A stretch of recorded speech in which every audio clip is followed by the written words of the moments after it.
The following is a presentation of the St. Louis Chess Club. Friends became foes at the U.S. Juniors and Senior Championships in St. Louis. Recharged and rested players battled it out following the rest day. Larry Christiansen is no longer alone at the top, with Maxim Dlugy and Dmitry Gurevich winning their games to join him in a tie for first. Young phenom Christopher Yu is running away with the juniors title, notching his fourth straight win. Despite impressive wins by her peers, Sophie Morris-Suzuki is proving to be the class of the event, remaining undefeated. The legends are up in the air with young leaders asserting dominance. Round 7 of impeccable chess coming up next.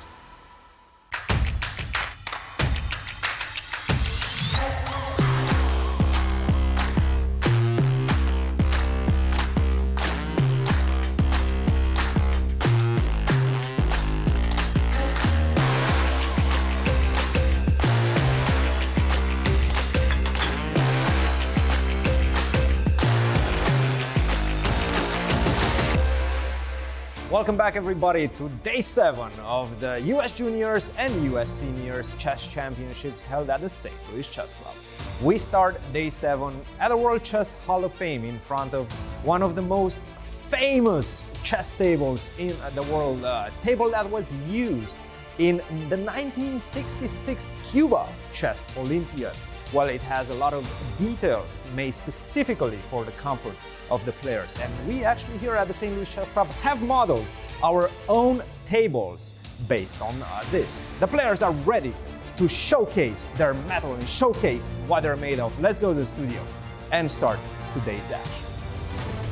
Hello, everyone, and welcome back to the beautiful city of St. Louis, host to 3 U.S. championships. The girls, the juniors, the seniors. We are in round 7, and we're ready to call all the action from our studios here at the St. Louis Chess Club and Scholastic Center. Dorsa, how's it wonderful going, to Yasser? see you. It's going wonderful. Excited for today? Absolutely. Something has snapped. I don't know what's in the water, but I tell you, round 6 featured an enormous number of decisive games.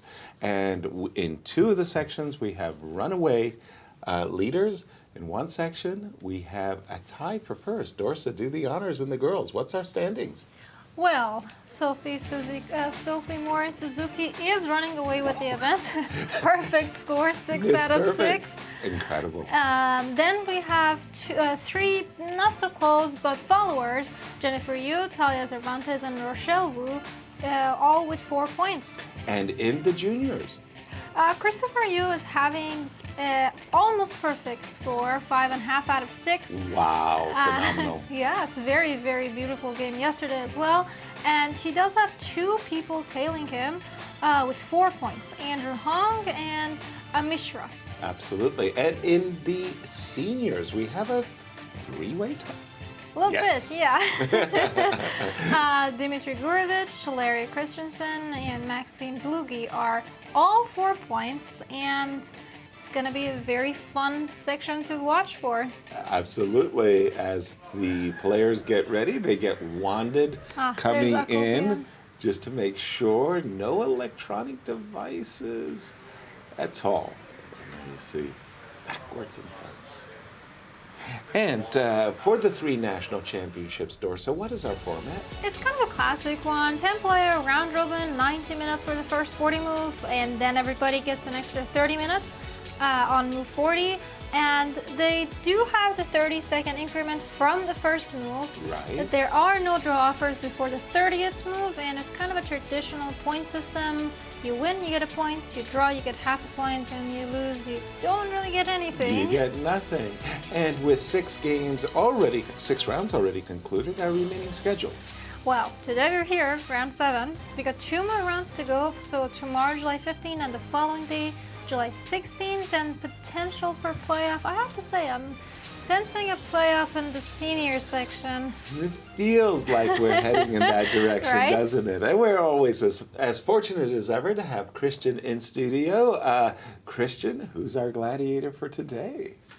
It's good to see you guys. Always a pleasure to be back in the studio calling the action here at the St. Louis Chess Club, calling the games of the best juniors as well as the best seniors and legends of American chess. But one player that is just simply showcasing her stuff is Sophie Morris-Suzuki. This incredible young lady, look at that line score, 6 out of 6. Unbeaten. She hasn't drawn a single game. She's simply dominating her competition right now. And well, today she has the chance to potentially score another victory and complete a caruana. Well, you might be asking what a caruana is. That is a 7 out of 7. But let's look through history and see what players have had this type of massive scores to start off with and if they won the event or not. And we're going to start with Veselin Topalov, 6.5 out of 7 at the 2005 Candidates Tournament in San Luis, Argentina. And he did go on to win that event handily. Well, Veselin Topalov was not the only one. This is the man that I was talking about, Fabiano Caruana, and we all remember that here at the St. Louis Chess Club in the 2014 Singfield Cup. He started off with a blazing hot 7 out of 7, could have easily been 8 out of 8 if he would have converted a decisive advantage against the world champion Magnus Carlsen. He also won that event handily, and of course, more recently we have Jennifer Yu, 8 straight wins at the 2019 US Women's Championship. She also became the champion and won the coveted title. Jan Nepomnia, she much more recently, just last month, 5.5 out of 7 at the 2022 Candidates. Of course, we know what happened in that one. He did win that event with 1 round to spare. And of course, we have the young lady of the hour. That is Sophie Morris-Suzuki, 6 out of 6. Just a brilliant score and just a brilliant display of very, very precise chess at the 2022 US Junior Girls Championship. And let's take a look at who she's playing today. Well, this is it, the big clash that we were anticipating a few days ago.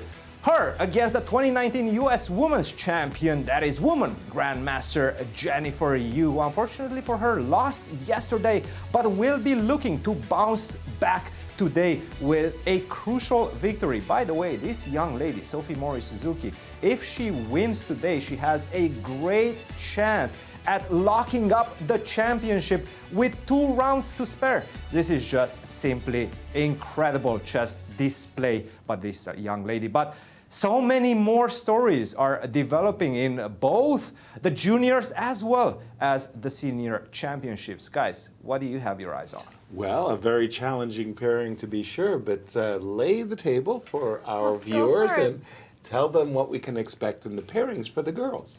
Well, as we were talking about, Sophie is playing one of her, well, potential closest rivals. Yes, she's playing Jennifer Yu today, so that's a matchup that we'll definitely keep an eye on.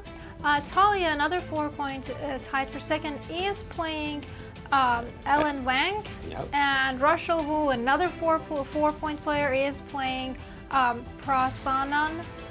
And in the juniors, who does Christopher Yu play? Well, Christopher Yu is playing Brody. David Brodsky? Sorry, I was just thinking, he had such a nice interview yesterday. Right? Yeah, and we do have few other 4-point, 3.5 points playing Mishra each versus other. Justin Wang. Yes, That's and another very one, nice. Jacobson playing Hong is another interesting one because 3.5. Right? And Christopher Yu, there he is, almost perfect. 5.5 out of 6. He's running away with the tournament. He'll have the white pieces today. We'll see if David Brodsky can slow him down. And in the seniors, where we have a 3-way tie. 3-way tie. Right there. Right. I think the big one to keep an eye on potentially could be Akopian, 3.5 points versus Max Dlugy, who has 4 points. Igor Novikov, 3 versus Larry Christiansen's 4. That will be a good one. Another 4-pointer is Gurevich, who's playing Kaidanov. Gregory Kaidanov, absolutely. Yeah. So all of these players have been fighting very hard for the last week or so as we get a nice bird's eye view of the playing hall. I really do enjoy this playing hall. Everybody's all mixed up. No, on one side, the seniors or anything like that, but they're all intertwined there. But they've been fighting very hard this past week. What are they fighting for? Let's talk money. Let's talk money. Exactly. Well, for the prize fund for the women's section, well, the girls section, Yes. is total of $20,600. First place does get a nice $6,000. And in the junior? Juniors is a kind of a devil. They're fighting for total prize fund of $40,000. First place does go home with a nice $12,000 paycheck. Exactly. Also, they have some scholarships. Right. For the two winners. Yes, the sole first place winner for girls and boys Yep. does get $10,000 to the institution of their choosing each. And this is a very nice scholarship that is funded by U.S. Chess and the Dwayne Barber Foundation. Great shout out thanks to Dwayne and his wife Susan Barber for all that they do for chess. And in the seniors, they're going to be padding their retirement accounts, Right? Dorsa. I don't think there's any scholarship here. No but scholarships. Their total prize fund is a nice $75,000. First place does get a pretty cool $20K. Right? All right, the last place even gets a nice $3,000. And the round is underway as we start round 7. And Sheber and Igor, we see, Karo Khan. I just have my eye on the Sophie Morris-Suzuki game. Just yes, because you've had it ready. because I am thinking that Jennifer Yu, the #1 seed coming in the tournament, woman grandmaster, U.S. women's champion. I mean, if Sophie passes this test today, I mean, it's all good. By passing the test, I mean scoring. Yes, Just a draw yes. or a win. And we are seeing, this already tells me that Sophie is not backing down. Against the Slav defense, one of the things that white can do to try to neutralize and take a lot of the I want to say oomph out of the opening is just to do the Slav exchange. What has happened earlier in the tournament? I'm a little And puzzled. I'm sorry. on the left, that's actually not the game Yeah. of Sophie Morris-Suzuki. That They got doesn't the wrong seem game. like it. We actually have the analysis board on the Yes. right.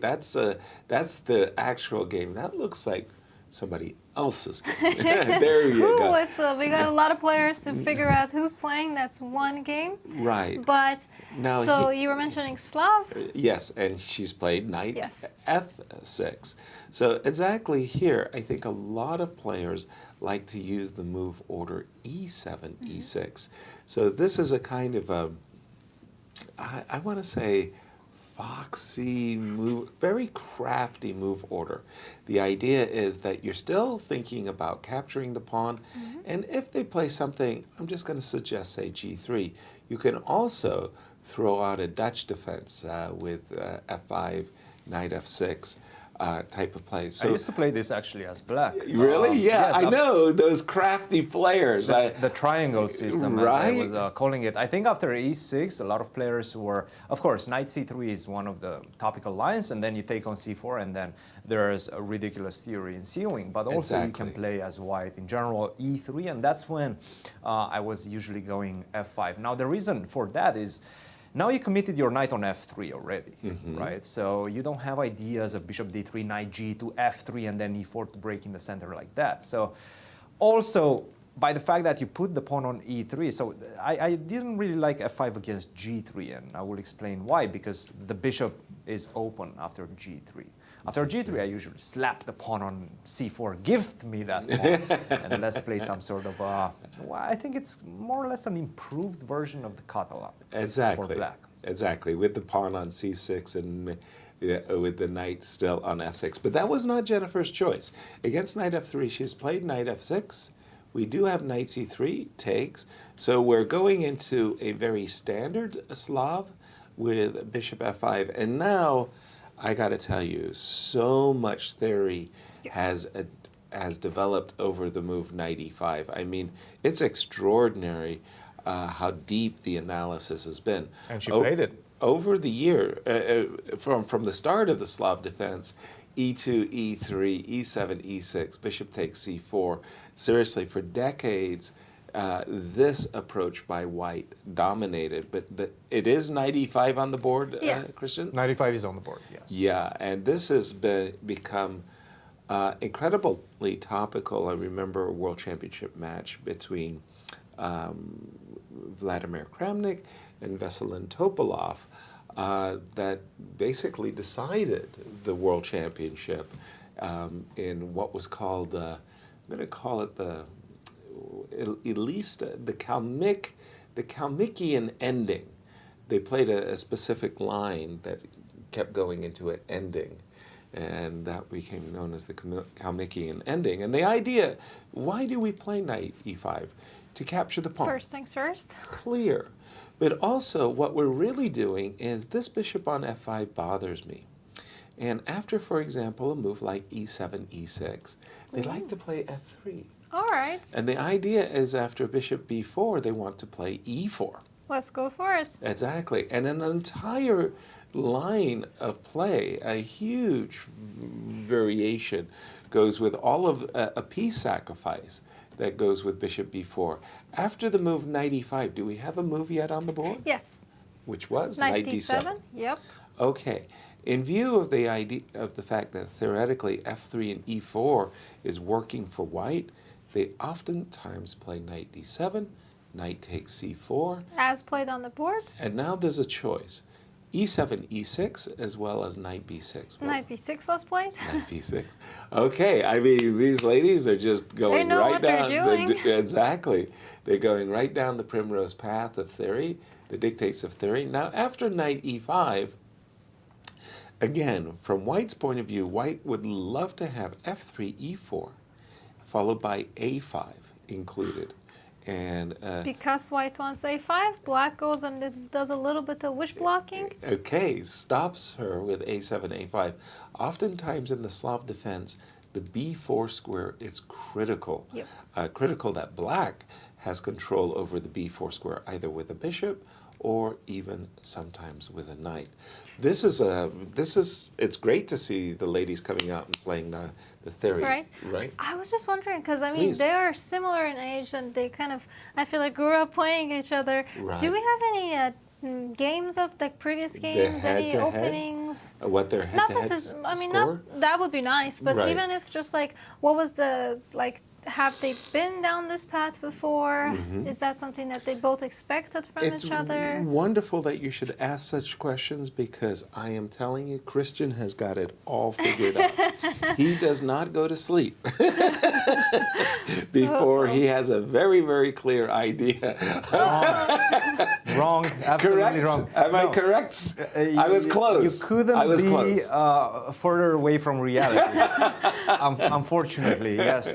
But one of the very nice games in this line is actually the one that probably you are going to mention as well, Yasser, the big clash between Fabiano Caruana and Ding Liren. Ding Liren with the white pieces and Fabiano Caruana with the black pieces from the candidates in 2020. And we know what happened in that one. Ding was having a very bad event, and yet he managed to win and instill fear in his opponent's heart. Let's see how that happened. F3, bishop to b4. This was the point that you are making. After e4, for example, you can go bishop takes e4, followed by knight takes e4, and the theory just expands at that point. Exactly. It does seem like it tends to be an equal position after that if both parties know their theoretical knowledge. Now, at the same time, king to f2 became a big move in this position, and let's take a look. Knight to c4, castle, king to f2, and now e5. This was the big novelty that Fabiano Caruana essayed in that game. He, by the way, blitzed out a few more moves, but unfortunately for him was unable to find the right move in the decisive moment, and in fact that gave the advantage to Ding Liren, which went on to convert a brilliant game. I have to say, Ding was not having a good result up to that point, but this one was just simply a brilliant game by the Chinese player. So just to answer your question, no, they haven't, or at least I don't know whether they have played this specific variation, the players that we have, but as a model game, this one is definitely one of them. But we have a7, a5 instead of e7, e6. Yes. One of the dictates of theory suggests that Sophie should do after a5? The same thing. F3. F3, yeah. It's all about the center right now. It's all about trying to block and make it uncomfortable for the bishop on F5. Exactly. Because you know that black is going to try to develop, well, either with E6 or G6, and both of those moves are going to take away one of the important squares from the bishop, right? Especially if you play E6, this bishop will not be able to return back home. So it will have to find the home of its own on this diagonal, and then you have a lot of things and a lot of resources coming down that path. For example, if you go E6, I can continue with E4, and now I have a feeling I can even start thinking about the moves such as H4 and try to put even more pressure on the bishop on G6. At the same time, I also have pretty much at any point, whenever I want, this capture on G6 and taking away the two bishops. So that's one option. F3 is one of them. G3 is a move as well, but F3 is on the board right now. It seems like these ladies definitely know what they're doing. Now, E6 is not the only move. It does feel like knight FD7, in fact, is the main line right now. And I'm not 100% sure if we already have that on the board. I don't think we do, but knight FD7 should probably come shortly because, no, bishop to D7? Whoa. No, this cannot. I don't think this is right. Maybe we can see the camera. Bishop D7 has never been played, and it makes no sense, bishop to D7. So my guess right now, until we get the camera feed, is that we're going to see actually knight F to D7. This is probably just a relay situation that we have with Lichess. And knight FD7, knight takes D7, E4 is also an option, but I think knight FD7, capturing that knight makes the most sense. And now black can pretty much take with anything. Queen D7, which doesn't make a lot of sense, at least to my eyes, because of E4. We do have, we have bishop D7 on the live board. Is it what? Is that a joke? That looks like a joke move, I'm not going to lie.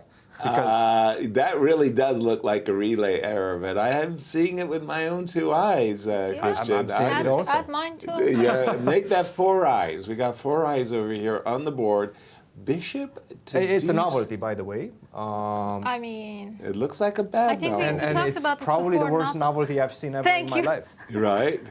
Right now, the computer is saying plus 1.8. oi. Right? What is bishop? That's a decisive advantage I mean, already after bishop d7. White wants to play E4. Of course. That bishop D7 doesn't stop it, doesn't interfere I'm with shocked. I'm in shock right now.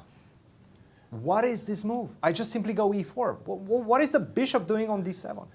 it. Maybe even C5. What am I attacking? Nothing. Nothing. I'll take it. Yeah, that's a confusing one. We're going to leave that just for a moment because I was... Could we pan out a little bit and maybe see Jennifer's face? I'm really curious whether she's...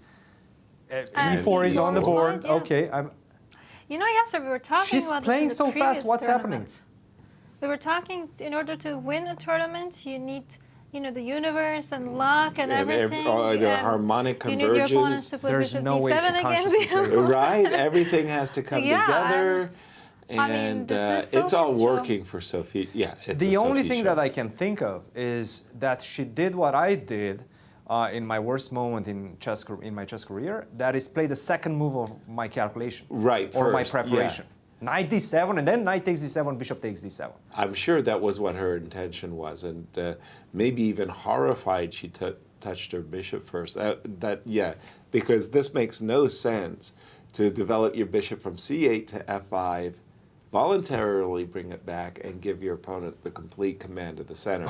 This is Incredible. an opening gone seriously wrong. And you were saying, Dorsa, and I completely agree, it's like when it rains, it pours. Everything has gone so very, very well for Sophia, including the start of this round 7 against a crucial rival, Jennifer Yu. Wow. Shocking. I think I need to take a break from this game. Yes. Pick anything else. I wanted to Anything take else. us to the game of Rochelle All right. versus Gracie, because it's very nice to see the King's Indian. I know Yes. that the modern chess has really frowned upon the fact that black voluntarily gives white a very commanding, imposing central pawns I like it. on e4, d4, Yeah. and c4. But I have to tell you that I love to play the black side of the King's I've Indian. played quite a lot of it too, and I've had great results. Me too. I love the fact that my king is super well defended behind this fortress, and I liked not playing those Benoni positions that we've been seeing. I like playing the King's Indian variations. Now, h2, h3, while it has a very long, old pedigree, the reality is it was never really popular. But modern day players, most specifically Levon Aronian, has made this move popular. And why do you play h2, h3? Because against the traditional e5, which is what you're trying to do in a King's Indian, and now that you've lured the pawn to a d5, this is an ideal square for the knight. Yep. So, knight d7, g4, knight c5, queen c2, a5. And I just wanted to stop here at a5 and explain what's going on. So, first of all, Yes, in the help King's me out Indian, here with yes. c4, because So in the King's Indian, after the Yes. move d7, d5, you as black Yep. want to play the move f7, f5.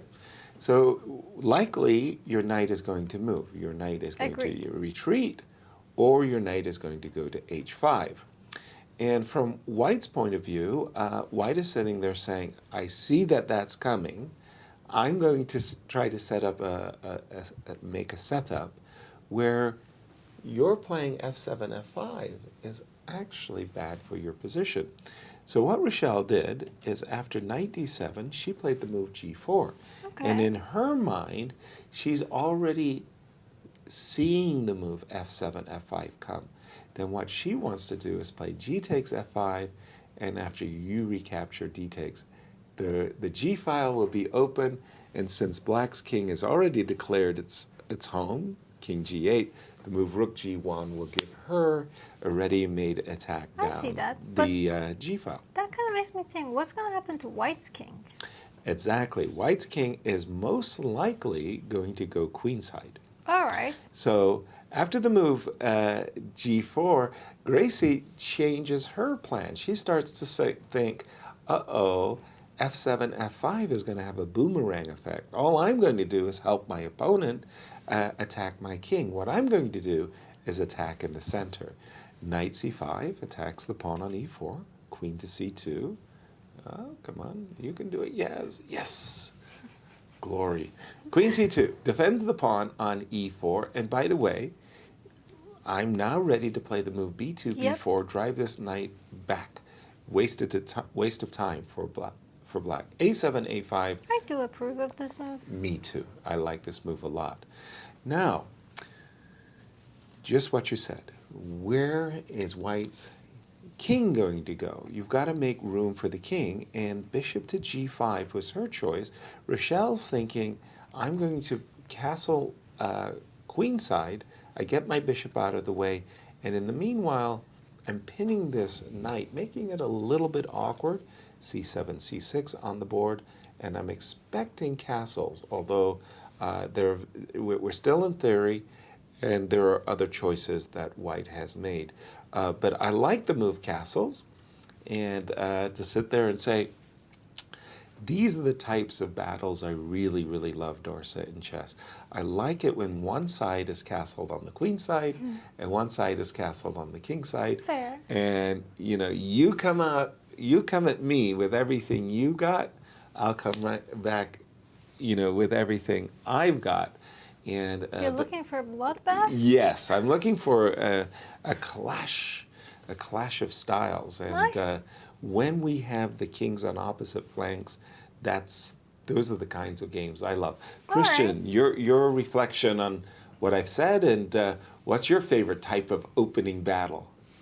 Well, I mean, I'm a Grunfeld player, so I definitely enjoy theoretical battles. Now, at the same time, as a Grunfeld player, I generally feel quite exposed because we know from an objective point of view, if you know all your theory, the Grunfeld is extremely, extremely sound. Now, the problem is, you're kind of a sitting duck whenever you play the Grunfeld, because white and most players with the white pieces, this is how they play against the Grunfeld. They don't have one specific line that they repeat over and over. They just simply deviate and go all over the place, because it's simple for them to dictate where the game goes and actually just focus on one particular variation and try to learn that before, maybe 1 or 2 days before the game, right? Or before the tournament. They come to a tournament with a specific approach against the Grunfeld. So unfortunately for me, I've been, let's say, subject to great preparation from my opponents with the black pieces especially. Now,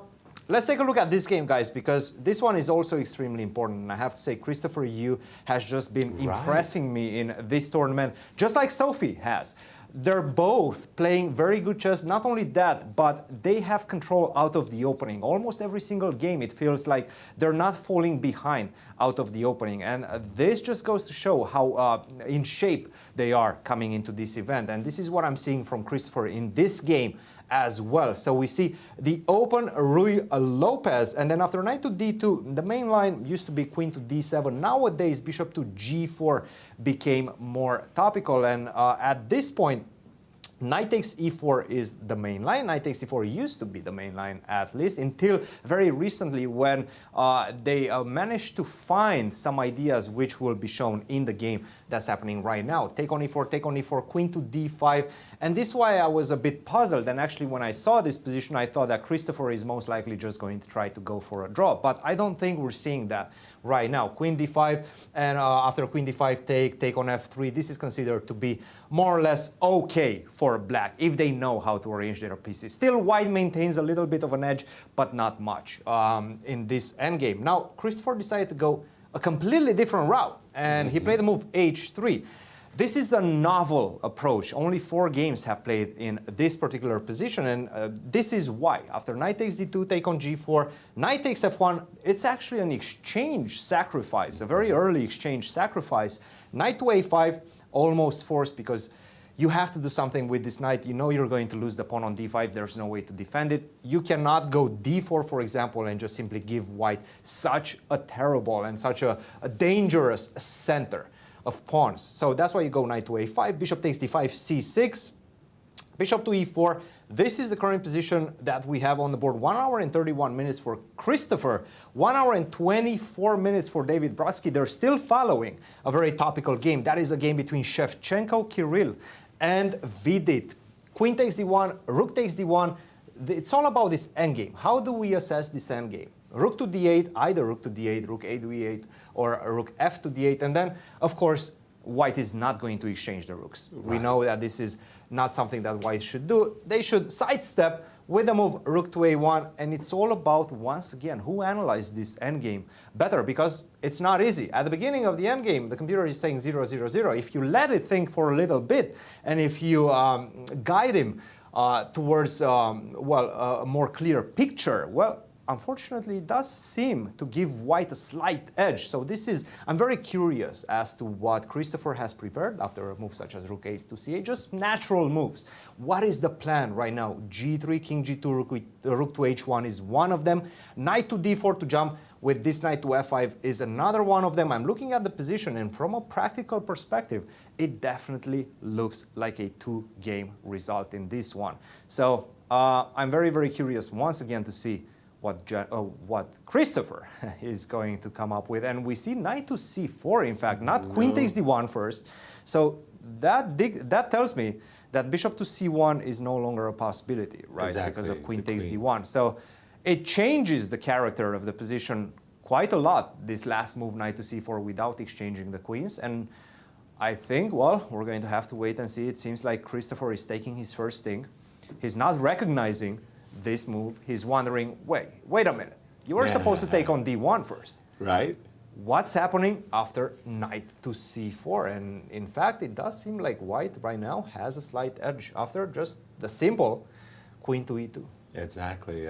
Using the majority, again, 2 bishops, or bishop and pawn for the rook. But the question is, can I utilize that majority with what you were saying, Christian, knight to d4 and attack the c6 pawn and maybe jump to f5. But queen e2, leaving the queens on the board, that seems like a very nice choice by Christopher. I don't think knight c4 was the precise move. It's a tempting move because you will be gaining the two bishops, so you will be gaining one of the bishops from white, but then you're going to be left in the position with opposite color bishops. And we know the most important factor of assessment in opposite color bishop positions is who has the initiative.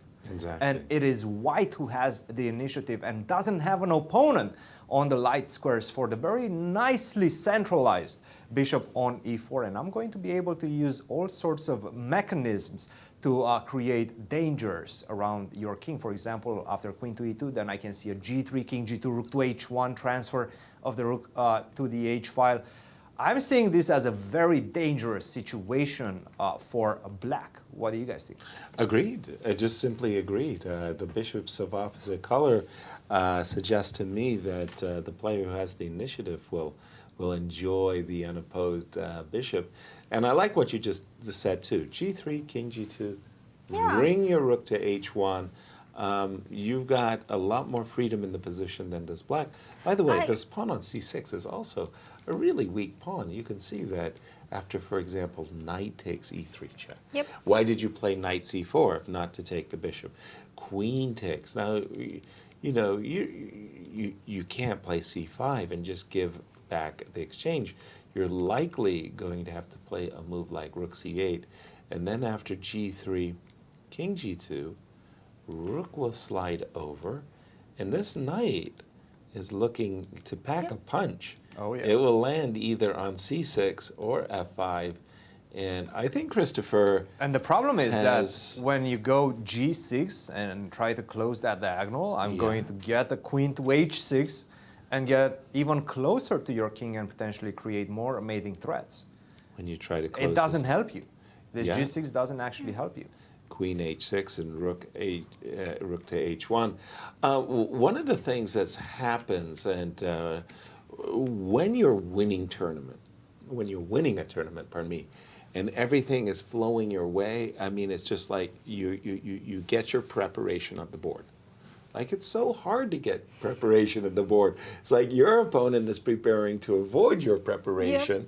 So you're always constantly playing this hide-and-seek game. And sometimes you just never even get your preparation. Like, I've seen Fabiano get in some remarkable preparation. And I think to myself, how fortunate he is. And then we ask him about it, and he said, oh, I prepared it 2 years ago for somebody else. And then MVL fell into it. And it's like, oh, that's what happened. So it's like Christopher has some opening ideas, but he's getting, he's having an enormous success, and he's getting his ideas on the board. This exchange sacrifice I'm unfamiliar with, but it looks good. Yasser, what you're telling me is that guys like Fabiano Caruana can remember theory all the way up to 2 years, and I cannot remember theory up to 2 days. I know. Is that like, how do these players do this? Exactly. I think they're superhuman.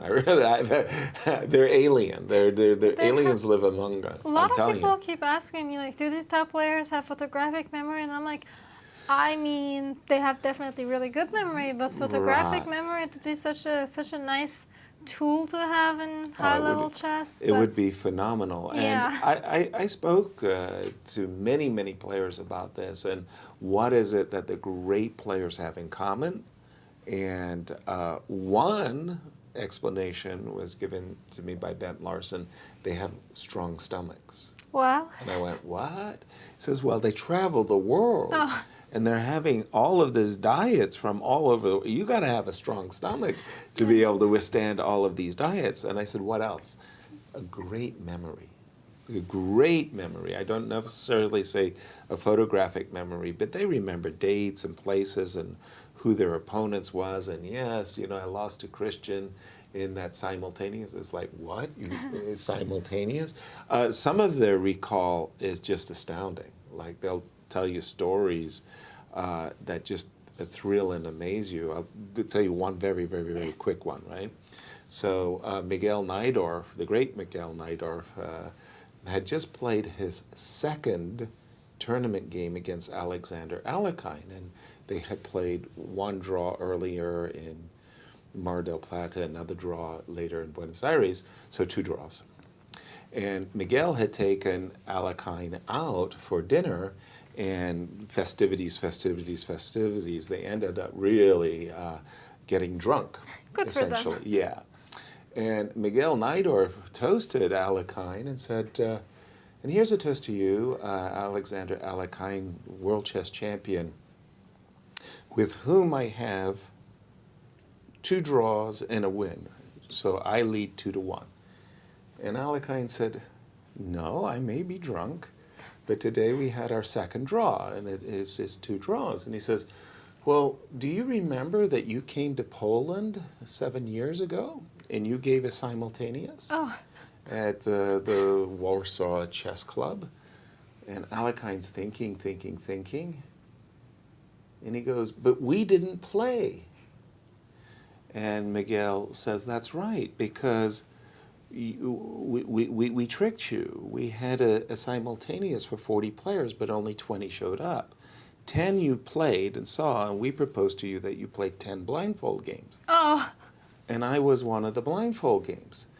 And Alekhine goes, did you give me a Sicilian with rook c8 takes c3 and rook c3 takes a3? Jeez. And he goes, yes, that was me. He says, oh, but we didn't meet each other. I don't remember you. So Najdorf, who's completely drunk, this is like 7 years ago, is telling Alekhine about a simultaneous game he played. Which he was also blindfolded on. Which he was for this blindfolded, specific game. and he remembered the game. And I mean, Oh boy.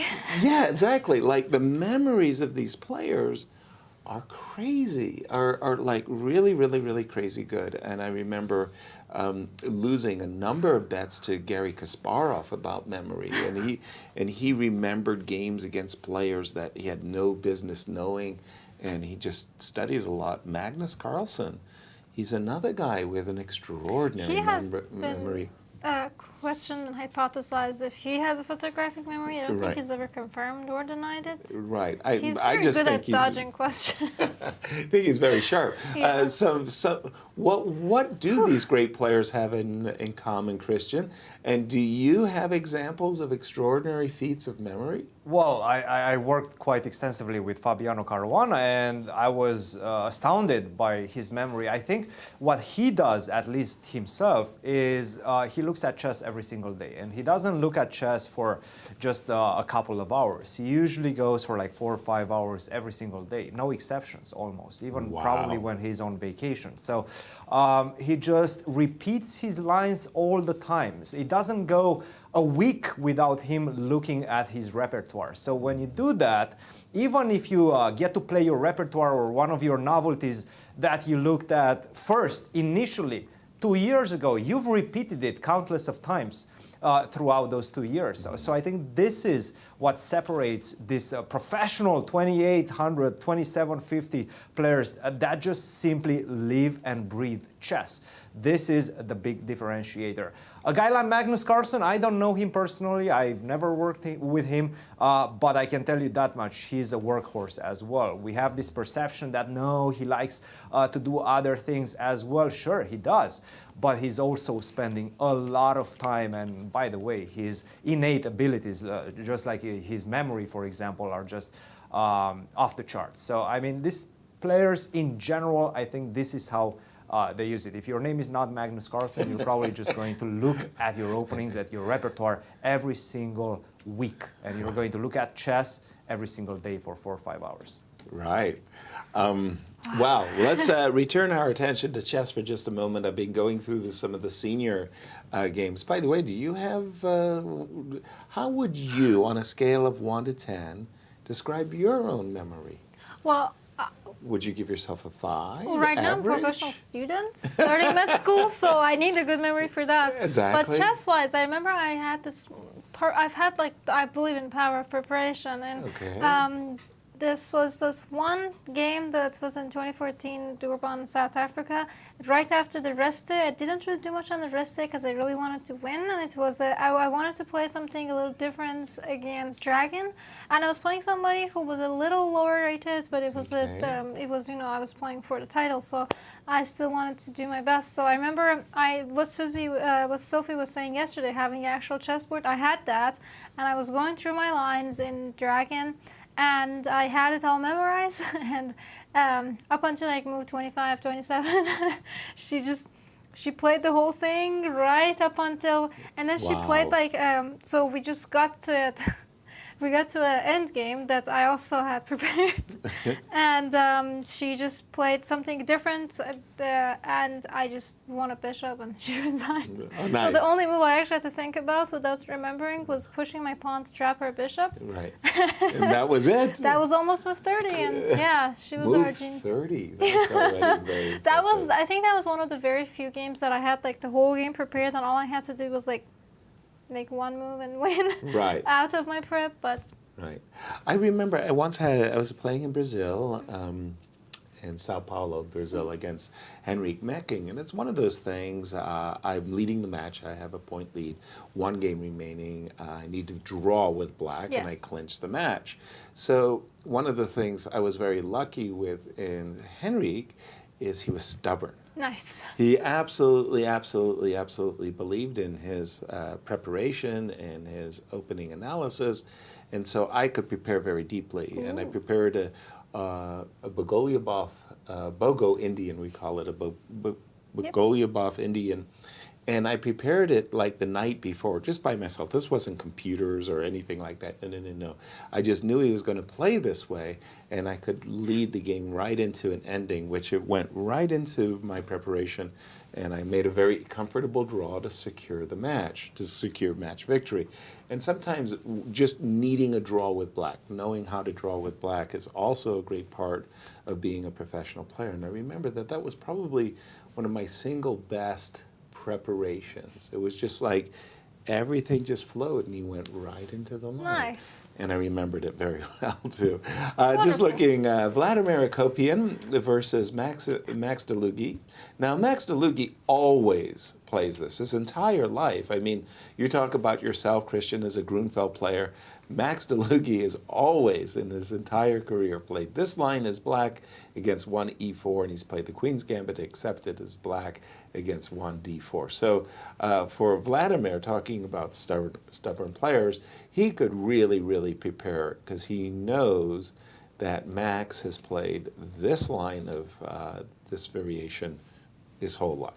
H6, Queen e5, and I won't bother you to bore you with all the details, but just to let you know, all of this has been played. Yep, I see. Literally hundreds of games. Oh yeah, a lot of high names. lot of games, and probably even the two players have played this position. B2, B4. That's a nice little tricky move. Don't forget that there's a discover check that white is banking on to try to take advantage of this rook that's on d8. B4, b5, and kind of waiting here for the move to be played. But again, I want to assure that this is all standard opening theory. Also, I wanted to look at the... Well, actually, b4 is not as well known. I think bishop to e4 was, in fact, the main move in the position, and it was recently played in a big game between Magnus Carlsen and Timur Radjabov. Really? In 2021. Yes, there's actually not as many games in this position. b4, only one game, and the players are actually following that game, which is almost for sure a correspondence game. Bishop to e4 was the main move. Bishop to d7, and now knight to b5, immediately trying to take advantage of these weaknesses around black camp. Now, rook a b8 was the move proposed by Magnus Carlsen, and it does seem like it's the best one, and it potentially also finishes the line, because it does seem like the game generally tends to dissolve into an equal position after this move. Very nice move, preparatory move, rook to b8, defending the pawn on b7, taking advantage of the fact that knight to d6 is not going to come with as much oomph right in the position. So what we have is b4, very interesting strategy. And up to this point, Maxim Dlugy had 1 hour and 35 minutes. Right. So he definitely knew what's happening in the position, and I'm pretty sure he knew about that game between Magnus and Timur Radjabov. B4, bishop to D7, after quite a significant thing. B5, this is the position that we have right now. I'm really liking what I'm seeing from White, coming up with more or less a novel idea. Again, this is a game from 2002, 2300 versus 2300, no grandmaster chess or anything of that nature, but asking some serious questions. Where are you going to put the knight? If you go knight to D4, well, I'm going to go A4, keep taking as much space as possible, and the knight on D4, we know knights love outposts. Right. Unfortunately, the knight on D4 doesn't have any outposts, and bishop to E4 is coming with devastating consequences, attack on the knight as well as attack on the bishop, the pawn on B7. So knight to A5 seems to be the computer's choice and also the best move in the position, but it's not easy to get the knight all the way to A5, right? On the side, we know that's not generally how we think about chess. We see the knights on the side, we understand that they're dim. Nevertheless, now that you committed this pawn all the way to B5, this square C4 is what I'm going to target. Not only that, but the knight on A5 nicely protects the B7 pawn. That is one of your main weaknesses. So if you look at the position, start comparing your options, you get to the conclusion that probably knight to A5 is the right approach. Dlugy is thinking right now, and by the way, after knight to A5, the game continues. I can go bishop to F1, followed by king to B2. I really like what he did by just simply taking up more space on the queen side. I like Akopian's chances. This one, quite an interesting game developing. Absolutely, and in another game between our tournament leaders, Igor Novikov has White against Larry Christiansen. He's just played the move A2, A3, prepping the minority attack with B2, B4 in a rather standard-looking Queen's Gambit decline position.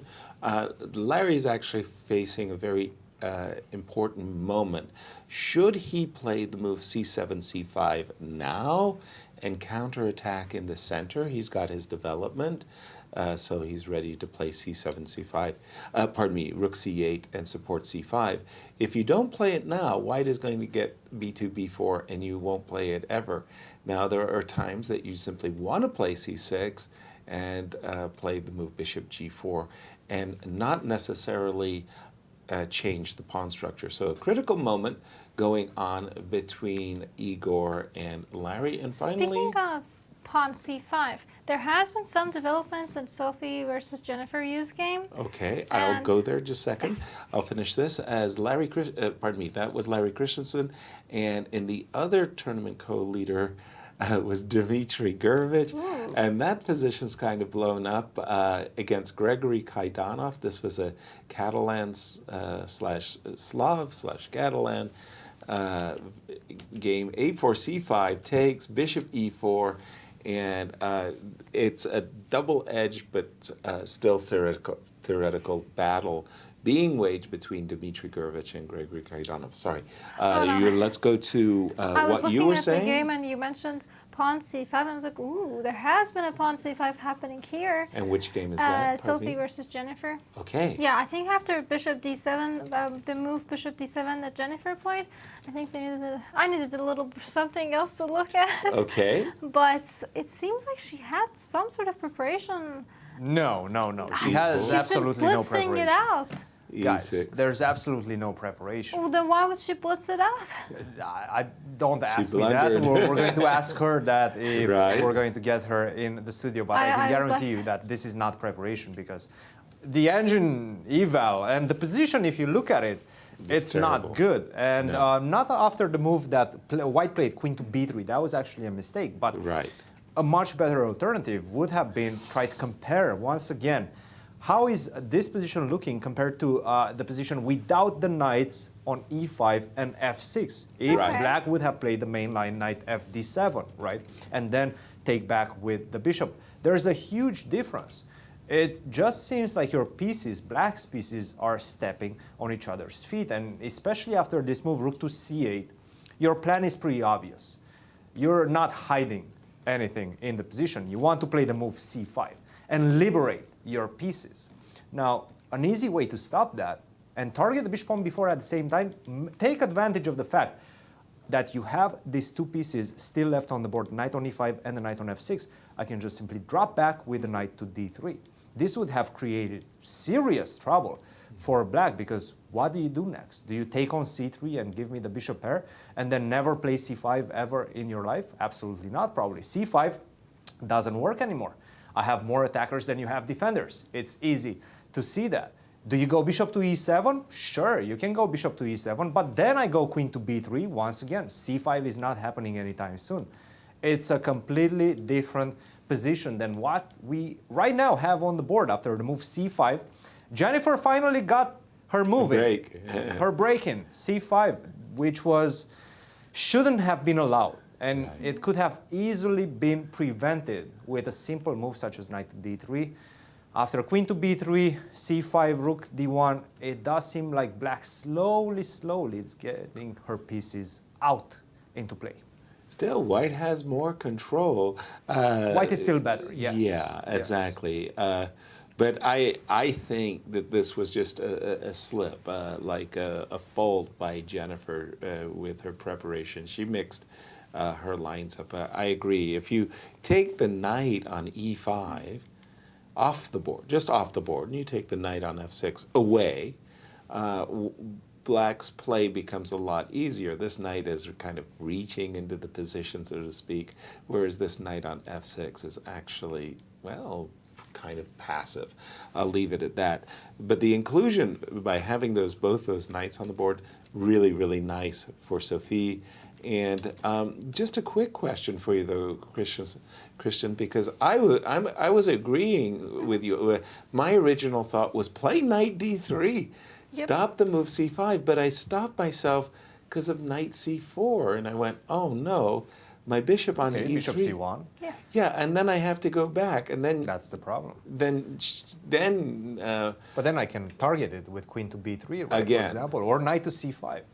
And yeah, and this is where I started thinking maybe you get something after b5. Yeah, lazy man's chess. And I started to say, well, wait a minute, I want something cleaner, and I was looking for something else. But how about knight c5?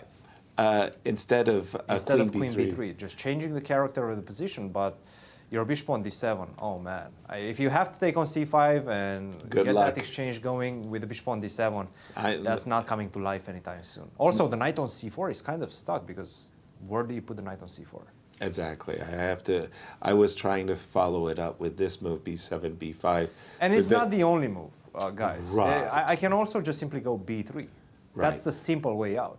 Knight d6 is not an option because I go e5. Right. So you have to go back to b6. And once again, my question is very pertinent. How do I you don't play like c5? my position. How do you play c5? Exactly. Knight d3 would have really put the kibosh on Jennifer's break. She did manage, however, to play the move queen c7, and this is where Christian is feeling like Jennifer's fighting her way out of She's getting a breath of fresh position. air in the position, Yeah. for sure. It still strikes me as like white's for choice, right? I will take the two bishops. You can't take with the queen and walk into a discovery. So I presume you're going to recapture with a knight. And now I can think about knight b5. Mm-hmm. And it's better for white. Definitely better but for white. Not necessarily, maybe not the 2.5 that the engine. Not even close. Not even close. Yeah, it was after knight to d3 close to 2-point advantage. Right. Right now after queen to c7 0.5.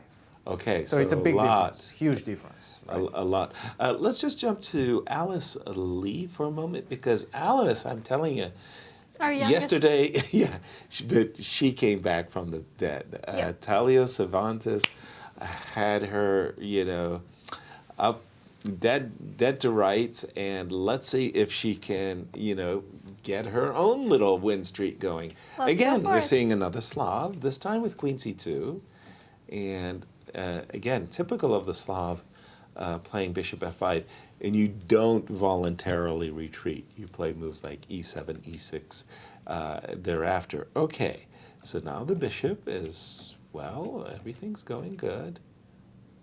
b5, pause. My spidey Are you sense is looking at the tingling. pawn? I've definitely look. What are you looking at?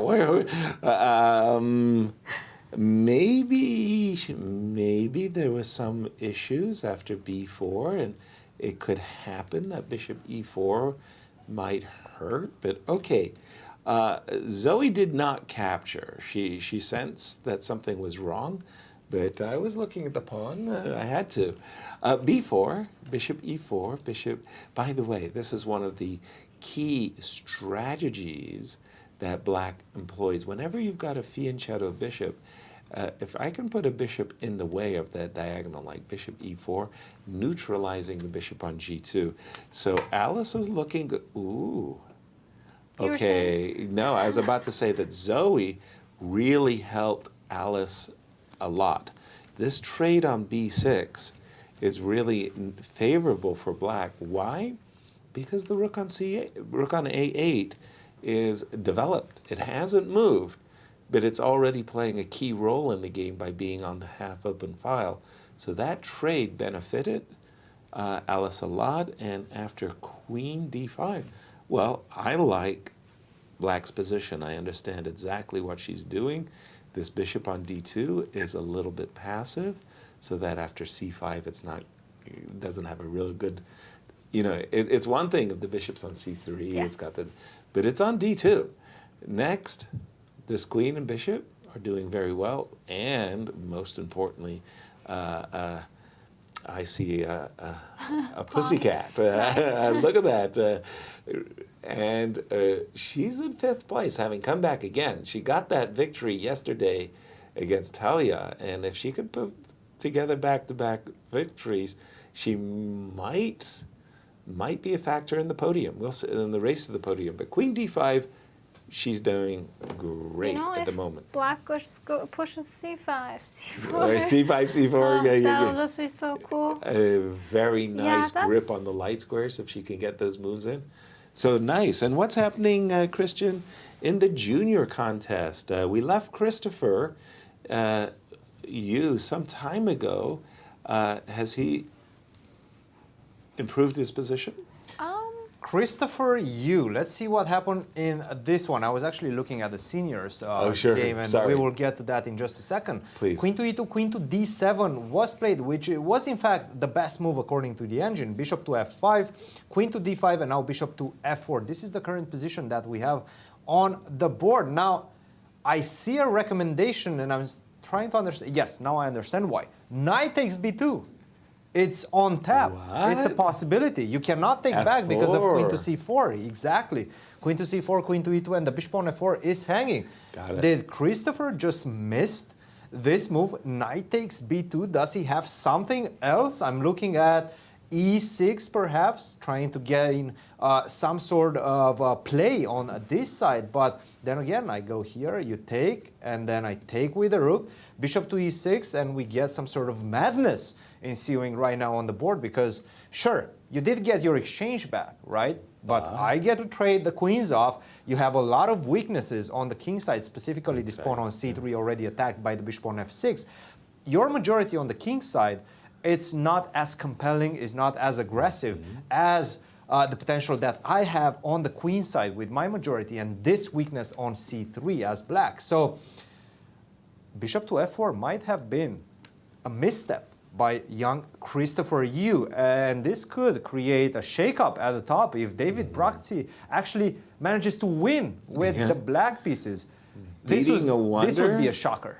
Beating Awonder Liang, and he had a really bad start. He's looking at David, and for sure, I mean, he played the move queen d5, looking for these types of tactical opportunities. The move bishop f4 looks Not only queen mistimed. d5, but queen to d7 first, inviting this Right. tempo with bishop to f5 and then get the queen to d5. If you're making these two moves back to back, you know what you're looking for. And that is all this type of taking advantage of the fact that the king is on f1 with the move knight takes b2. He's definitely looking at that one. We're going to have to wait and see whether he's going to play it or not, and how will Christopher respond to that. But this is such a critical game for the current standings in the junior section. We see Christopher Yu, well, he's creating some separation at the Right. top. 5.5 points, 4 points for Abhimanyu and Andrew Hung. And then we see David Brodsky. He's just hitting up right now. He won yesterday with black pieces against Awonder. That was a critical victory for him. Well, check it out. He took it. Right, knight takes b2. Shook he was his ready. head for a second, and then knight takes b2. A very interested Andrew Hung there saying, that's nice. That's nice. I think Christopher missed it. Look at him. He's puzzled. Brandon Jacobson and Andrew Hung are locked together in a very he's big shaking his head right now. struggle. And they want to see somebody stop the Christopher Yu Express. So, and knight takes b2. What an opportunity. He did it. Big opportunity, Wow. and this will be a shake-up at the top if Brodsky manages to win with the black pieces. Still a long. Still a long way. Yeah. Still a Yeah. long way. E6 is a big fighting move right now, and bishop to f6 has to be the right continuation after that. It's going to be a long battle between these two players. We noted that at the beginning of the show, actually, in the first few rounds. David almost never goes away too far from his He board. gets 4 up from feet, the board, but and he then doesn't comes leave. back. He doesn't leave. Yeah. This is something we're talking about during the other there candidate. he comes back. The candidates tournament that, like the minor pieces left alone, they're like nice targets. And I was telling you about the loose pieces. Loose and pieces I drop off, yeah. Yes. We had a whole dictionary Episode on about this. Exactly. Yeah. Loose pieces. I have been very, very, very critical of Carissa, unfairly, but I have been. Of course, I admire her courage and the fact that she's playing in the juniors. She could be a champion of the girls section. I mean, she would have been the overwhelming favorite, but she took on the courageous challenge of going into the juniors. Good for her. Except for the way she's played.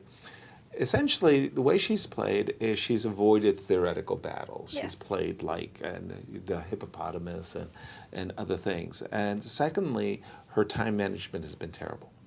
So she's played bad openings, and she's consumed a lot of time playing those bad openings.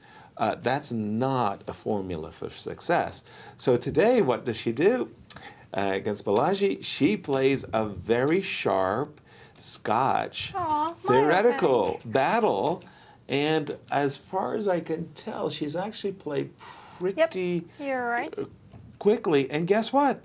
She has a very decent position. Yeah. This is great. I mean, she's just played the move b2, b3. I have to say, she did start taking quite a lot from like the 2-3 moves ago. So Okay. she's been spending like The 5-10 last few minutes. moves. Yeah. And these But- are difficult moves. You have to play with great precision. When Garry Kasparov was rejuvenating the Scotch with a whole, an amazing array of new ideas, he also played it very slowly because he was weighing all of these variations that he had been creating. But you can see what White has in mind. Carissa would simply love to play the moves bishop b2, bishop g2, and castles, at the end of which she would have great command of the center, thanks to the pawns on e5. Thanks to the double pawns on the c-file, this bishop on c8 is saying, excuse me, what is my motivation? What am I doing? What's my role? And also, again, if she could just play bishop, bishop, and castles, her follow-up would be knight to e4 and a ready-made attack on the king side. So Balaji has us to be equally very, very consequent in his next series of moves. And theoretical battles, I love them. I just have to say, and not in this specific move order, but the idea of, let's say opponent plays pawn g6 now. Okay. I don't think that's a really good idea, but let's Okay. say we play knight to e4. Okay. You I've saw had like similar positions, but they were like, ooh, she dropped a pawn. Queen takes e5, and then boom, Oops. knight f6, bye-bye queen. I've had a lot of fun with those. Yeah, with 94, 96, Yes, and 96. yes. Yeah, well, those traps exist all over in the Scotch defense. It's just amazing to me how many tactical tricks can occur out of such an innocent looking position. Now, again, I don't think G6 is, like you say, it's inviting 94. I think a lot is based on D5 as well as A4. Remember what we were just saying about Yes. Alice Lee's position, developing the rook by playing A5, A4, opening up the A file. You might see something, for example, like this as a kind of a line. Or, just a second, after A4, you might see something like, would you like to trade off these rooks? And again, white is looking to position her bishop on the open diagonal. So great, Carissa is taking a different, she's played a completely different way today. Her play so far in the tournament has been poor in terms of results, but what has really happened is she's played poor openings and spent a lot of time. I think here today she's much better theoretically prepared, and well, we wish her well. Where would you like to take us, Dorsa? I have some ideas about Christian, that. Just because please. we really need to look at this game is so consequential for the standings in the senior section, which is highly disputed right now. 3 players at the top with 4 points. Right. But one of them, one player with 3.5 points that is chasing is Vladimir Akopian, who is playing one of the leaders, Maxim Dlugy. And we've seen this position and we said knight to d4, and I actually showed you how knight d4 is not necessarily the best move in the position because this knight gets stranded, doesn't have an outpost, a secure outpost in the center. And I said knight to a5 is not going to be, once again, from a practical perspective, an easy move to make, just because as humans, we don't like putting the knight on the side. Now, he played the move knight to d4, actually, after a long thing, knight to d4, and this is a big mistake. According to the engines, right now, white is very close to building up at least a decisive advantage. Wow. A4 was played immediately, the best move in the position. And for example, if you try to continue with the natural A6, right? You've been focusing your attention on this expansion of white's pawn, especially this spear on B5. The problem is you don't have time to go A6. Bishop to E4, that's a double attack. Attacking the knight without an outpost on D4, as well as the pawn on B7. You can defend both with the bishop on C8, but after B6, you start looking at this position, and it looks like one of those wrestling matches in which one player is pinned down to the ground and is never coming back up, right? Because I'm going to actually go A5, solidify the position on the queen side, then get the knight to C5. You're completely tied down as black. You're completely lost at this point.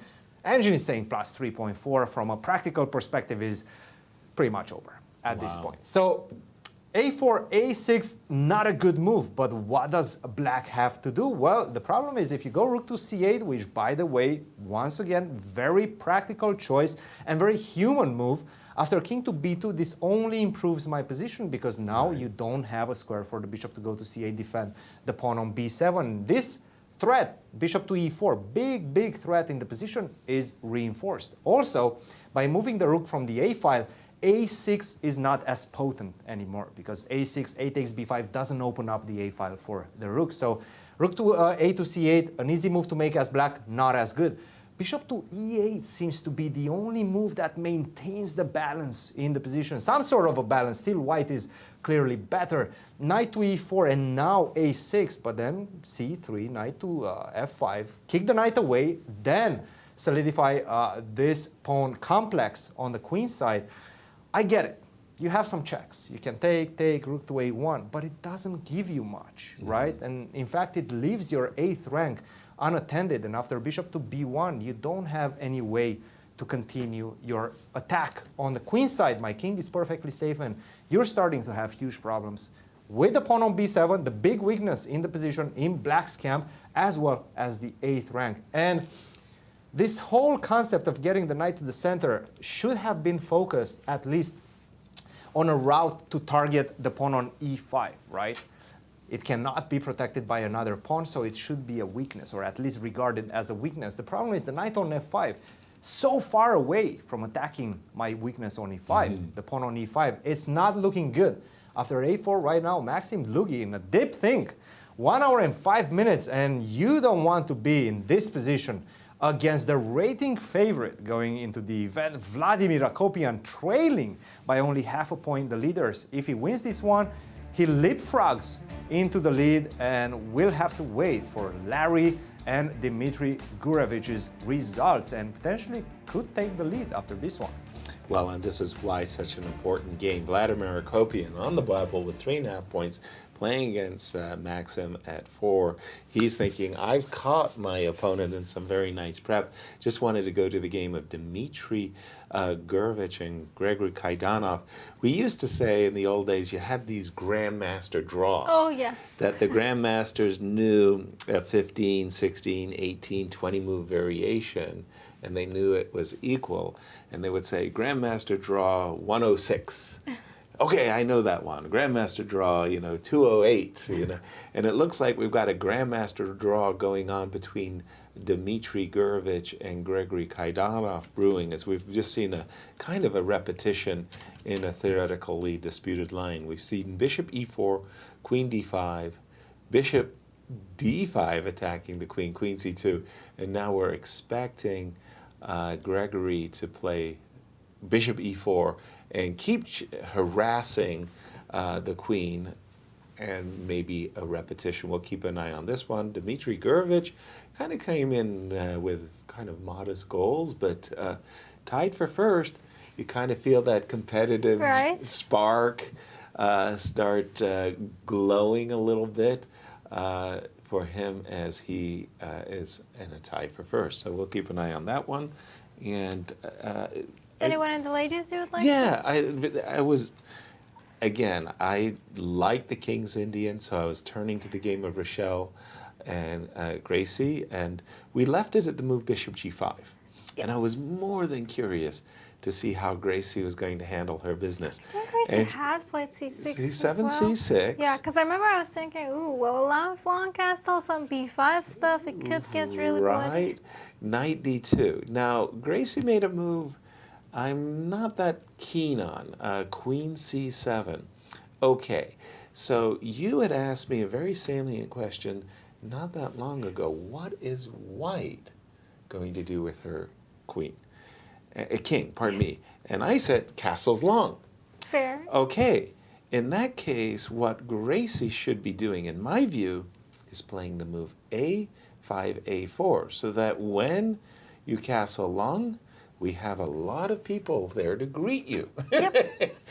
You want your queen on a5, so you're always eyeballing opportunities of a3. Oftentimes, once you've castled queenside, you tuck your king away. You play a move like king b1, and then let me just put some moves on the board for just a moment. What we're about to see is that black's going to attack, big time on the queen side, and white, is going to go big time on the king side, and it's going to be the clash. But notice that the queen sitting on a5, again, it's not only just kind of reaching into white, beginning to push. but it's support, Yeah. right? Gracie, actually, in this moment, she chose the move, pardon me, right here. After knight d2, she chose the move queen c7, which, to my taste, little bit passive, and maybe the queen's not great on it. What was the phrase Christian used yesterday that you very liked? The pieces don't match the positions. Oh, it's this move does not fit the requirements Thank you. of the position. The queen is required to be a little bit more aggressive. Yeah. If you're going to play attacking chess, if you're going to you recognize that your opponent's castling queen side, you need to put your pieces in the thick of the battle. Queen c7 isn't there. No harm, no foul. I mean, it's not like it's the worst move ever played. Not at all. It just feels like it might not be the best square. Bishop e2, very, very useful move. Why? Because that starts to support ideas of h4, h5 development good. Get ready to connect the rooks, bishop e2, h7, h6. a move I would shy away from. One of the things that, for those of you who watch a lot of our broadcasts, you'll hear Christian refer to it time and time again, and he uses the term anchor. When you make this move a7, a6, or not anchor, a hook. A hook. Yes. I beg your pardon, not a anchor, a hook. With the move h6, you've given white a hook. She can play the move g4, g5 in the near future, open up your king side. The move h7, h6 feels a little bit mistimed. So two moves by Gracie that I'm not a fan of. I still really like that a4 that you mentioned earlier, Yes. because a4 just because even after h6, even like after everything, because a4 is stopping any potential b3, b4, anything. Exactly. It just paralyzes the queen side and just claims it. Like literally puts a flag. This That's is my land. territory. Yeah. Go the other way. Exactly. So Get out. I like this a4 at any point from here on out. Exactly. I'm hoping she'll play it at some point. And Gracie's knight d7. Also, where exactly are you heading? h4. Okay, Rochelle's playing it very nicely here. I like this move, h4. Knight b6. Again, you're not really causing white any difficulties. White is saying, look, now you've stepped in front of your b5, b-pawn. So takes, knight b5. And it feels to me like Rochelle has played this wonderfully, like really, really, really wonderfully. And she's completely now in the driver's seat. Thanks to this move, knight b5, which is a tempo against the queen. Let's just move the queen somewhere. I'm not sure where. Queen e7. Oops, excuse me. And I'm going to take. Now I'm looking at knight takes d6 and bishop takes c5. I'll move my king off the c file. And I will have the open c file, and I'll be the one in charge. Gracie's in trouble in this game. What do you have for us, Christian? I was looking at the game between Awonder and Pedro, because we've seen Awonder just finishing miniatures, especially after he loses a game, he gets very angry, and we've seen what happened against Carissa. He just finished Carissa off in a matter of an hour and a half. And this is exactly what's happening right now against Pedro Espinosa as well. He got a completely winning position out of the opening. And let's take a look at how did that happen. Well, we've seen this move. Knight takes d4 at this point, simplifying the position in the center. The problem is that that opens up a lot of diagonals, and you need to understand the consequences of that. And it doesn't seem like Pedro understood that after e5, he's starting to be on the back foot, opening up, not taking the pawn on d4 immediately, but firstly opening up the long diagonal. If you take on e5, I'm going to take on e5 back, attacking the queen at the same time, and bishop takes a8 would come next with a devastating attack and material advantage. So you have to go, well, probably not knight to d5. Actually, knight to h7 in this position seems to have been the better option. Not an easy move to make, by the way. Going backwards like this in general is a very, very difficult thing to do in chess. And knight takes d4, then you have to find all this type of crazy ideas with a bishop to g4.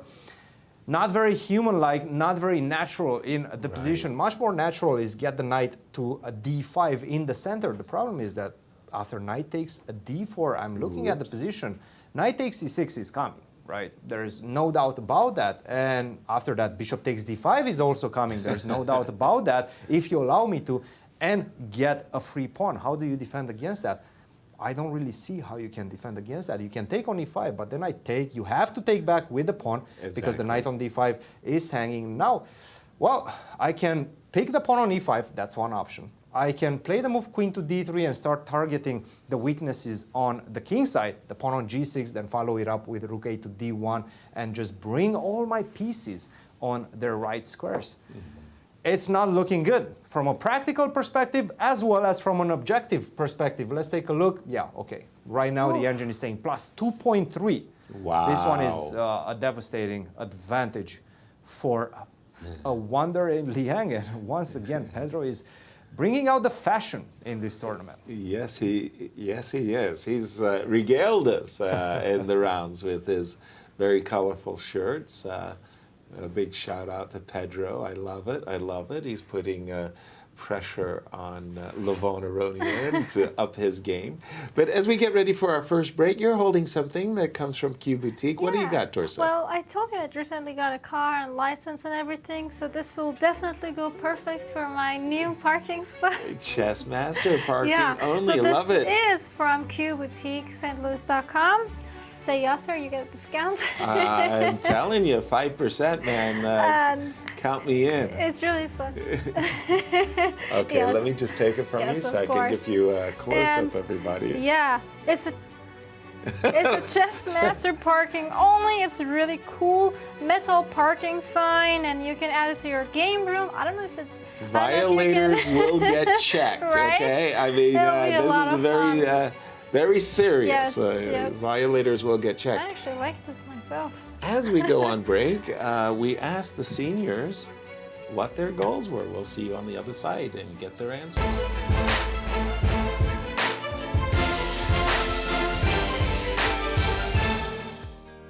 What are the goals and ambitions that you're bringing to this tournament? Finish the tournament alive with a pulse. Actually, I'd be happy to go +1. That's a modest goal, but pretty realistic. I'm the oldest guy in the tournament, and I've been preparing more physically than chess-wise. Nowadays, I get a little bored, going over variations and stuff.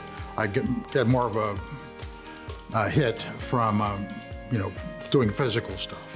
For professional chess player, the goal is to play, the best what you can do actually, to show your best chess and not to think too much about the result. To play well, because this year the tournament will be extremely strong. Probably will be the strongest tournament, senior tournament compared to previous years. I try not to think about the result because usually this is something which usually has negative effect on my performance. Also, I learned from a lot of professional athletes. They always say one game at a time, and that's going to be my approach. I am mainly trying not to embarrass myself. Like I said, chess is really, love of my life, but it's certainly not something that I spend too much time in the last 20 years. So I'm just hoping to have good fun and good time and reignite some old friendships and hopefully, like I said, had some decent score. Since I'm like a regional champion, I think the goal stays the same, to win it. But the competition is getting stronger every year, and I'm getting older, so we'll see how it goes. Well, I'd certainly like to win first place. It's a very prestigious tournament. It's drawing the best players.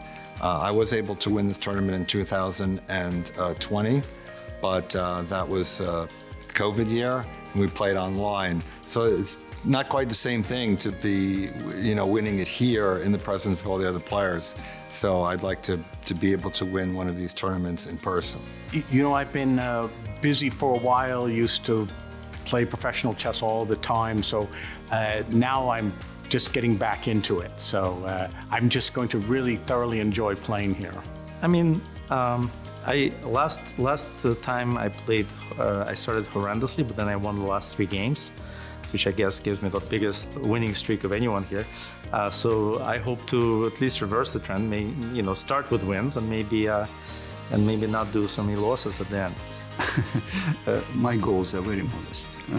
These days, because of my age and stuff, I'm more care about results of my students. And one of my great students is playing here. It's Alice Lee. We spent for wonderful years together. So I'm watching her, and she's a very strong. She's a very strong player. I'm watching her results and growing up. It's great. And myself, of course, I would want to play well, but I'm not a favorite.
everyone, and welcome back to our live coverage of the U.S. Girls, U.S. Juniors, and U.S. Seniors Championships. Here are our pairings for this all-important round 7. Dorsa, as we see an amazing result from Sophie Morris-Suzuki. She's a perfect 6. She's going up against a key rival today, Jennifer Yu. Yes, sir. Every time you see perfect, I want to just knock on the wood. I know. We don't want to jinx it. It scares me too. And let's take a look at some of these games, including, I wanted to say, Sophia's, which I'm going to just jump to her game. She's playing against Jennifer. We think that Jennifer literally made an error in the opening. It's kind of one of those finger failure errors. You want to make a move, but you do it in the wrong move order. I told you about my story, right? That I was thinking, I'm like, I love my position. What do I do? That was the last round I win. I get gold in the World Youth. And then I realized, wait, I made a move? When? And then I checked my handwriting. I wrote it down. I can't remember. Did I do that? And you were telling me a story that you had that happen to you. I've made every mistake in the world twice. I feel like this Bishop D7 was might one have of been them. too. Yeah, well, let's just catch up with the games, because we think that, in fact, this position was so good for white that Sophia missed an opportunity to really increase her advantage with the move knight d3. Essentially, the move rook c8 by Jennifer telegraphs her very strong desire C5. to play c6, c5. And if she, Sophia, had played the move knight d3, she just put a kibosh on that idea altogether. You're not going to play c5. She didn't do that. She played queen b3, and this looks very attractive. After all, you're bringing your pieces into play. But this is actually giving Jennifer the time that she needs to harmonize her pawns and pieces. And this bishop could drop back to e8 suddenly, wait a minute. On a bad day, a move like, for example, d4 takes c5, bishop takes, and rook takes could land with the knight on e5 under attack. So let me just make a bad move for white for just a second, sorry. Yes. A bad move. And I'm going to make, like, I don't know, 2 bad moves. And suddenly this is the type of thing where Jennifer... I see what you're going for. Nice. Yeah, Jennifer's sitting there saying, okay, I've got these ideas suddenly. And she never really could have had them a moment ago. So c5 on the board. Now, from Sophie's point of view, she's recognizing, wait a minute, something kind of went wrong. Maybe I should start to bail out here a bit. Maybe I should just play knight takes d7, capture the bishop while the capturing is good. I can stick a knight on b5, and I'm not going to be worse. I'll be a little bit better. But the advantage that she had, yes, a real dip. Another way that Christian was explaining before we went on break was about how the position would be different, the Sophie's game, if earlier, if Jennifer had played the correct knight d7 move and those knights, the e5 and f6 knight, would have been traded. Right. That was a very good comparison, and in the game, in the position that we have right now, yes, knight d7 would have been the way to go. And just comparing this how it would have turned out with how it actually turned out with the knight on e5 and the knight on f6. So this was, we think, what Jennifer expected. Yes. And the knight on f6 and the knight on e5 are both missing. Boom. Yep. So she was ready to play this position, but if you look at the analysis board versus the actual board, the knight on f6 is really an awkward piece because it has nowhere to go, whereas the knight on e5 was playing a very nice role. Yes. So that is a game, and I just wanted to again, Rochelle Wu, who's really on the outside looking in. Everything has gone perfectly for her. After knight to d7, she's got... Sorry, I was like, wait, that pawn on d6? Is gone. What? She lost it. Oh. She lost it. It's that bad. And completely winning now for Rochelle. This bishop is ready to pop out to c4. This knight will shut down the c-file, knight to c7, and then it will just be all she wrote on the kingside About Gracie's Rochelle, I might be mistaken, but I'm gonna say it anyways. This was like 5-6 years ago when I first came to US. Within the first year, I remember that I think she was working with one of my teammates, and it was funny because I remember her like this tiny girl's voice on Skype. Gracie or Rochelle. Rochelle? I Yeah. think it was Rochelle because I just remember the name Rochelle. I was like, that kid Rochelle, and then I see that she's playing so well here, but. Right. I don't even think she knows I know this. Right.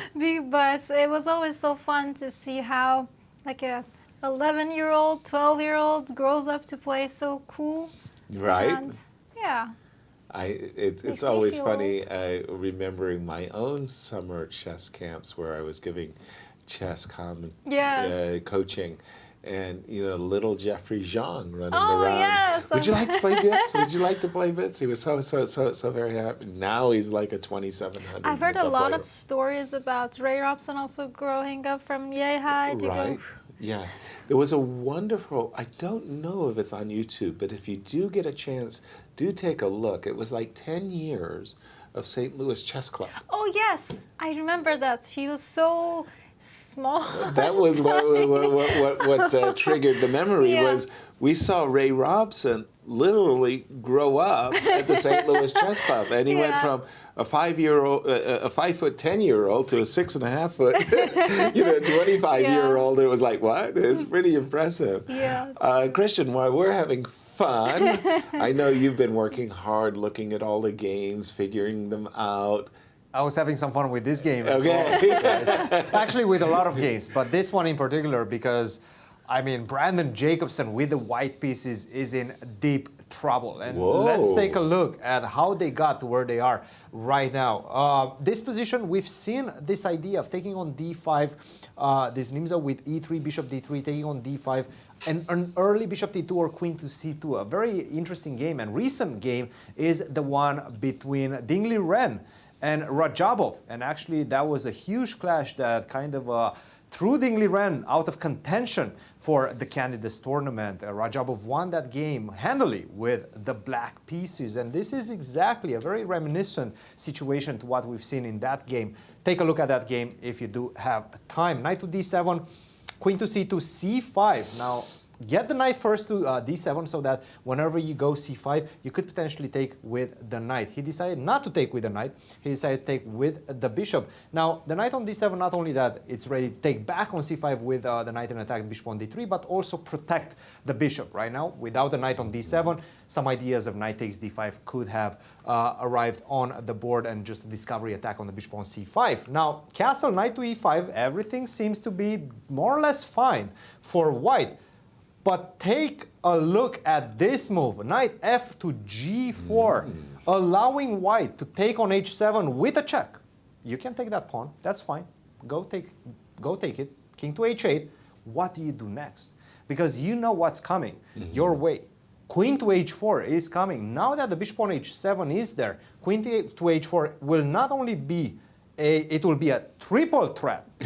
Attack the pawn on f2, attack the pawn on h2, and attack the bishop on h7. You cannot go g3 because, first of all, g6 just traps the bishop, but also knight to f3 looks like a very threatening check. You don't have the bishop on g2, the fianchetto bishop close to your king. You actually don't have any pieces close to your king, except maybe this knight on e2, but unfortunately it doesn't really help you too much. You have a lot of weaknesses on the light squares.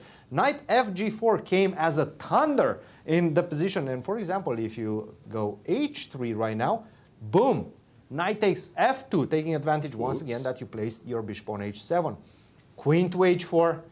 If you go king to g1, I'm not even taking on h7 and allowing the queen trade. No, no, no. I'm looking to checkmate you right now with the move knight to f3. Exactly. Yes, knight to f3. If you take, rook takes c3 comes on the board, taking advantage of all of my pieces. The bishop on c5 is ready to deliver the check, the fatal check in the position. This is just looking tremendous for Andrew Hong right now. Knight f g4. And Brandon Jacobson is stopped, exactly. After rook f d1, let's take a look. So castle, he still had 1 hour and 15 minutes. After rook f d1, 53 minutes. After knight fg4, another 15-minute thing. Right now he's on 40 minutes and thinking. And I have to, oh my goodness, look at him. He understands that there's so many pieces and so many attackers swarming around his king. And in fact, he doesn't have any defenders ready to help. Yeah, looks like thunder and lightning are about to strike his position. Another game I really want you to weigh in on, Christian, is the game of Christopher Yu and David Brodsky. When we left it, David had just unleashed a very nice sacrifice, knight takes b2, and it's not really a sacrifice. It's what we call a sham sacrifice. What that means is a fake sacrifice. It looks like I'm sacrificing a knight. Knight takes b2, but it's not a sacrifice. It's a sham sacrifice. I'm faking it because I will go queen c4 check, and if you cover the queen, well, cover your king, pardon me, I pick up the bishop. So I didn't sacrifice anything. In fact, I traded. Yes. It was a Yasser approved pawn. And that's big time, big time. But we had some interesting developments thereafter. One thing was the move e6. We kind of briefly, very, very briefly looked at it, but from a different move order. Queen c4, knight e, and I wanted to get Christian, your perspective right here, because David said, look, let's trade queens. I'm not going to be worse. I'm going to be better. Life's good, we think. But could he have taken the bishop on f4 after the move knight e5? That is to say, move 21, knight e5. He played queen takes e2. Correct. But well, if you take on f4, what's the follow-up? Follow-up, you have to take on f7 most likely. Pretty much. Right? With the pawn. With the pawn, yes. Exactly. And then because I am a rook down, I want to take a full rook. Exactly. And now if you go king to h8, a g3. G3. I'm getting close to somehow checkmating you. So it is a rook at the moment. Imagine this position. For example, if you go queen to g5. Okay. King to g2. Okay.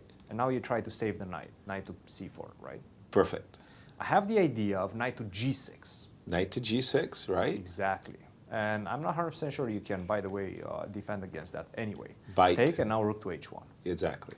And now queen to h6, take on e7, you're going to get checkmated. I agree. After queen g5, maybe just throw in the f4 to make sure the queen goes to h6, then do everything. We're going to do the same thing. Same thing? We're going to do the same thing because right now rook h1 is coming with a tempo. So take on f7, king to h8, g3, and if you do go to h6, then once again king to g2. Yeah. So again, take, king, g3. If we go immediately to g6. The same thing. You are threatening checkmate at that point. Queen to h1 is a checkmate move. I don't have time to do anything but king to g2 and get the rook to h1. Now the thing is, you are a rook up, right? Exactly. But your rook doesn't really help you that much. Now once again, rook to h1. So and that's not the only move. I can start with knight to g6, but I think rook h1 is good enough. Right. In any case, we're going to get into a position of bishops of opposite colors. I think it would be easier to play white. Easier to play with white. I just wanted to make sure that, you know, like, he left his bishop on f4 hanging, did Christopher. And now, after knight e5, takes, bishop f6, rook h1, and David has been kind of shaking his head like, did I get confused? Take it away, Christian. This is a huge game for our junior championship. Oh, absolutely. I'm not 100% sure why he's shaking his head. Rook h1 must have been a move that he considered, right? Absolutely. And he's not losing. No. No. He's all right. I mean, he can play h6 right now. I'm a bit surprised that he's so disappointed in his position. Why not just simply h6? Right. So h6. I'm assuming white has to take on f7 check. Yes. And then I'm assuming we've got to recapture it. Rook takes f7. Sure. I mean, king h8, knight g6, I think is not what I am playing for. Yeah. Now, you could take the rook, you can play bishop e6, but the whole point is that black desperately wants to get in this crucial move, bishop on e5, bishop on f6 takes e5. So Could we do that before h6? To just eliminate funny business on f7. So bishop takes e5, even if bishop takes h7, king h8. I don't really think there is... I have at least a perpetual now. Yeah. Well, we're thinking black is for choice. Oh. But not only perpetual. Maybe I can even try to do something else. Exactly. You might play for more, but definitely black. We think black is for choice. It's actually very close to equality right now. Really, at this moment.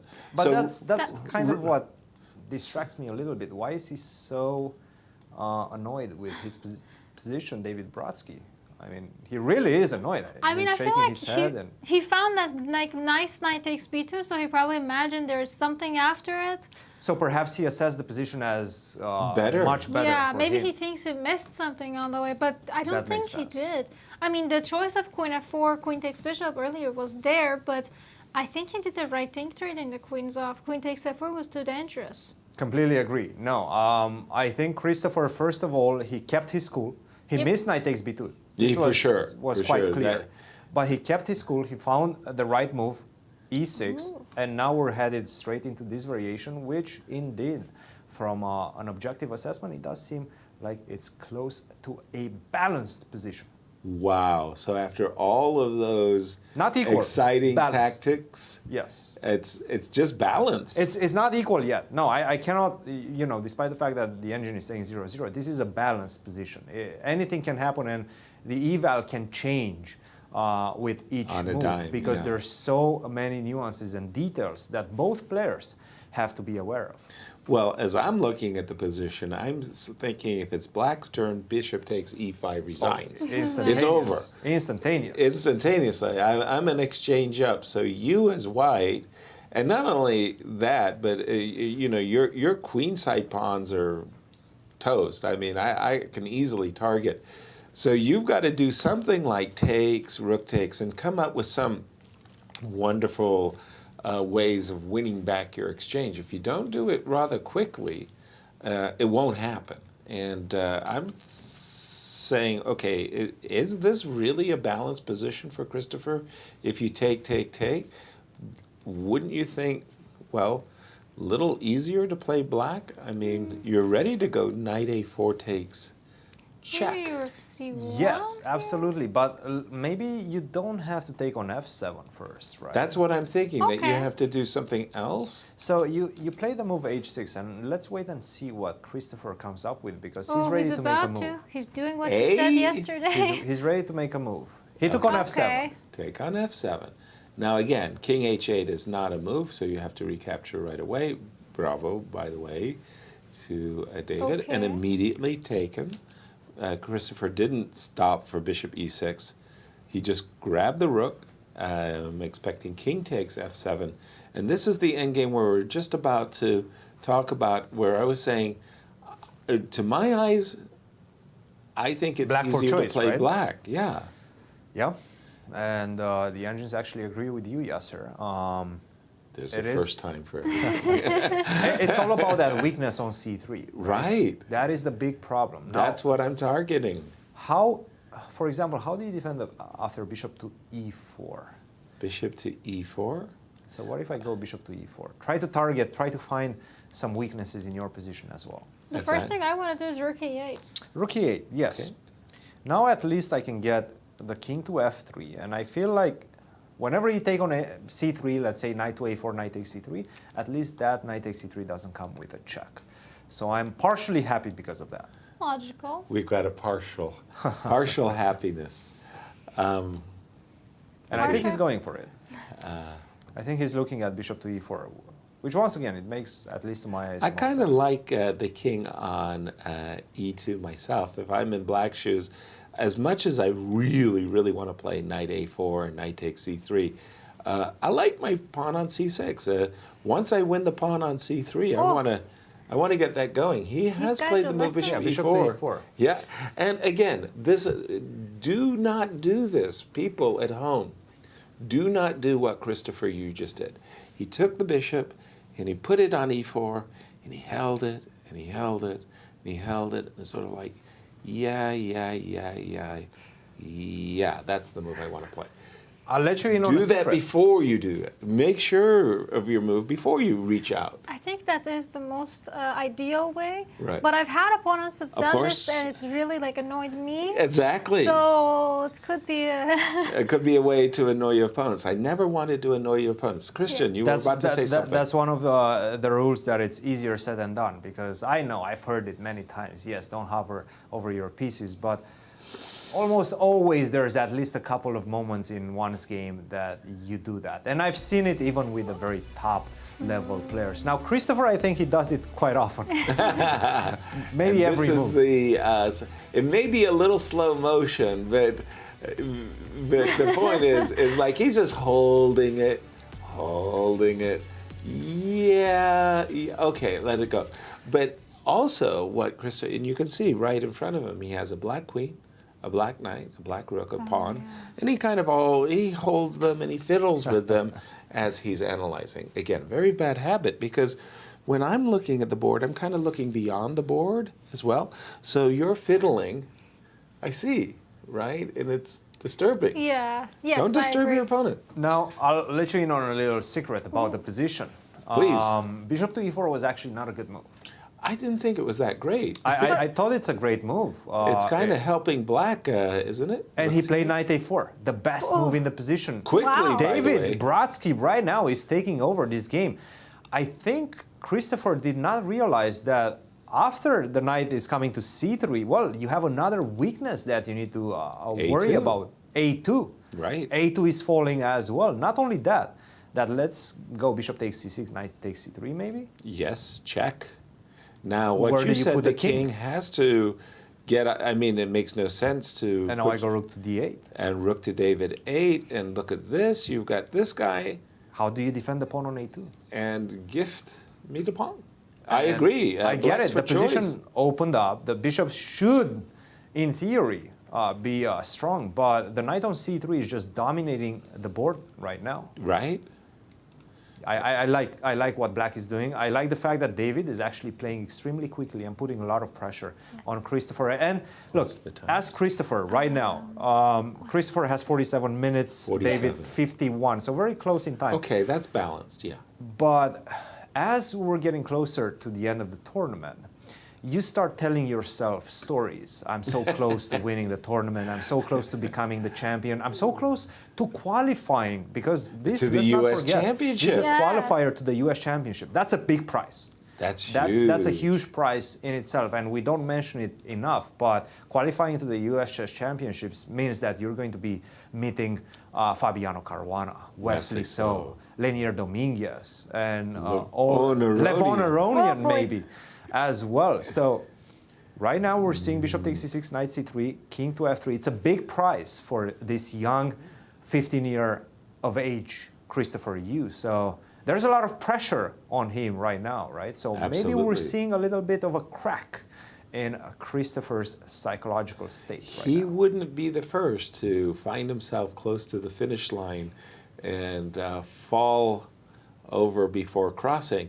But you're absolutely right, Christian. I really, really want to emphasize that to the audience, that when I played in the junior championships and they were qualifiers to the U.S. Championship, that was like, wow, what a cool goal that was. I really, really wanted to qualify. And again, because of the pandemic, we're going to be playing catch-up at this year's U.S. Championships for the Open as well as the women's section, where we'll be inviting 2 junior players, I think. nice. The winner of this juniors as well as the winner of the juniors before. So Which the is- field will be a little bit bigger than our normal field to Wonderful. accommodate Now, those players. the question is, Hans Niemann qualified from last year, but he also qualifies by rating because he's already down to Power to him. 2,700 or something Right. along those lines. So Right.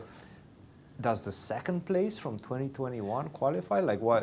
We will No, probably I- need some clarification. Right. I always understood that you use your first qualification criteria. In this case, it would have been the juniors. The juniors. Recently, Hans Niemann, so his rating, I mean, has exploded, right? I mean, we're talking 250 rating points in the last 3 years, Christian? Yes, 2450 to like 2,700 in a matter of like, I think he decided to go for it at around 16 years of age. Right now he's Okay. close to 19, Okay. and his leap was just impressive. Absolutely. So, yeah, I think he's in by qualifying. By junior. So then we get an extra qualifier seat. By rating. Perhaps. Or, yeah, that's the way it would go. But, okay, in the moment, Christopher, you His in position. trouble.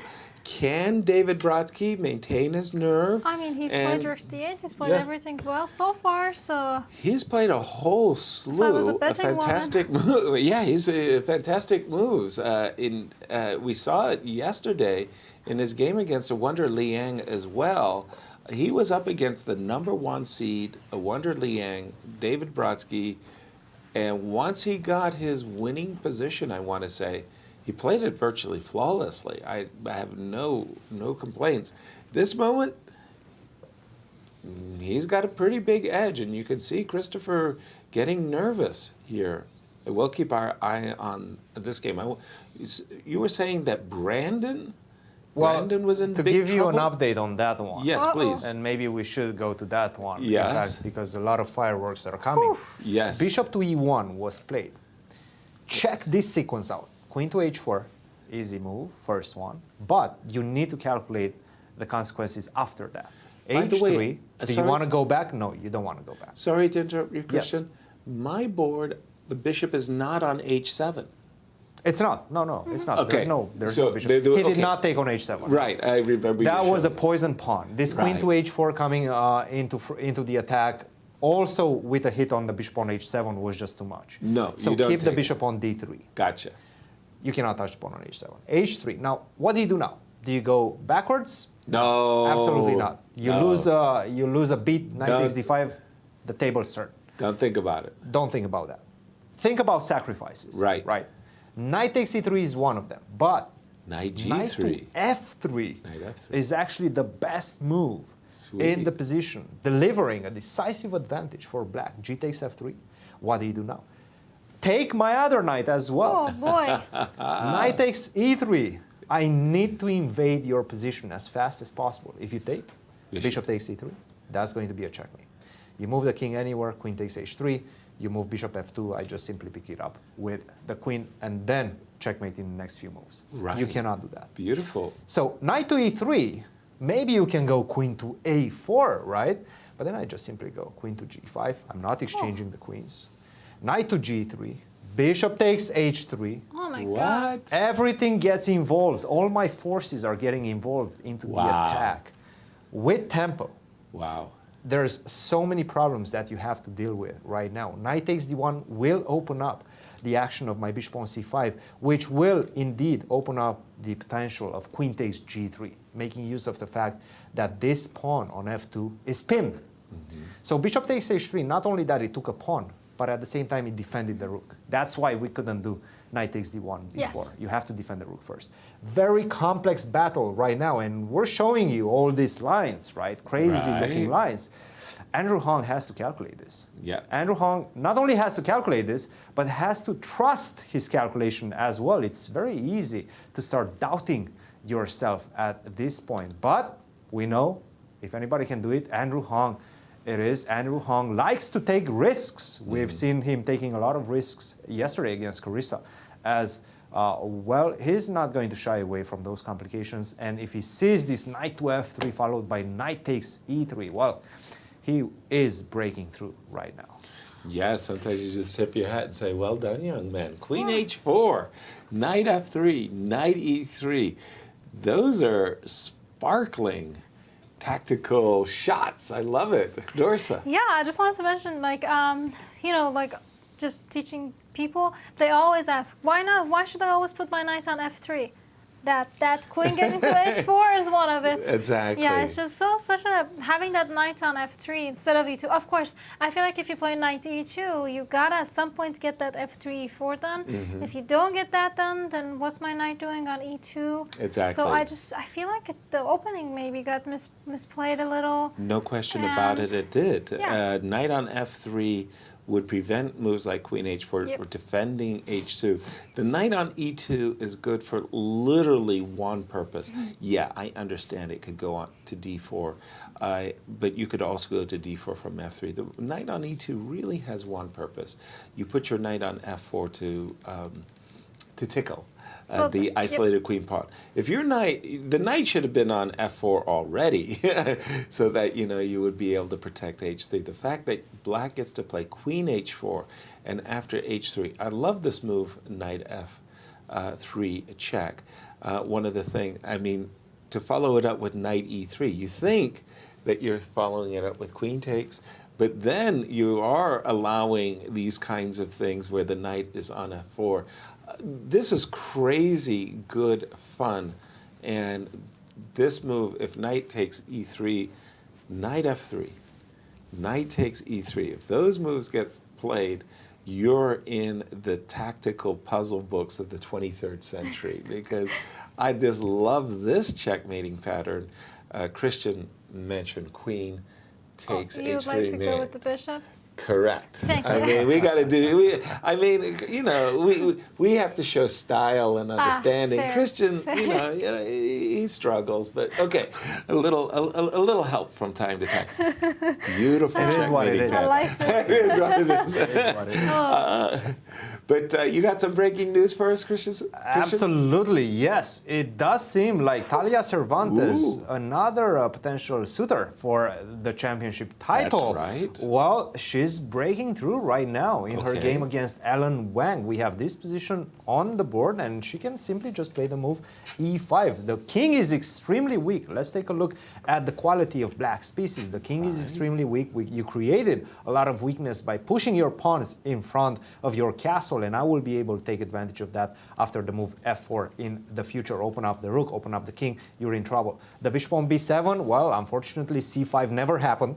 The bishop on b7 is still stuck, and c5 is not yet on tap because the pawn on b5 is hanging. So you're a few moves behind in that regard as well. I have the two bishops. I have this diagonal open towards your king, and it's just looking pretty rough right now. I mean, rook to e1 is a simple move, and once again ask you, what are you going to do next as black? Because I know what I'm going to do next. I'm going to go e6 if you let me, right? So I'm looking at the quality of the pieces once again, and I'm not seeing any good pieces for black or any potential for any counter play for black. And this is alarming. I think Thalia is right now breaking through, but I have to say, Thalia has had a lot of winning positions. Now, she has some difficulties converting those winning positions.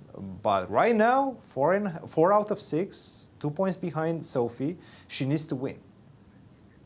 And she also, let's not forget, plays Sophie in the last round with the white pieces. So that could potentially become a huge clash, consequential clash for the final standings. It's like one of those things, Dorsa, you have Hollywood script writers who, write these dramatic stories and build up the drama.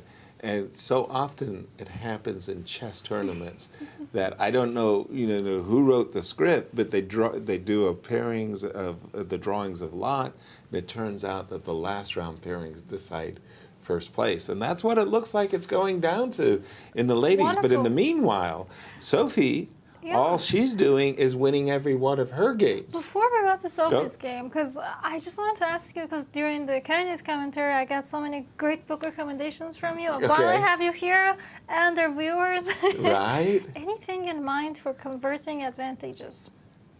For converting advantages? Yes, because that's something that I had to work a lot on. I still do. I know so many people work on, like, okay, I get a little bit of advantage. Now what do I do? Right.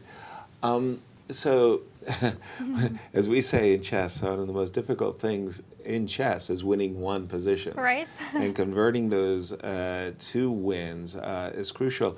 I remember Improve Your Chess Now. It was a book that was written, funnily enough, by Jonathan Tisdale, which was one of our guests. Yes, I got so many good books from him Exactly. too. That was for me, but I really like games collections, seeing the best games and looking at players' games holistically, from the opening through the middle game through the end game, and getting carried along with them. I'm not sure I'd have a good recommendation, and again, because one size does not fit all, right? I mean, something like The Amateur's Mind is a fantastic book by Jeremy Silman, really aimed at class players and experts, may not help somebody like you.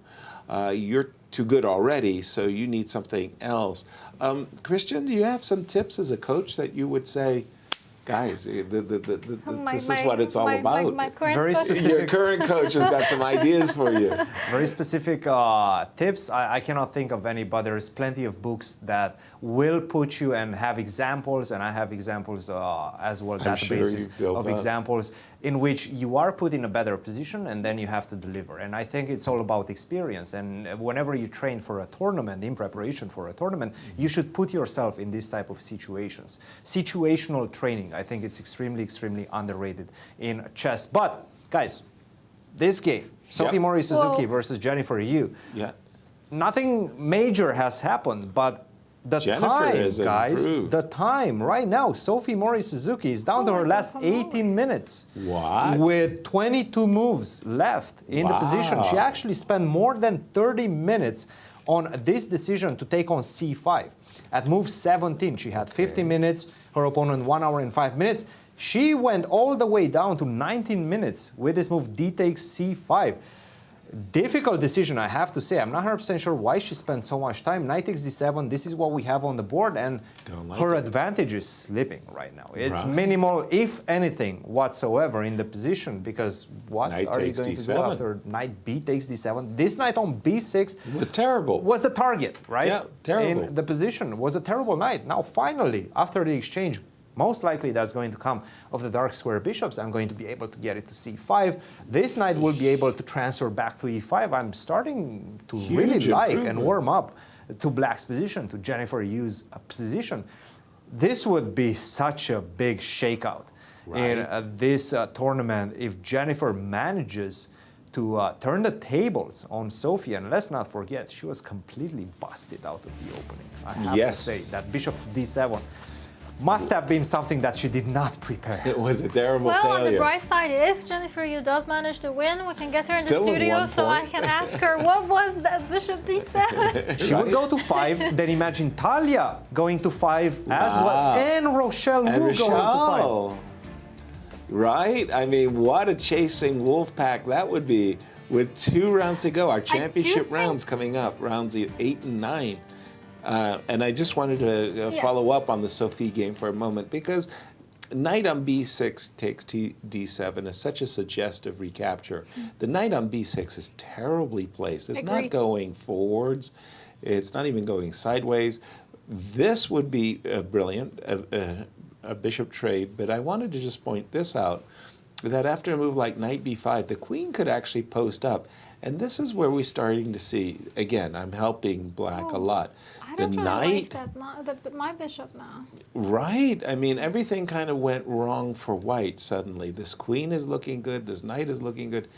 Maybe this pawn is even a tad weaker than the pawn on a5. So this is how Jennifer, gets a really good position out of a really bad opening. And she took with the b knight. Yes, exactly. So this is a game, and we mentioned Rochelle and Thalia.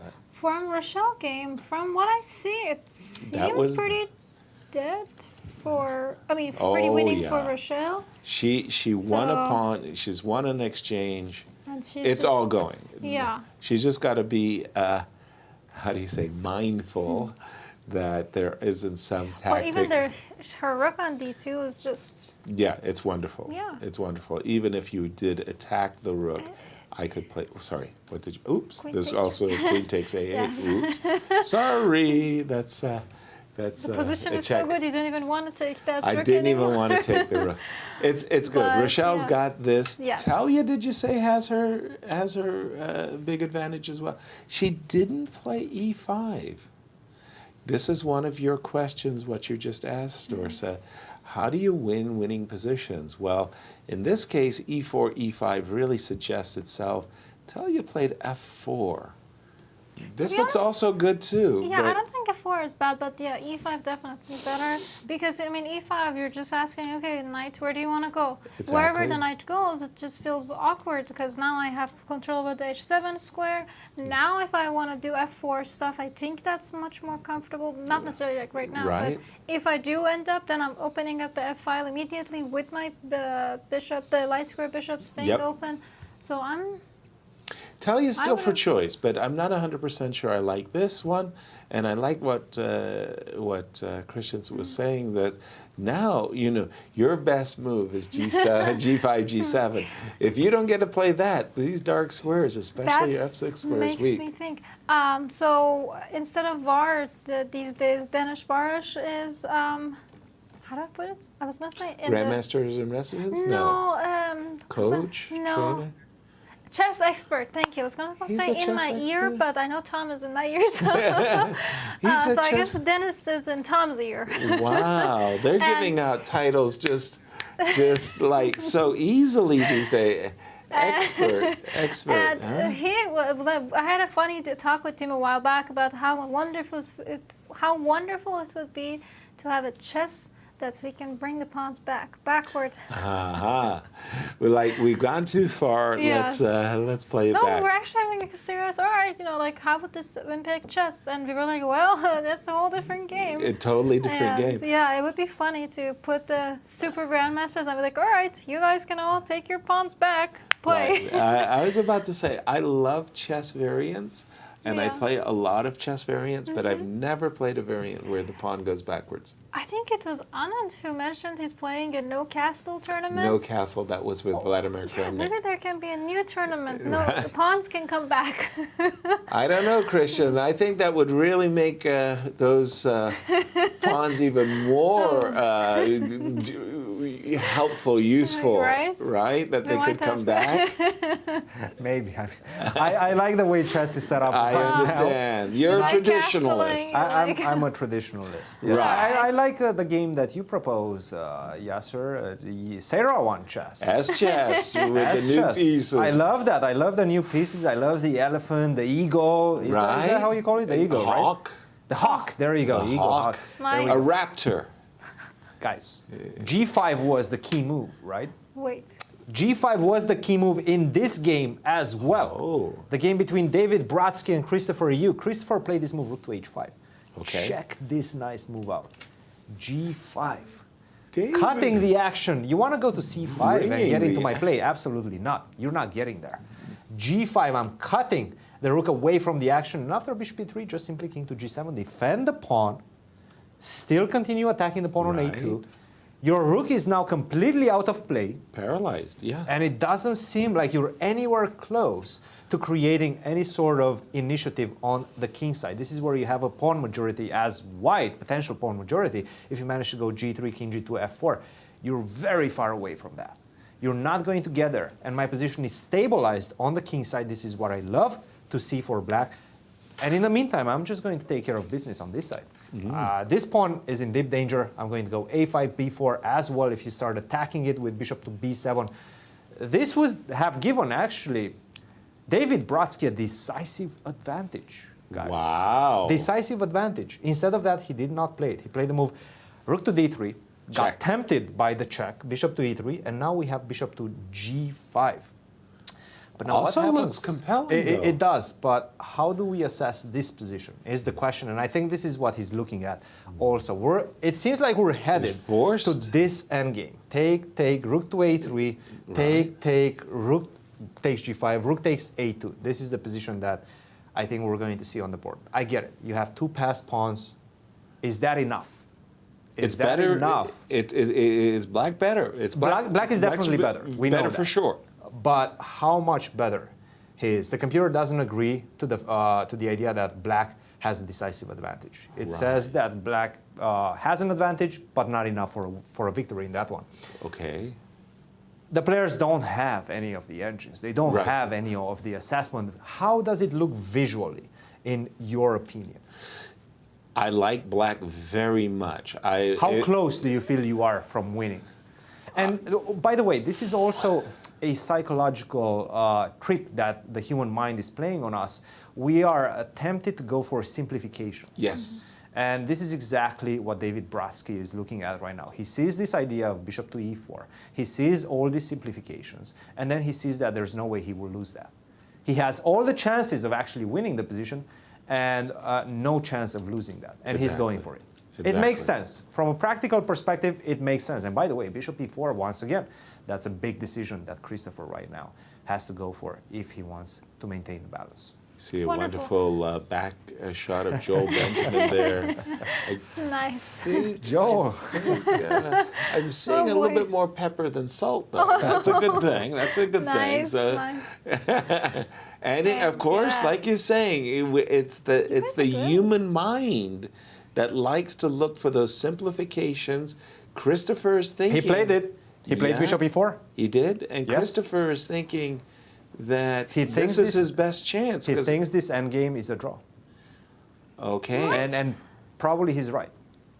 Bishop takes g5, h takes g5, rook takes g5, rook a2. Maybe a draw, but he's got to work hard to earn it. Oh, man. By the way, as we're in break territory, I just wanted to give a quick look at the Carissa Yip game before we go. Oh, the Scotch. The crazy part is, I am not joking, I think both players, despite the fact they've taken a lot of time to get here, are still in theory. That the Scotch defense, the Scotch opening, the theory has gone so deeply these days that close to they're playing a game. Close to it. You're one move away. I don't really agree with pawn takes pawn. What did you want? Well, white just played the move knight on d2. Pardon me, white. Carissa just played the move knight d2 to f3. And she's looking at like, hey, give me the tempo against your queen. Maybe knight g5. Which was the first move out of theory. Knight f3 is the first move? Knight to f3 was the first That's her novelty? The novelty, yes. And by the way, a novelty over a game of Sam Shankland versus Laxman Brajaram from 2008, when Sam was 2,200. 2,200. A very young Sam Shankland. He was a promising talent. A promising Sam Shankland, yes. And what happened after? Sam actually lost that game with the white pieces. But knight f3, to my mind, sometimes you have a novelty where you do something really crazy, unexpected, creativity. Then you have a novelty that looks like the most normal move on the board. And you ask yourself, nobody ever played knight f3 before, Christian? I mean, that's such a decently good move. Which one, excuse me again? Knight f3 by Carissa. Yes, knight to f3. Yeah, no, rook to c2 was the move that was played. I kind of moved away from that game. Give me just 1 second. Let me get back to it. Okay. Knight to f3 is the best move, yes. D takes c4 is also the best move by Balaji. And this is what we have, queen to e4, queen to g6. It does seem like both of these players are playing quite good and precise chess, in fact, at this point. And the way I look at it, and the way probably Carissa looks at it, and Balaji as well, it seems like black is doing just fine. Could it actually be that we're still in the both players' preparation? No, absolutely no chance. Carissa has 29 minutes, Balaji 34 minutes, no chance. No, they've been spending a lot of time up to this point. Even though they've been spending a lot of time, it's only been 1 or 2 original moves. But no chance they know. I don't think that theory was any good. Let's just put it this way. I mean, this was a 2008 game between a 2,200 Sam Shankland and a 2,400 that I actually have not heard about. So I don't think that was a very theoretically sound game either. I think Sam was underrated at 2,200. Yes. I was going to say the position. I mean, I feel like it's still one of those like dream positions, quote unquote, because of the pawn structure. Right. But I'm having a hard time thinking how to actually fight for it. I think. Well, my first thought is that Carissa, after the move queen e4, queen g6, should trade queens. All right. Okay, so in my mind, when I have such positions, I'm thinking my trumps are the bishop on g2, the knight on f3. These pieces, the knight on b6, the bishop on a6, they're off the board. I understand you've won a pawn, But I'm thinking, let's say you take. All right. Okay, let's say I play e6. Let's say you take. And let's say I play knight e5. Now, at the moment, the problem is I've given up a lot of pawns. I wanted to, Black's pawn structure is weak. I have weakened the pawns, but in fact, there's still a lot of black pawns on the board. I'm not 100% sure I'm justified in making all of these pawn sacrifices. She played queen h4, and as we get ready for break, Christian, get in your word. Breaking news, guys. One of the chasers in the senior section, that is Alex Shabalov, who won a brilliant game yesterday with the black pieces against Kaidanov, is in deep trouble. Right now with the white pieces, and this just happened in the last couple of moves. Let's take a look. Beautiful position for white. h5, now you can actually take on h5, gift me the pawn. Why not? Gift me the pawn. This is actually a very nicely protected pawn. But he did not play that. He got tempted by this pawn storm on the king side with the move f4. There's a big problem with this though. H takes g4, h takes g4. You would think that you're controlling everything right now. Right. Knight f5 came out of the blue, opening queen up h4. the queen's attack via h4, which is actually just simply deadly. Deadly in one move. You cannot take because of queen to h4. This is mate. It's just mate. It's just mate. Wow. That's the thing. It's just mate. Whatever. If you go rook f3, check, checkmate. That's one way. Queen to h2 is the checkmate threat. If you go here, queen to h1 is a checkmate. If you go knight to f3, queen to g3 is a checkmate. Every single defense is met with a checkmate. It's after knight f5, you have to go bishop f2. And guess what? Knight to e3 is going to come on the board right now. Knight to e3. Knight to e3, yes. The bishop just came back from e3. The bishop is not allowed to get off the f2 square. h4 because square, queen h4, once again, is the checkmate threat. So knight to e3. That's going in my puzzle book. And Igor sensing the moment. He's sensing it. He's looking at it. And Shabalov, when he played, and there you have it. Nice, it's on the board. Done. And it's on the board, right? Oh my goodness! What a turn of events! And very quick. This is wonderful. I have played with Alexander Shabalov, shabadabadoo, so many times. But he just made the move, queen d1 to e1. Now, 10 years ago when he made that move, he made it with such, I want to say dignity. Oh my. So, like elan, like this was all a part of the plan. I have seen knight f5. I have seen queen h4 and checkmate. I have seen you fork my queen and rook, and go ahead and take it. And it was like, wait a minute, doesn't this guy know he's busted? I mean, I think he knows. But now, 10 years later, you see him holding his. 10 years ago, he would get up with his regal dignity. Yes. Thank you. I was trying to figure that bluff part out. Thank you. Complete bluff. And he's been had, and he's in trouble in this game. As we go on our break, we asked the girls. Yes. What are your goals for this tournament? Here are their answers, and we'll see you on the other side of the break.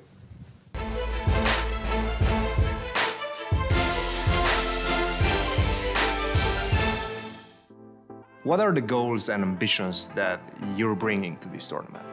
I just like to play a few great games.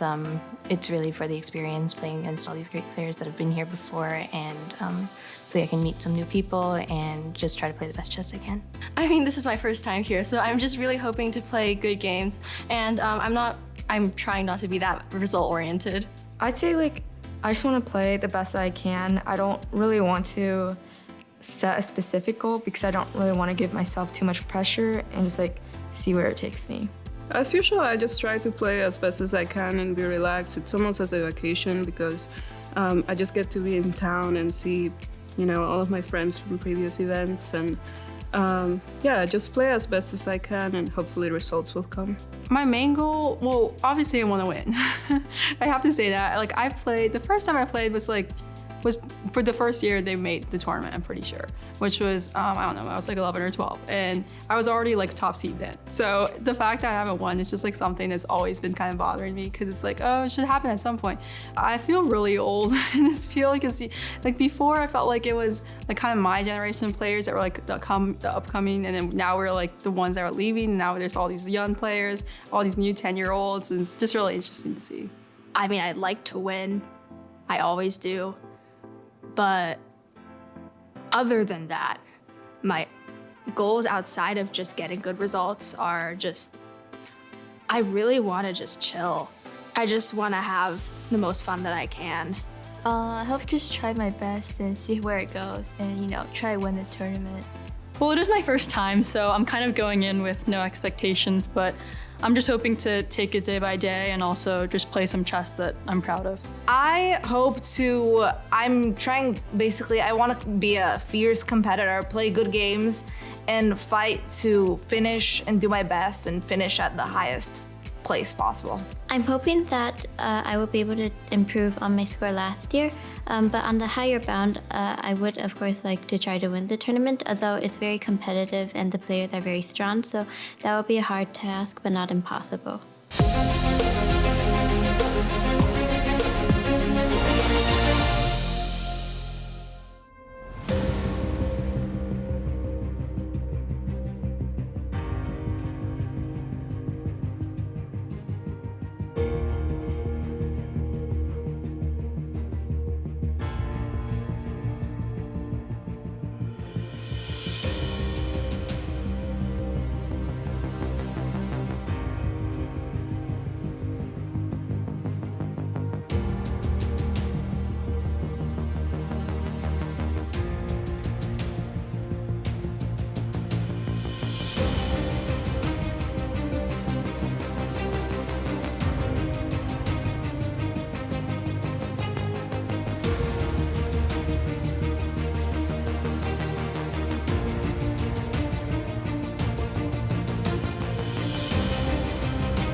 Hello, everyone, and welcome back to our coverage of these junior championships. While we were on break, Awonder's game has just finished against Pedro Espinosa. I think Awonder actually was the winner in that game. And as also while we were on break, the game between Vladimir Akopian and Maxim Dlugy, it was a good opening for Akopian, but things have gotten better and better and better. I see, yes. And now it looks like Vladimir has really just kind of dominated the entirety of the board. The center, the queen side, and the king side all seem to be in white's favor. And that's a very, very big result because, once again, Vladimir comes into the round a half a point behind the three leaders. He's playing one of them, Max. If he can get past Max and the other leaders draw, Akopian will earn a tie for first. And we've just seen captures on E5. Okay, so check this idea out, guys. Let's go for it. Go, Christian. What if I go knight to c6? Okay, bad idea. Forget about it. Wait. I mean, like, forget about it. Like, don't. Look, this is what I'm seeing. Whenever I see a knight on h4 and a bishop on e4, I see the knight completely dominated. Correct. So if I manage to exchange all of the pieces on the left side, and leave the position with only the bishop and the knight, that is game over. So I was looking at knight to c6. Gotcha. Because there's actually no physical way in which you can return the knight back. You can go g6 and then go knight to f5 and sacrifice a piece, but I think that's just losing. So this is what I was looking at. The problem is you don't have to take on d8, but you have to take on e4. Yeah, but exactly. This is where you have domination, or rather tsuji, against the knight. The bishop on e4 dominates the knight. Very interesting. Two files between the bishop and the knight, or two. The bishop ends up dominating the knight on the two files of the two rows. Nice, but unfortunately, you're right. You After don't rook have takes to, d8, rook takes d8. yeah, bishop takes e4. Yeah. Black doesn't have to comply. But at this moment, no compliance. This is another one of those moments, Dorsa, where it's sort of like you're winning. Mm-hmm. You're good. No. You're great. If you're white and you say, okay, now's the finishing touches. Okay, so Christian, it looks visually like Akopian has everything his little heart could desire. But what's the finishing touches? I actually. Well, I'm sure we will get to that in just a second. Oh, sorry, you've got something else. Apologies. We have a guest. Let's go for it. That's exactly why we do have a guest. Let me guess. Could it be Awonder? Well, you have him on the screen right now, Yasser, so that's not a difficult guess. We do have Awonder Liang. He's the only one who's won his game. Dominant victory in his game against Pedro Espinosa. Awonder, welcome back to the show. Congratulations. Big victory for you. It seems like whenever you lose a game, then you come back with some devastating revenge the next day. Is that how you're feeling as well? Right. I mean, sometimes you lose 8 rating points in one day, get 0.8 back, so a pretty fair trade there. Yeah, I mean, I thought today was fine. I mean, I think the game went pretty smoothly and wasn't really much to discuss there. Let's look at the game, because it did seem like you mentioned that you broke through quite early on, especially after this simplification in the center with taking on d4, and you got that e5 breaking. Is that when you felt like you're taking over the initiative and the game? Yeah, I'm not too sure how the opening goes. I had this against Parham Magsudu from the black side, and it was very similar. Like, I just wasn't that familiar with the plans. And I sort of set up in a similar way he did, and he just crushed me with like d4, and knight takes d4. I mean, not the exact position, but the structure. It was just like queen d2, rook d1, and there was just no chance at all for me. Yeah, I don't know if e5 works at all. I mean, I thought knight takes d4 was quite fine as well, but yeah, after e5, it looked okay, and knight d5, knight d4, and bishop g4, knight e2 was a little important, but I think that's why knight to h7 was probably the only way to go for him after yeah, probably. E5. I mean, I think probably e5 is not the best move because it does allow him some chances. Like, if he loses the exchange, then, I mean, there's always some compensation on the light scores, so Right. more or less acceptable for him. But the way the game went, like after we simplified all this, I mean, with knight takes e6 and so on, yeah, this should be technically winning for white, and I think he didn't defend in the best way, but the conversion was quite smooth after that. Awonder, congratulations, important victory for you to try to get back into the game. Still 2 rounds to go. Who do you have next? I think I finished with Andrew Hung and Balaji. Yeah, just looking to play 2 normal games, I think. Looks like Christopher's really running away with it again. I think, I'm not too sure, but I thought he was winning again.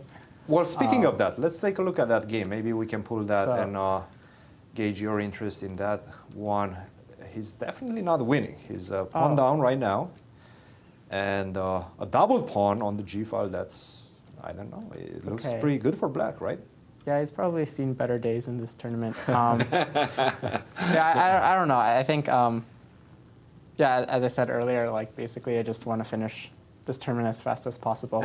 So, yeah, I mean, today was good, but yeah, I hope that I can keep it up. Awonder, congratulations. We'll see you tomorrow. Hopefully. Good luck, Nice. Awonder. Wonderful. And Christopher, I mean, come on, come on. This is a terrible position. He's literally 2 pawns down because the double G file, double pawns on the G file, G5 and G2 are not good. Full stop. And after, for example, I'm just going to keep my bishop on this long diagonal. I love the possession of the G7 pawn. So long as I hold that G7 pawn, these pawns aren't going anywhere. In the meantime, I don't care how slowly I have to do it, but I will advance those pawns, and yes, I will bring my king to the queen side.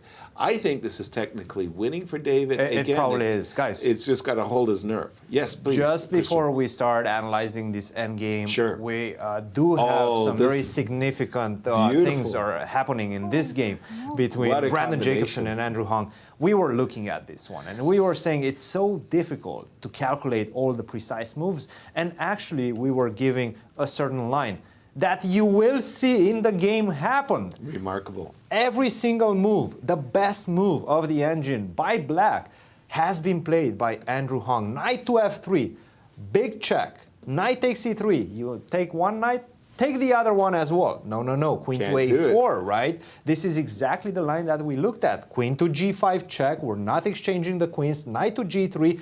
We said that you have to defend this rook on e8. How do you do that in the best way and the best fashion? With bishop takes h3. This is the position that we have on the board. Andrew Hung is just bossing his way right now towards victory because, I mean, what do you do right now? Can we take knight takes d1 is a problem. Can we take the knight? Let's start with the obvious. Can you take the knight? Well, let's start with the obvious. What if I just take with a rook? Okay, now I understand there's a discovered check that's going to destroy me. I got to get my king out of dodge. Precisely. King h2. King to h2. Look. I'm sensing something. Well, My spidey Christian, senses. stop. My spidey senses are. What if I Tingling? just go like this? Did you see how he did that? did, He just yes. held his finger. I mean, we were just talking about I'm learning from Christopher Yu. I'm learning from Christopher Yu, guys. And he kept his hand. It's a digital piece.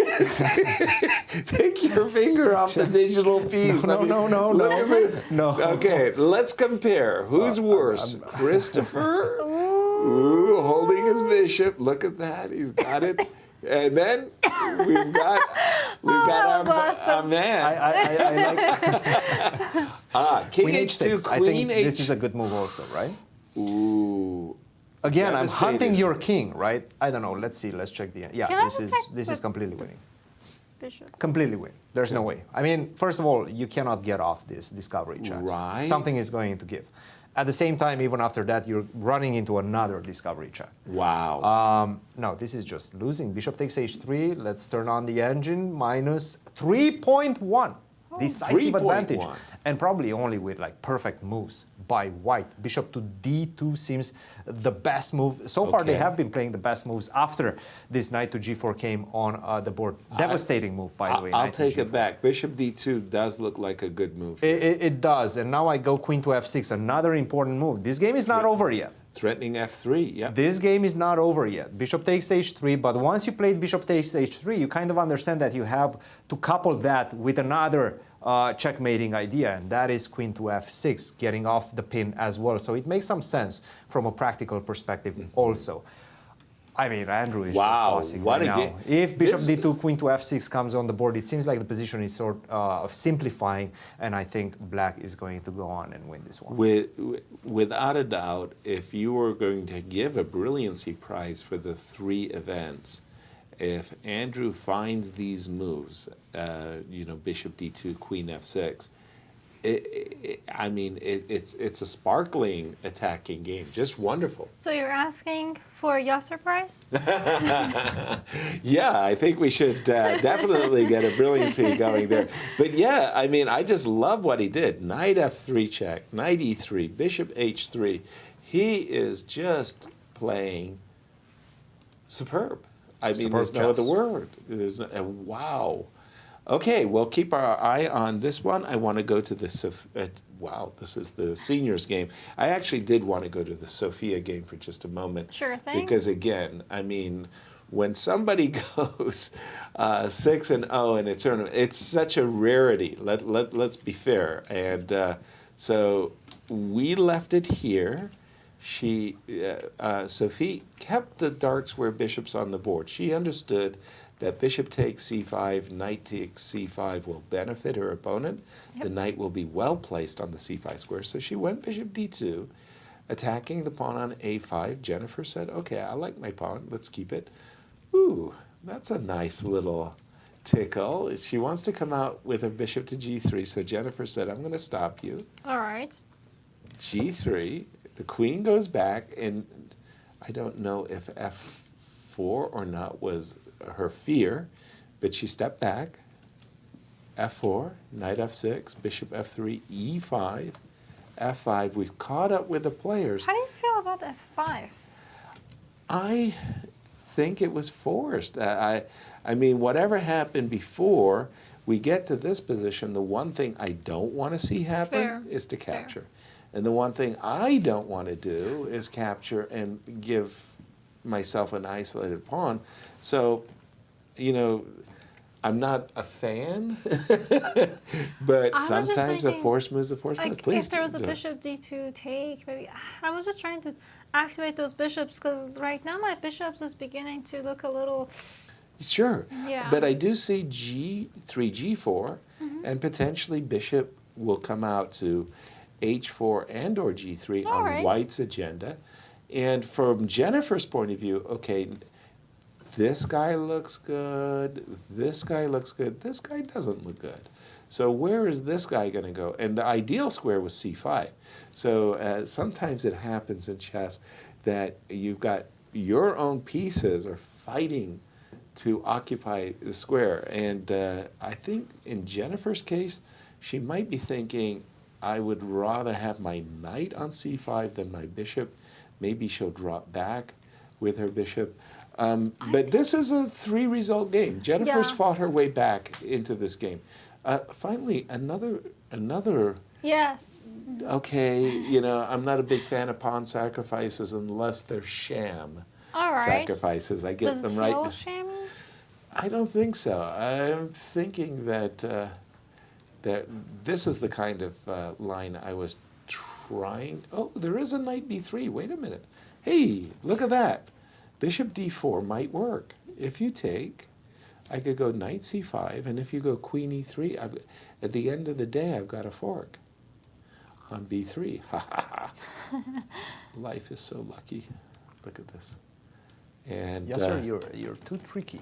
I did. I tricked myself. What about bishop d4? Can I get away with bishop d4? Awesome. Yeah, most likely you can, of course. Because if I can get my knight to c5, I'm kind of... Bishop d4 seems like a good move. Okay. I'm probably not going to have to take it.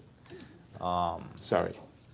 And what Bishop would, e7 is one of the moves. Bishop to d4. Both of them, with the upcoming knight to c5 on the board, Right. gives black the advantage. It seems like that. Now, once again, it's all about the quality of the pieces, and things have changed. Right. It was the knight on f6 that was suffering, with the pawn on f3 being controlled like that. The knight on b6 was suffering. That knight is becoming one of the strongest pieces in the position from c5. Everything has changed. In Right. the position. This this is what I'm knight was seeing. suffering. This knight was Exactly. suffering. This the bishop on d7. I mean, what can you say about that bishop? And now, for the current moment, Jennifer only has one problem: the knight on c5. Transfer to knight on d7. Transfer it to c5. Transfer it to d4. She's got no problems. All of her pieces are lovely. I And love that move, bishop d4. You like it? I really like that move, bishop d4. Okay. It just feels like that is the right direction in this position. All right, and we'll keep an eye on this one. Rochelle, did she win yet? You're waiting, huh? Whoa. Wait. Whoa. All right. Okay, I mean, just what's happening I there? see I know some- exactly. It's like, what is happening here? Just There's a some second. extra pawns here and there. There's an exchange. There's some extra pawns as well. And we just saw the move queen d5. Oh, that's queen a d5. domination. Okay, yes. If we see queen d5, then the game is over. Yeah, and we think, Speaking of games kind of being kind of please take towards me the where you end, like to go. I do recall in the seniors. No, let's stay with the junior girls, though. Okay. Because there's All right. another one that is about to be over. That's Oh. Thalia. Thalia Thalia? is also about to put the finishing touches. My Okay, girl. let's So find- all the ladies with 4 points might be winning today, while Sophie is in some Wow. trouble. Wait, actually, I think we're in. Yes, Talia's game. She does have Ellen? I mean, this is, pretty. I mean, look at Pretty. Black's king. this is There's- over.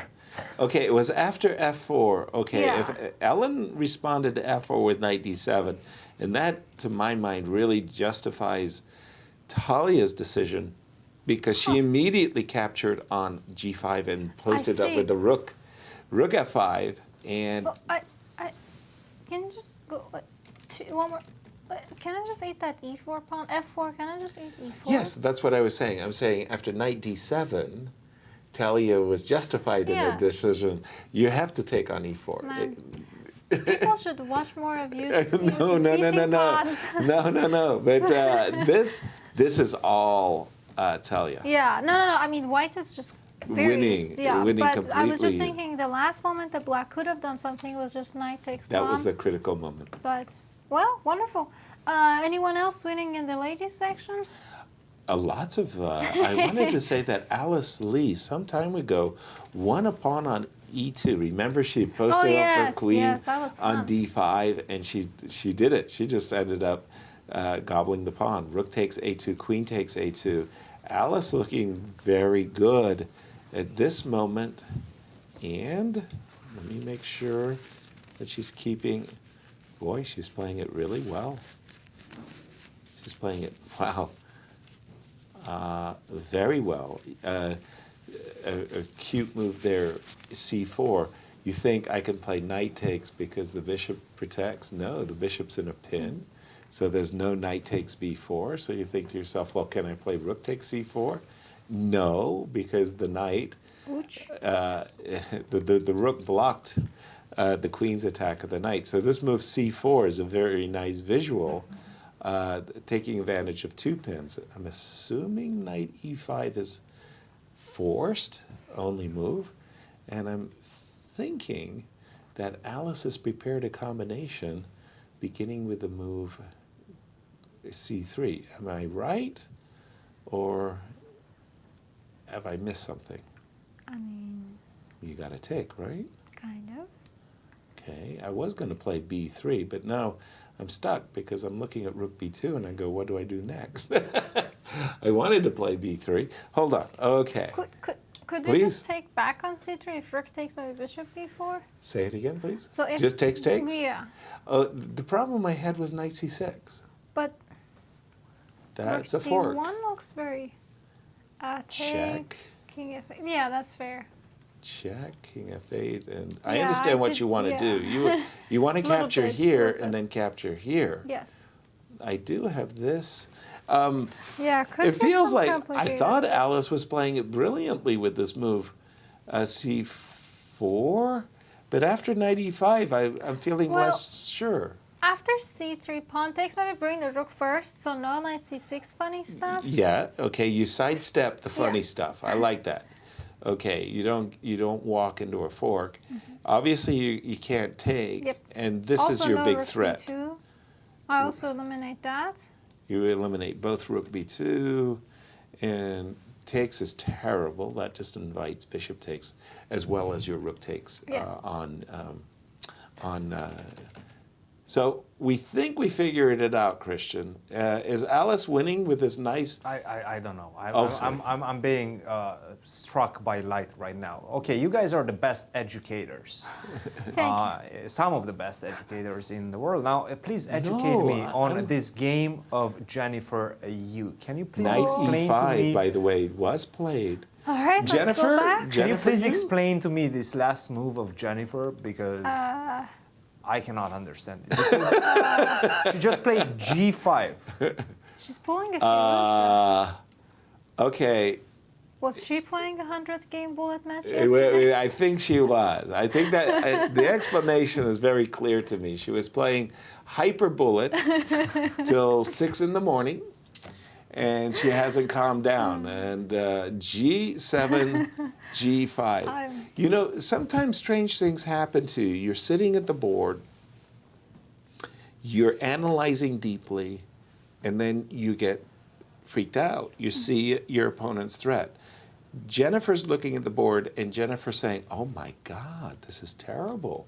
My opponent's going to play G4, G5 and blow me off the board. 2 moves ahead. Instead of looking at her own possibilities of bishop to D4 and knight C5, she starts getting mesmerized. Literally, she terrorizes herself that she's going to face G3, G5, and this becomes, you know, her great fear. So she says, oh, I've got this great idea. I'll stop it by playing G5 myself. Now, and then you get people like Christian. Again, I apologize, No. Christiansen. You get people like Christiansen. Christiansen says, what the heck were you doing, Jennifer? What were you thinking? I was afraid of G5, but you exposed your own king. Yeah. Oh, you know, you're right. You had a beautiful analogy for Firuza's G5s. Yes, what did I say? Lifting kimono. You're lifting up your kimono, exposing your king. Yeah. I mean, that is a crazy... No. Christian, I cannot answer. Next game. Why would you play G5? And that's what it is. Sometimes you ghost a threat and you make a move that you can't even explain to yourself years later. I'll explain it to you guys. Please. All right, we're ready. Here we go. There's Jennifer. Here's She's the looking at it. explanation. Jennifer, after 10 minutes of think, is playing against her opponent's time. Now, what is the best way to confuse your opponent and make her spend a lot of time? Is with a move such as G5. That's my official explanation, and I'll stick with it. An official explanation. Well, and she did spend 4 minutes, so now she's down to her last 8 minutes and something. So she had 12 minutes, She had around 12 minutes, Sophie, to answer the move G5, and she spent a third of her time. Well, if Jennifer's intent was to make her do that, mission accomplished. I hope you enjoyed my explanation. Nobody believed you, but I thought it was great. It was great. It was great. Christian, you turned a desert into an oasis. Thank you. Thank you. Now, guys, another big moment came in this game between Vladimir Akopian and Maxim Dlugy. Remember the end game? I was asking you, how do you put the boom, boom, boom, Whoa, boom, whoa. boom, and now if you don't have bishop takes c4 Boom. and we take, and we said we stopped here. It's over. We said it's over. This is the current position on the board. What? You cannot go back because I take on d7. You cannot recapture because I have knight takes c5. That's a double Sweet. attack. I pick up the rook. This is game over. You cannot take on e4 because this is Yes, over. I rook- take on yeah, a7. I take on g7. I do whatever I want. No, This is completely A7 over. is the juicy one. So you have to take on c6. But now Right. I can take, and take, right? And get that's into the same position endgame. we want. This is the position we want. The entry Sweet. is saying 0, 0, 0. No. How? Yes. Why? With the idea of, the only idea to get the knight out g6 and knight to f5, and apparently that endgame somehow is a draw. I'm puzzled. I don't believe it. I don't want to believe it. I don't want to believe it either. I don't want to believe that this is a draw, but I guess we will have to wait and see whether... Well, the players have to go for this. Rook takes c6 has to be played on the board, and then you will have to give up your knight with g6 and knight to f5. Wow. But apparently is just a draw right now. And this would be a miraculous Houdini-like escape for Maxim Dlugy. Now, another question is, I can also do this. Take with a bishop and then go back to e4, right? So I can do this as well. Even though I kind of like this pawn on c6, and by the way, we're hearing that there's breaking news in the junior section. Christopher Yu, in a very difficult position, seemed to have blundered. Now the question is, where is the blunder? Is it bishop to c3? Seems like Bishop to c3, bishop to c5, and now rook to a5. Is that it? Simple. Rook to d5 followed by bishop to b4. That seems to be it. Because I don't see any way in which you can defend this.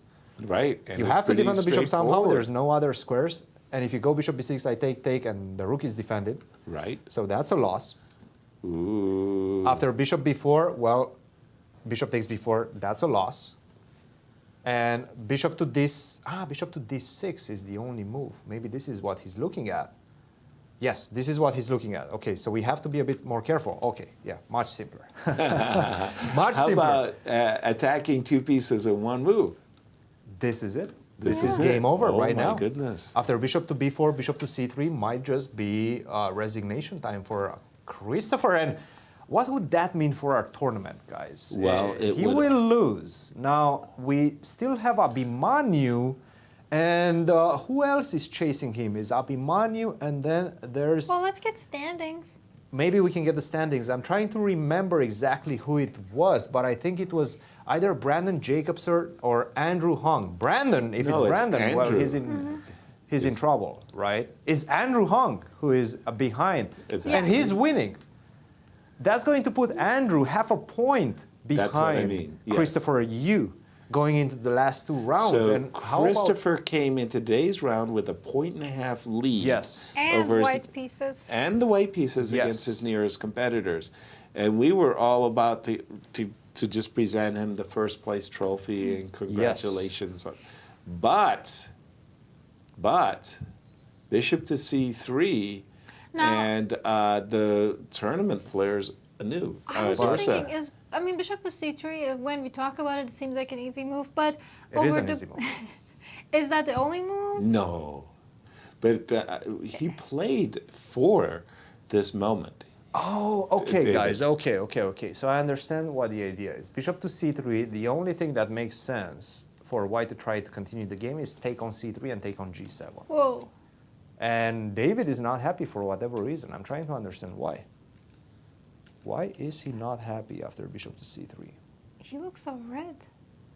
He's very, very nervous right now. Mm-hmm. And the big question is going to be, can you promote the a-pawn just with the help of the rook?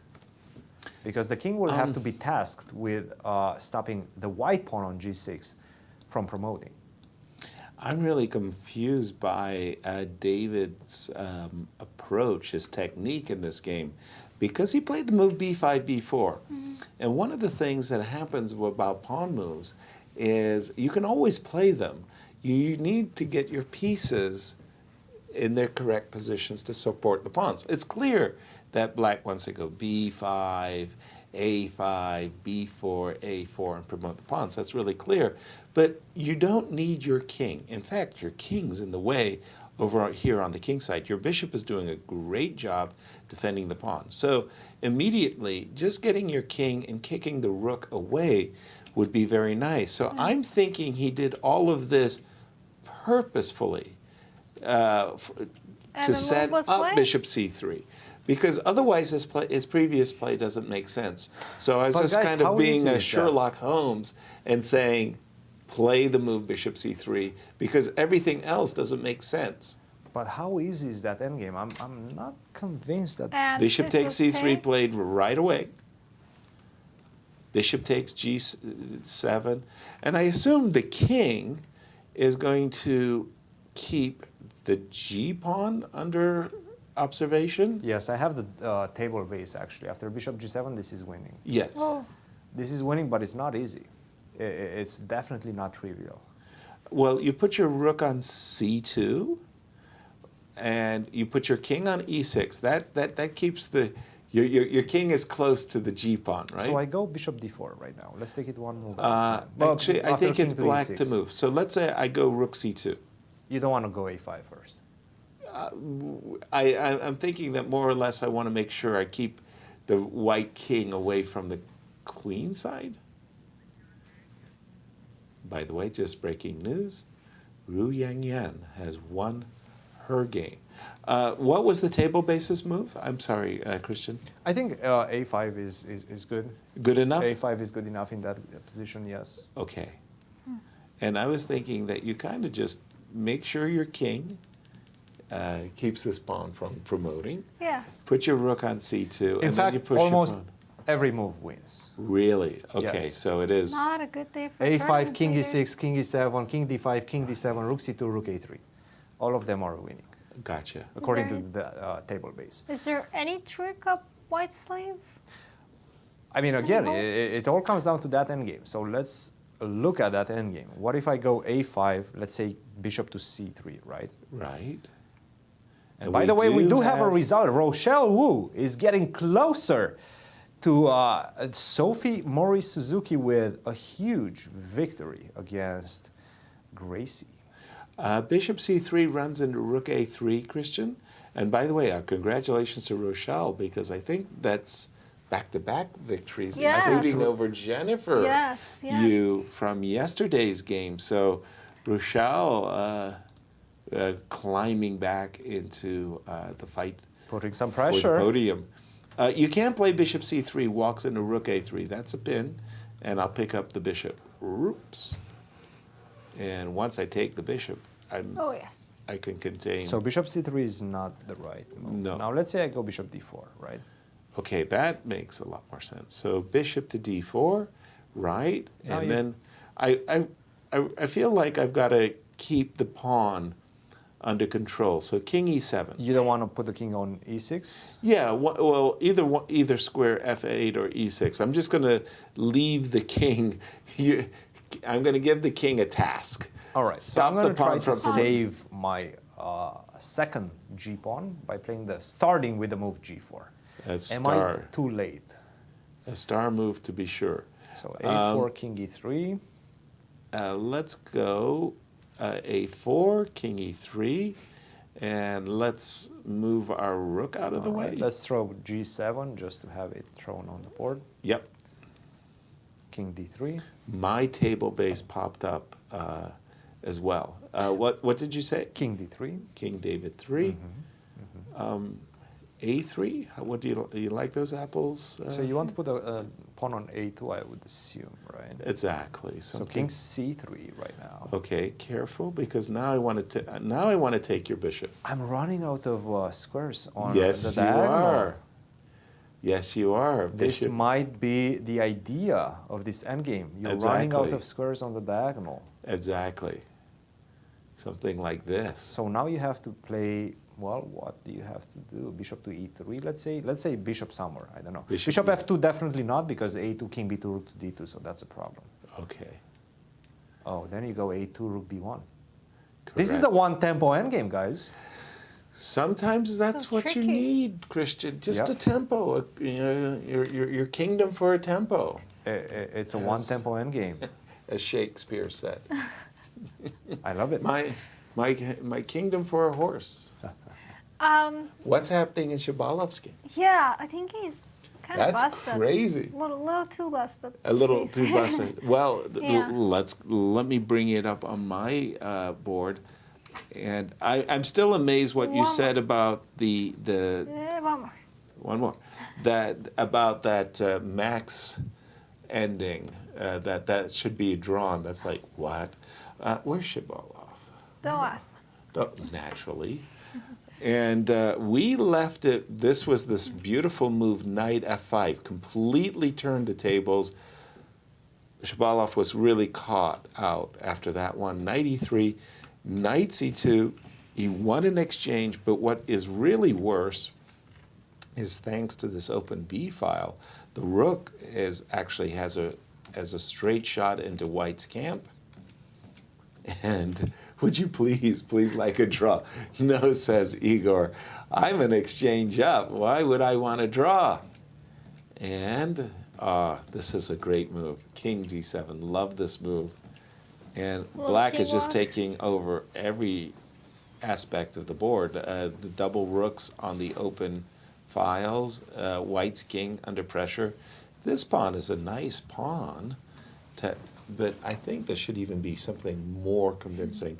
Threats of bishop f4 even. Looks like it's over. I love how when you see pawns, that's the first thing you think right? about. Then first it's training. It's training. It's training. No, but truth be told, the first things I look at actually are checks. Fair. I look for those.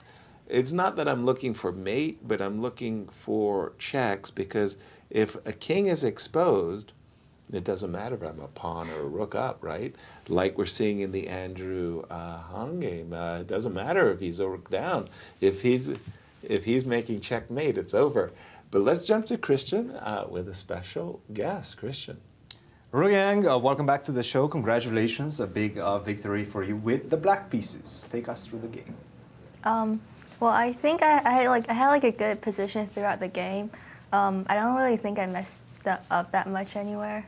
Were you surprised by her approach with queen takes d4 early in the opening? Yeah, I was expecting another line, but yeah.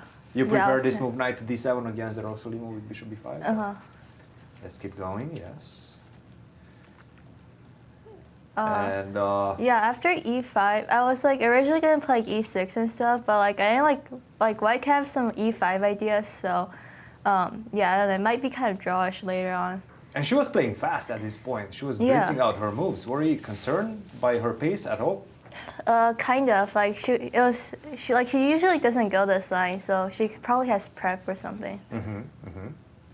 But then you took away all the squares that she wanted to place her pieces on. Yeah, I think she should have taken with the queen here.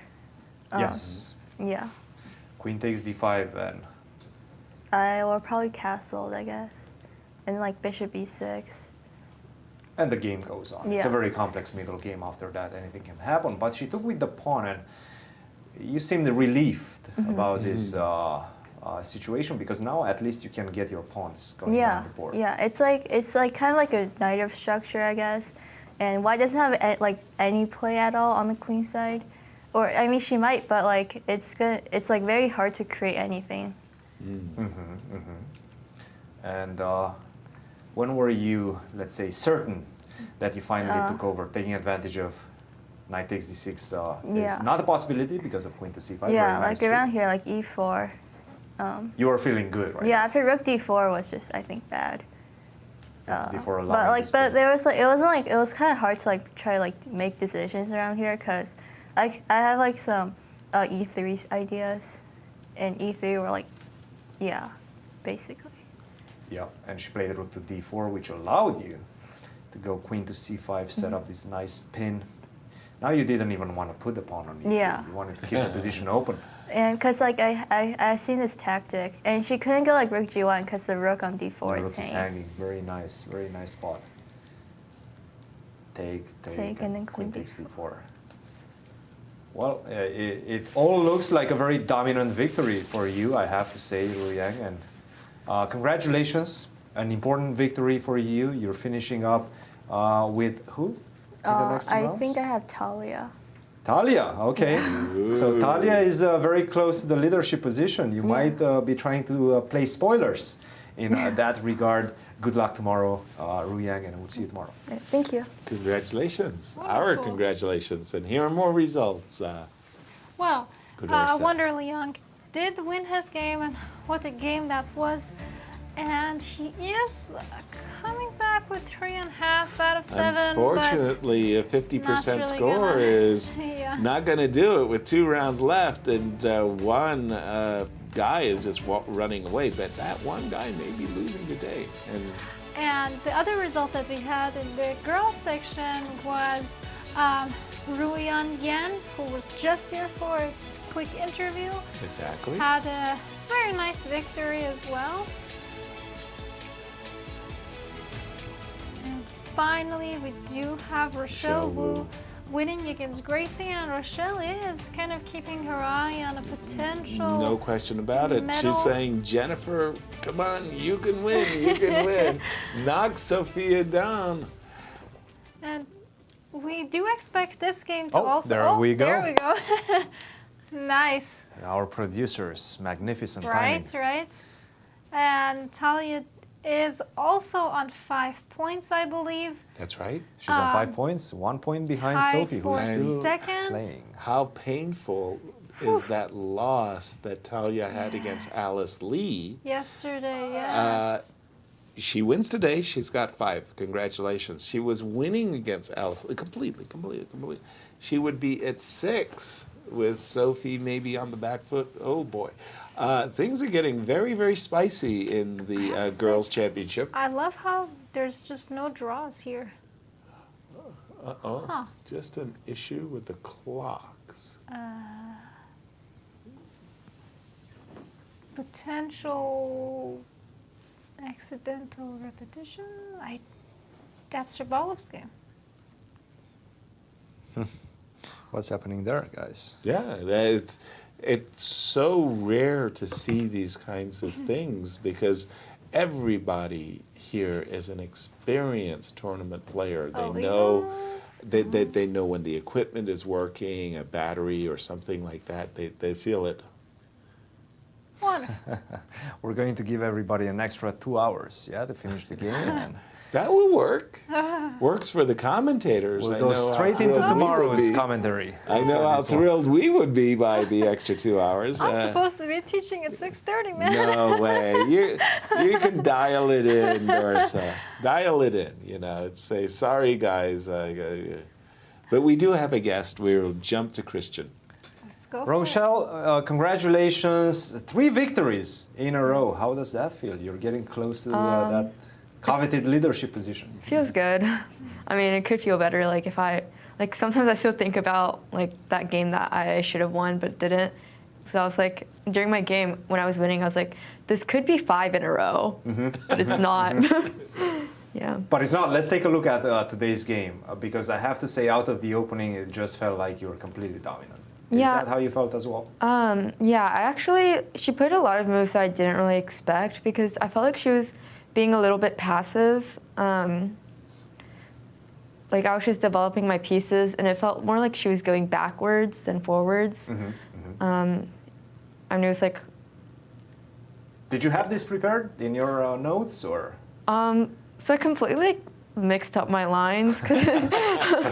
Like, I didn't even really know. Like, I still have no idea.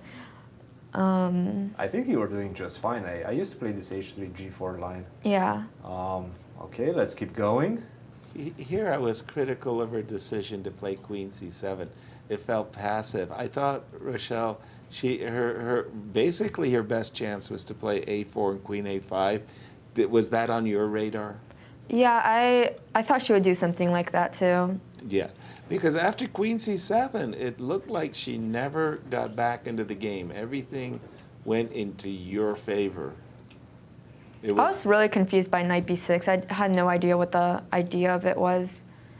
Right. Yeah, first she has to find a way to get the B pawn moving, right? Yeah. If she doesn't do that, there's no way to open your position up. I think she missed Knight B5 here, to be honest. Like. That looks like a very nice intermezzo. And right now, after Bishop D7, you had Knight takes D6. Was that your plan? Yeah, I was looking at it. I thought Bishop D7, Knight takes D6. She would play like Knight to... Oh yeah, I was considering Rook C8. And I was like, if I take on C5, then she takes on C5. And then Queen takes Rook C8. That's a cheapo. Yeah, I was looking at this. I thought she would go for this. But maybe you can just take the rook first, right? Knight takes C8, rook takes C8, and then just move the king away. Is that enough? Yeah, I think so. I mean, I was not expecting knight d7 though. Like, I thought it was just really passive. Yeah. It just felt like she played the King's Indian and then she played it too safe. Yeah. Or at least tried to play it too safe, which never works with the King's Indian. And yeah, you went on to convert quite smoothly after that. Congratulations, Rochelle. You're going into the last 2 rounds. And by the way, did you have any moments to check your friend's game, Jennifer's game? I mean, Sophie? Like when I like browse other people's games, I feel like it doesn't really register in my head. I'm just like walking around. I like look at the position for like a bit and then like I kind of just forget about it. Cool, cool, cool. Well, still 2 rounds to go. Still a big chance for you to potentially get the title. Good luck in the remainder of the games. Rochelle, it's hard work for us. It's hard work for us to be commentators. We're going to invite you to do our job for us. Wonderful. We want you to tell us what you think of the game between Sophia and Jennifer, which side you would prefer and why. Okay. Then we're going to go to sleep. Go ahead. Give it your best shot. The last move was, these were the last moves, and you tell us if you think Jennifer is your choice or if you think Sophia's position would be your choice. Yes, sir. So much pressure. I know. And your clock is ticking. Okay, I feel like I would prefer to be black here. Like, white's bishop is kind of not in the game. Like, both bishops, I guess. Like, black's putting a decent amount of pressure on e4. Right. Black has more time. What's the material? Is it even? Even material, yeah. yes. Yeah, I think I would prefer to be black here. Wait, what would you guys prefer? We're gonna invite you to be a commentator in the very, very near future. Thank you, and good luck in the championship rounds coming up, rounds 8 and 9. Wonderful. By the way, we have another result. I hope Andrew won his game. I believe so, yes. But he did. But the question is, did he do it in the brilliant style that Christian was espousing? You're hoping for that bishop h3 check, right? I'm hoping for the brilliancy of the tournament because he sacrificed not just one knight, he sacrificed a second knight, and right here is where we left it. Sorry, it was right here where we left it. Bishop takes h3, bishop to d2, best move. Yep. Queen f6, best move. So he's played an entire series of bang, bang, bang, bang, bang. And he's looking at queen takes f3, bishop h7. Whoa, what a move. King h8. I don't need your stinking bishop. Bishop f5 and resigns. Queen g6. What a victory by Andrew. What an important victory over our number 2 seed, Brandon Jacobson. It was definitely a beautiful game. Wow. And we're hearing that Alice Lee is also about to win her game. We had left it. Whoa. Oops, no, that's the. We were looking at this combination with c3 and b3, and we were figuring it out. And let's see what she did. She went for the immediate rook, and as you have pointed out, Dorsa, the winning threat for Alice is to capture and capture. Rook takes, bishop. Oh, that's nasty. She's looking at a bishop takes g3. Oh. She's eyeballing that potential. Uh-huh. And look at this. White is just pinned up. Yep. White can't move. And she just,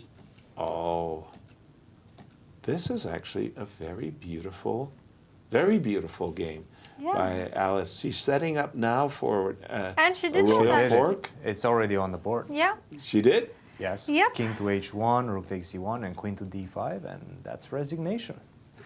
It's time to resign. I'm not picking up your rook. I go knight f3 next. Yes. Yeah, king. How did Smaller I do your board. that? May I? Just a second. Let me see if I can. And she did undo. what? No, I can't undo. And yeah, wherever you move the king, it's a royal fork. That's a big victory for Alice Lee. Fantastic. Whoops. We have a little extra in our board. Let me Some technical Just- difficulties. I've got this technical assistant that she's not really licensed. Unlicensed to drive. Thank you. We won it. And we have a let's guest go. with Christian. We do have a guest indeed. Thalia, Hello. congratulations. A big victory for you. Yesterday, a difficult game against Alice Lee. You were all over her, and unfortunately, you actually lost that game. But today, just like champions do, you came back quite nicely. Tell us about that. Thank you. Yeah, the game yesterday, I feel like I played pretty good actually for most of the game. And then at the end, I was letting my advantage slip, and then of course I made a blunder and I lost a pawn that was supposed to help me win. And from then on, it was just so complex. I wasn't like devastated over it. It was more of like a disappointed but not surprised type of moment. But I'm glad that today I bounced back, and I think it was a pretty clean game, most of it. Absolutely, it was indeed. Let's take a look at it. And it did seem like you got quite a nice advantage, and you girls were blitzing out.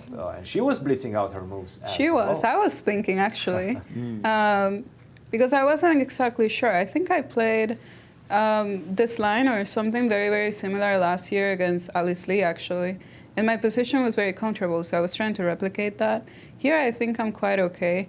H6, I felt like it helped me because whenever I do knight takes e5, now I have f4, and if queen d4, my bishop comes back to f2. And With a pawn everything. h4. Yes, so everything is clean, and I have no weaknesses. I even have bishop g3 if I need to. So you were feeling yeah. pretty confident at this point. By now I was feeling good. I love the bishop pair, so I was very looking forward to this. And yeah, so here I was quite surprised with the decision, and I felt like I needed to play something quickly. I don't know if f4, yeah, f4, there is some magic to it. I don't know who it was, maybe Bronstein or someone said that f4 is always wrong. And it happens to be my favorite move, and every time I play it, it's wrong. So. Well, I know one Ben That's Feingold right. says f6 is always wrong. Never play f6. But That actually I think was a mistake in the game. But yeah, so f4, I thought that if knight takes e4, I have bishop takes, and we trade everything on e4, and after f takes g5, I have ideas of rook d7. d7 at the end. So I was looking forward to that. I'm not sure if this is enough advantage for the game, but I even had ideas of rook d7, and if bishop c8, Bishop c8 here, yeah. bishop c8, maybe, I don't know if it works, but maybe rook d8, Rook d8, king and, g7. and bishop f2, or bishop e1, like Try one to of go those for moves. bishop c3. Yes. Right. I'm not sure if it works, but I was kind of also looking at it. I guess I had time to decide, like, if we were going to go into this line. You were enjoying these prospects against her king. Yeah, I felt like my position was comfortable. I really wasn't expecting knight d7. It gave me some confidence.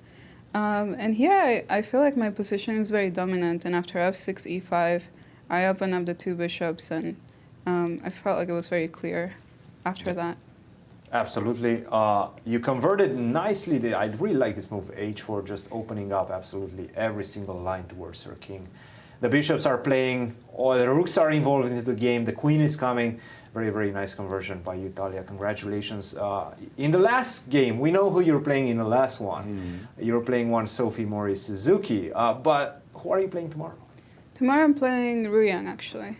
Ruiyang with the black pieces. We actually chatted a bit with her. It's going to be a big clash in that one. So we'll let you rest, get your energy back up, and come back tomorrow, try to make another push.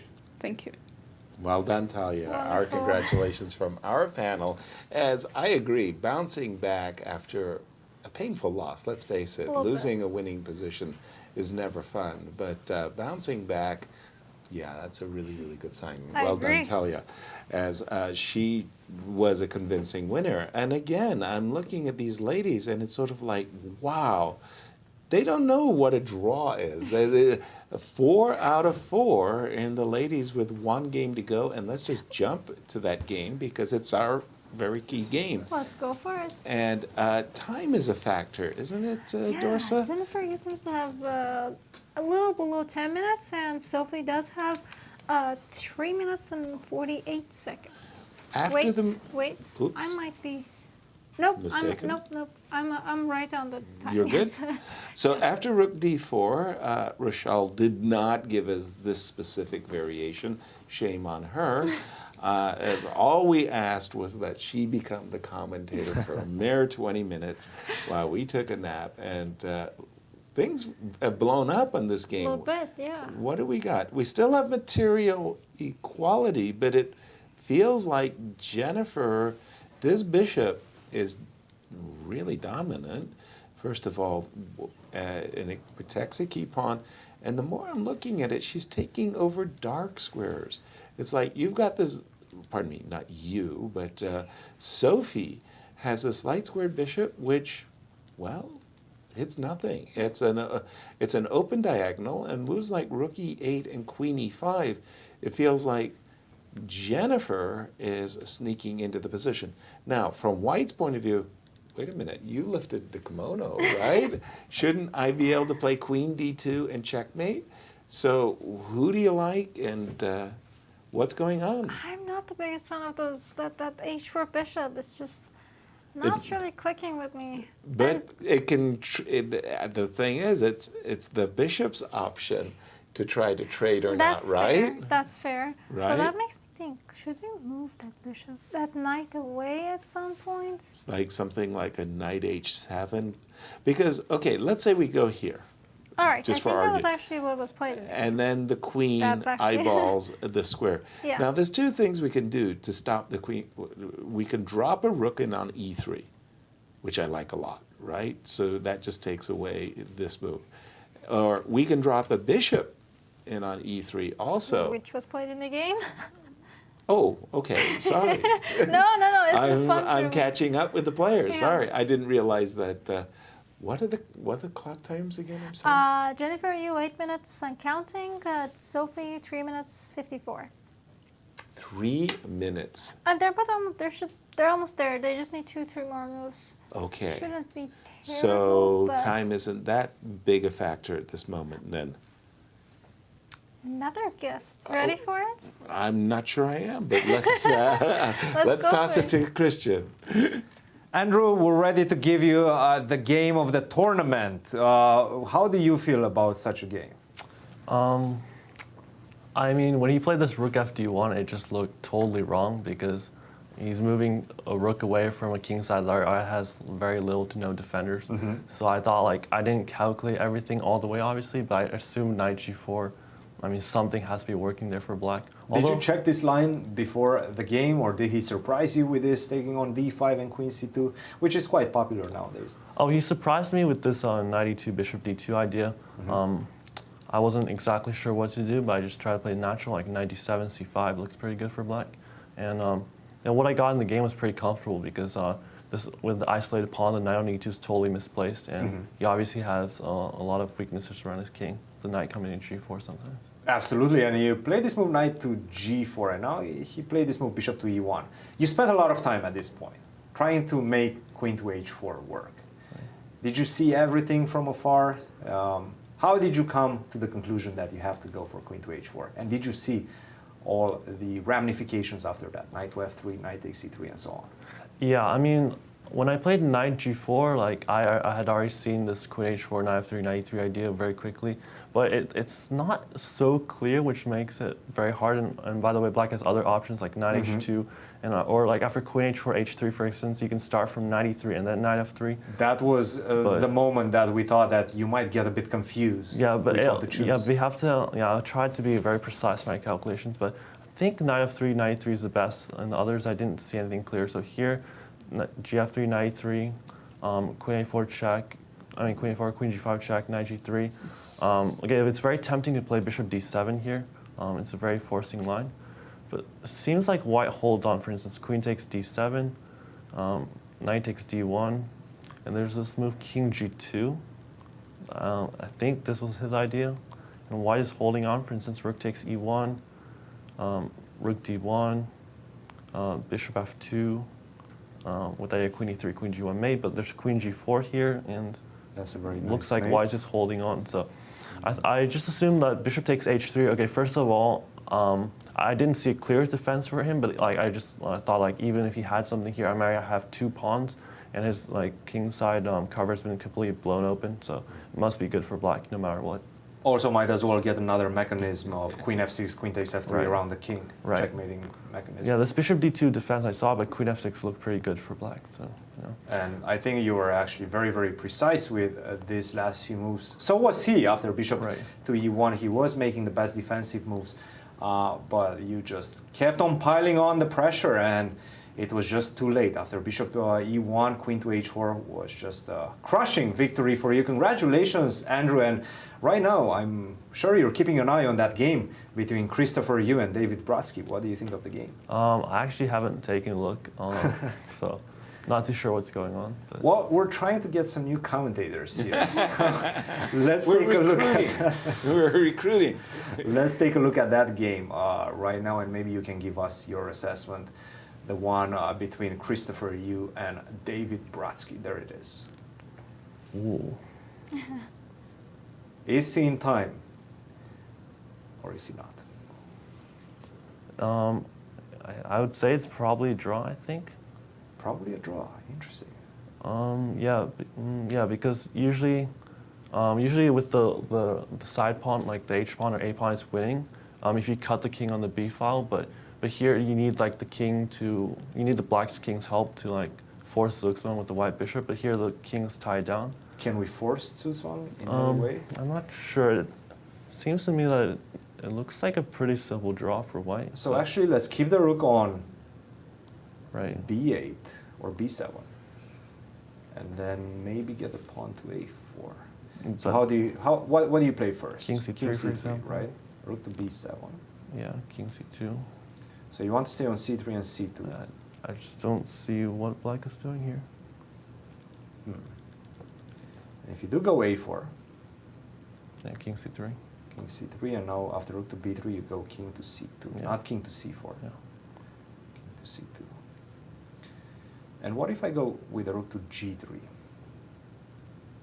Well, yes, this is a win. Yes, we know that. So after king to c2, what if I go rook to g3 and try to come with the king now? Oh, wow. I actually didn't think of this. But how do you make progress? I just wait, king b2, king It's a2? always a good question. Because this bishop is taking the b4 square, so... I can put you in at Zugzwang, though. So I go king c4. And now I give you a check. And if you go to a3, I go king b5. And that's at Zugzwang. So you have to go on the first rank. But now it's win. King b3, yeah. So is it win? Maybe it's a win. Let's check the table base right before you leave. It's a win. Okay, I'm wrong. It's a win. We did not know. We knew before. Yeah. We knew before that it's a win, but it did feel like white is making some progress. Right. Nevertheless, he still seems to be losing. Now, if he loses, that's going to take you half a point behind him with 2 rounds to go. How do you feel about your chances? I mean, half-point lead with two rounds to go is a pretty sizable advantage to him. So, not expecting too much. I mean, he's been playing very well this tournament. I've had some very shaky moments. Had a very avoidable loss against Christopher. Played terribly against Abhi, and against Carissa, I almost didn't win. So, I've had my shaky moments this tournament. So honestly, I'm not expecting too much, but. I mean, it's always nice to get back on track with 2 wins. Absolutely. Congratulations, Andrew, and we'll see you tomorrow. Thank you very much. Andrew, just two quick comments. You were wrong about the analysis, but nonetheless, we still want to trade you for Alejandro. You're in. You're in. You passed. You passed. Next. There's Alejandro. Next. Really, I cannot let this moment go without saying you played a brilliant game today, an absolutely brilliant game, and keep that kind of form up. You may be on the podium. Good luck in the championship rounds. Yeah, thanks so much, Yasser. Absolutely. Wow, so what a great game. Yasser prize? I don't know, but we'll have to think about it. What's happening in Jennifer's game? All of the seniors are still playing, by the way. Boy, No, I like Jennifer's position. Right? If I were in Jennifer's shoes, one of the things I would love to do is to actually trade these bishops. Oh. Oh. In other words, if I could go queen here and then follow it up with G5, trade off this bishops, I would like to play knight versus bishop. Because I'm thinking I could then play H5, H4. Sorry. I'm just thinking, could there be like a bishop takes f6, queen c6? Yes, you could do that. Some stuff here. Oh, wait a minute. The rook is hanging. Okay, Sorry, I can't do that. Sorry, I can't hang my rook. Oops. So that's wrong.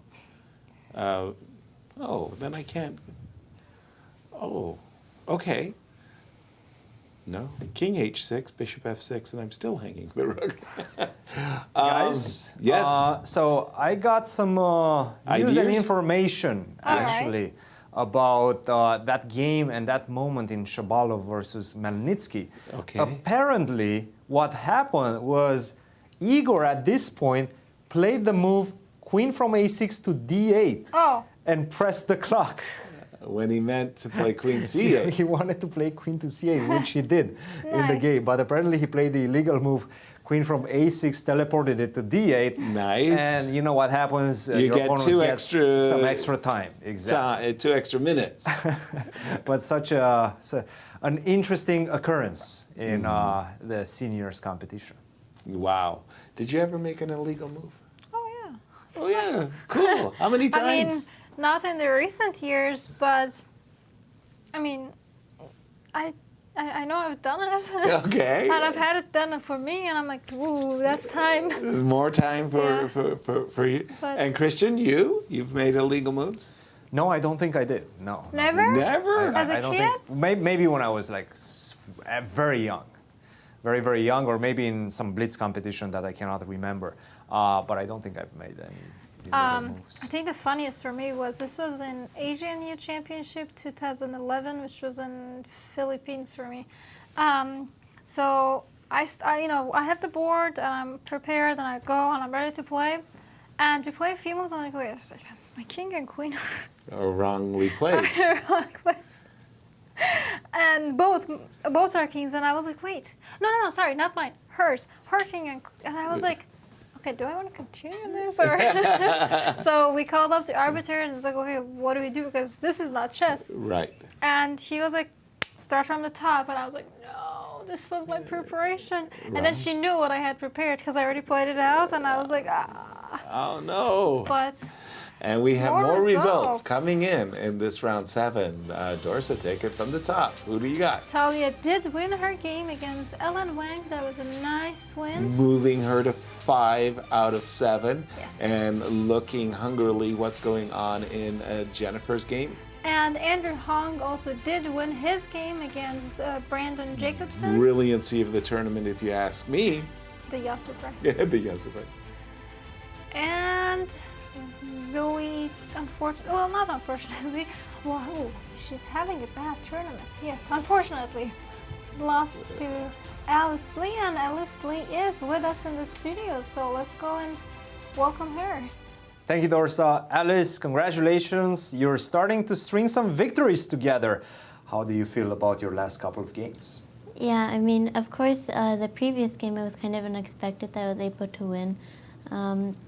But because that endgame, I seemed to be kind of losing. But this game, I thought it was, I thought that I kind of was pressing the entire time. So, like, out of the opening, I was able to win a pawn, and I was able to keep it. There was a moment, like, later where I felt that my position might not be winning. That was later when, like, so I think I knew all of this up to bishop d2. That was still your preparation, yes? Yeah, I'm not sure, because I think after b3 I was planning to play knight b6, but bishop d2, knight b6, I wasn't sure whether it was as good, but I think it was okay. And after a takes b6, rook c1, queen d5, now she could play b3, but like I don't think she really wanted to, because I might be able to win the a2 pawn, and it's always a long-term weakness. And in which case the b3 pawn would be really weak. So she decided to sacrifice it with knight e1. And at this point, you're already feeling quite good about your chances, I would assume, right? Yeah. After Queen D5 and she was able to play this F3 move, here I didn't like my position quite as much because I think if like Knight F6 and E4 and it looks like I'm losing the pawn. So like Knight D6, of course, the C5 pawn drops, so I have to play Knight G5. But now my knight is really awkwardly placed after E4, Queen D4 check, King G2, and then I played Rook D8. I'm not sure whether it was good or not, but I think it was okay. After Knight F4, I was expecting her to play H4 maybe? Maybe Knight F2. Knight F2 here, okay. And it looks like, now she's threatening H4, and she might have some Rook D1 ideas, where my queen is kind of awkwardly placed, but I think I was calculating that I should still be able to keep the pawn. After here, I wasn't sure whether I was winning or not, because I guess she could have exchanged queens. I'm not sure how good it would have been, but if she exchanged queens, I think she could have tried to use the fact that my c5 pawn is weak and my knight is out of the games and her knight is also still good, so she can try to like maybe win the c5 pawn, do rook b5, and then like try to harass my b pawn with a rook and knight.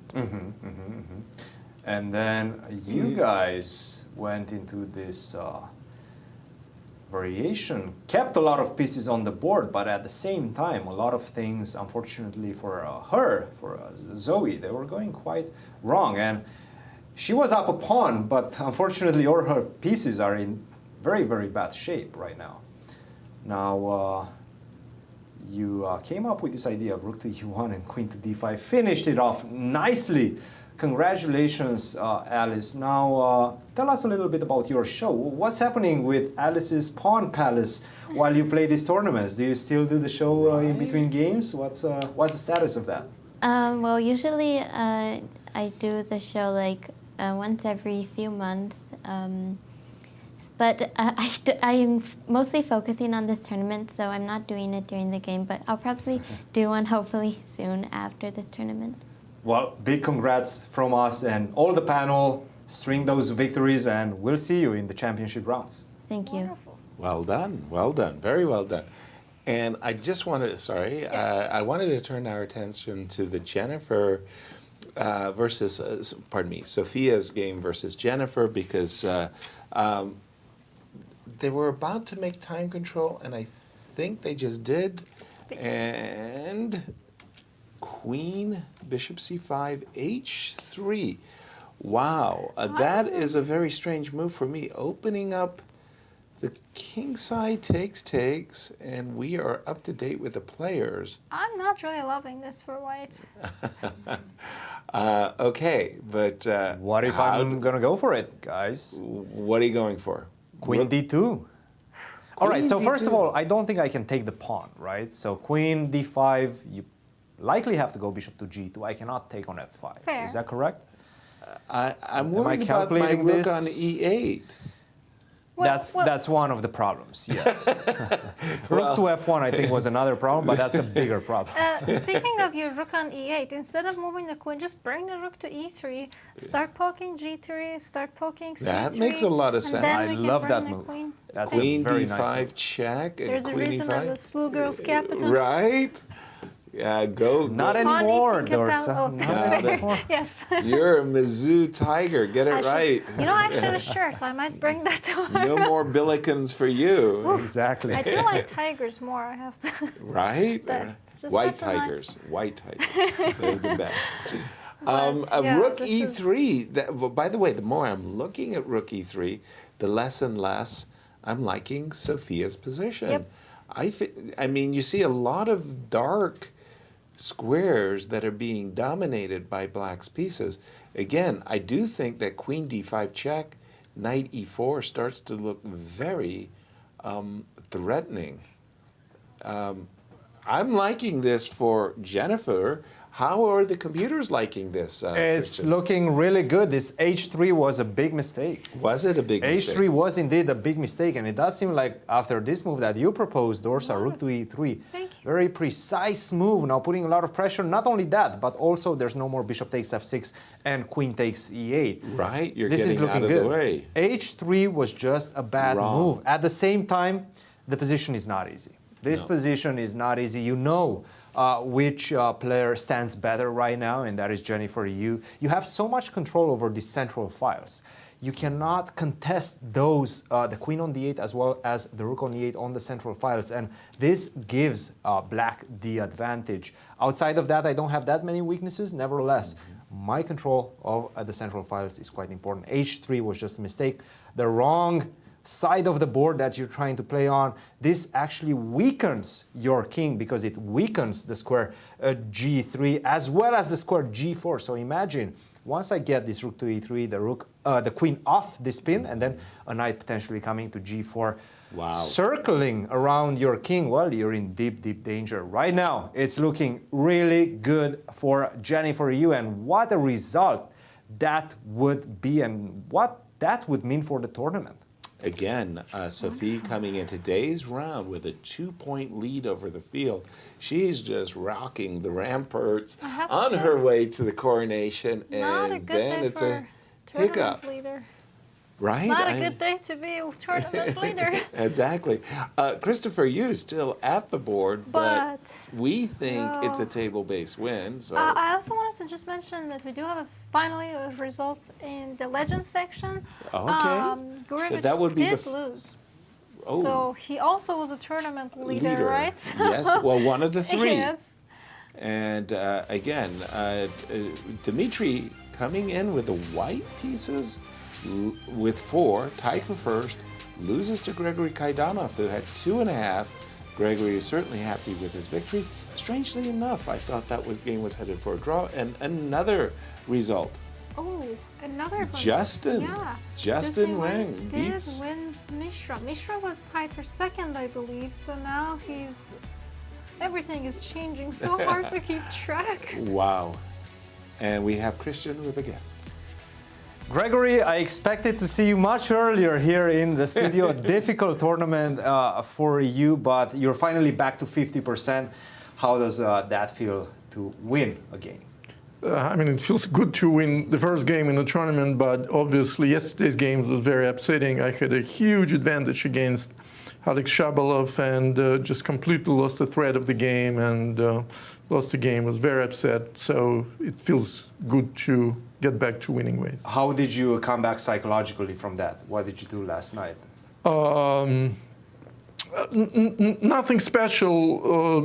Basically, just calm down and whatever happens, happens. When you play black against a good player, very rarely you can just play for a win and win, right? I learned hard way that when I play too aggressively with black pieces, I lose quite often. So today, I didn't have winning aspirations, but got equal position after the opening, and slowly, Dmitry was making small mistakes. And actually, I think Yasser, if I'm not mistaken, was calling the trend of the game that is going towards a grandmaster draw after the opening phase. But you took the bull by the horns at some point. Where did you feel like you were gaining the initiative? It happened slowly. I don't think it was, just one move. But I think when Dmitry played B3, first of all, when his knight got on D1, this was already quite an accomplishment for me. So, when all those moves were played and he played knight D1, that's already a moment when I feel like I already have an advantage. Maybe not a big advantage, but this knight has hard time to come out. Knight on G2 is also not good. And then it's already difficult to play for white. Probably with a very accurate play, he can get out, but bishop D4 was a huge mistake. So perhaps was bishop F4 the right move instead of knight D1? just try to harass the queen. And but then I could go to h5 and then the pawn on e2 is hanging. So you still have another square to keep connection with the pawn on e2. Very nice. Right. And after right. knight to a2, queen takes e2, knight takes b4, you also pick up the b2 pawn. Right. So it's not like knight d1 was a bad move. The point is that after he played knight d1, I already felt good. Maybe it was a bad symptom of the position. Right. Maybe he made some mistakes earlier in the game. I'm sure he did, but I don't know exactly, when and where. But and now his pieces are so passive that it's probably already winning position for And black. you are also putting a lot of pressure on his time. It seems at this point he only had 6 minutes on the clock. Gave you the b3 pawn, had to give you the b3 pawn to get the queen back into the game. Any other critical moments? And maybe we can still keep going. I'm not sure why we went back. I wanted to ask Gregory if White could have taken this pawn. Was there a chance for him? Or you didn't see take on b4? Take on b4. Yeah, it was kind of complex. So if White plays queen takes b4, rook b8 doesn't work because White plays knight d4, and queen takes g2, king takes g2, rook takes b4, knight c6, bishop takes c5, knight takes b4, bishop takes b4. White shouldn't have any problems. I don't think black has problems because I can put knight on d5 at some point. Yeah, should be close to equality. And knight d5, f5, and something like that, and it should be about equal. However, instead of rook b8, I can play bishop takes c5. So knight b5, queen takes b4, bishop takes c5, and that's tricky. So queen, where does the queen go? Queen c4, bishop takes f2 check, winning the queen. So that doesn't work. Queen, okay, let's go. Bishop takes c5, yeah. Queen a4, now I play rook a8 first, forcing queen to b3. And now rook b8. And now rook b8. And now knight d4 doesn't work because of bishop d4. So that's the line I calculated, and it looks like it works. That's your story, and you're sticking with it. Just wanted to make sure you had calculated it to the very end, Gregory. Keeping you on your toes. Well done. Nice. Testing the players, I see. Right. Your overall, you've had 7 rounds underneath you. You feel rusty. You feel good. You're happy to be playing chess, Greg? I'm happy playing chess. I'm not happy that I'm not playing well, especially as well as the last year. So. Right. Yeah. You're defending your title. You're here to defend your title. Sorry. Yeah, but maybe it's a little bit too late. Running out of road. Right. I'm already thinking about next year. Nice. Greg, it's always good to see you. Good luck in the remaining 2 rounds. Thank you very much. Cheers. Cheers. Wonderful. Man, these games. I do think we might have 2 results coming up in the seniors. Just looking at it. First things I wanted to look at was the Shabalov game. Okay, because that was the crazy game. Yes, but the black king. If I told you that king walked to a5 and then walked back, would you believe me? Nobody would believe you, but it did. I saw that somehow the king did get to a5. And now it somehow scampered all the way back. I have to say, I love it when it's like, I have all the time in the world. I'm just going to move my king up there, eat a pawn, I'll just come back. Exactly, no problems. And it's still advantageous, and it's just wonderful. White is just so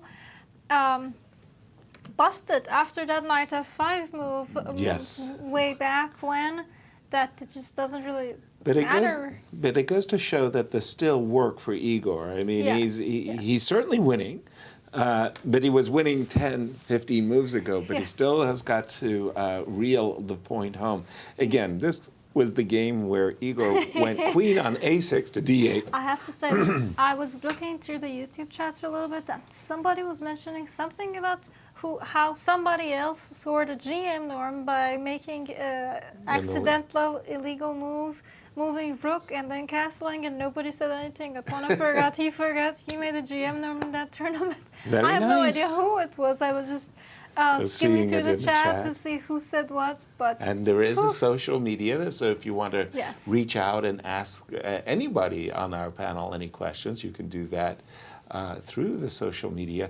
I just want to say, I'm sure I did it more, but I've made quite a number of illegal moves. My favorite Nice. illegal move was I was queening a pawn against international master John Watson all at the right. American Open, a very prestigious tournament, and I was in the I was trying to win a class prize, and John wasn't doing that well in the tournament, but I got a bad pairing. So international master John Watson, I was trying to promote my pawn on the queen side. He was coming at me on the king side, and then he gave me checkmate. Queen h7, checkmate. And I didn't know what to do, so I kinged my pawn. I promoted my pawn to a king, and I pressed the clock. John, no problem, he took my king on g8. The game continued for another 10 moves. All of his pieces that were mating me on the king side came back and mated my newly promoted king. This was a real game? Yes. The American Open. It's a very prestigious tournament. Where did you find the extra king? You just took us from the next guy. Yeah, well, there were these boards next. So and you know, I congratulated him. He signed my score sheet. Everything was nice. Twice? Yeah, he checkmated me twice in the same game.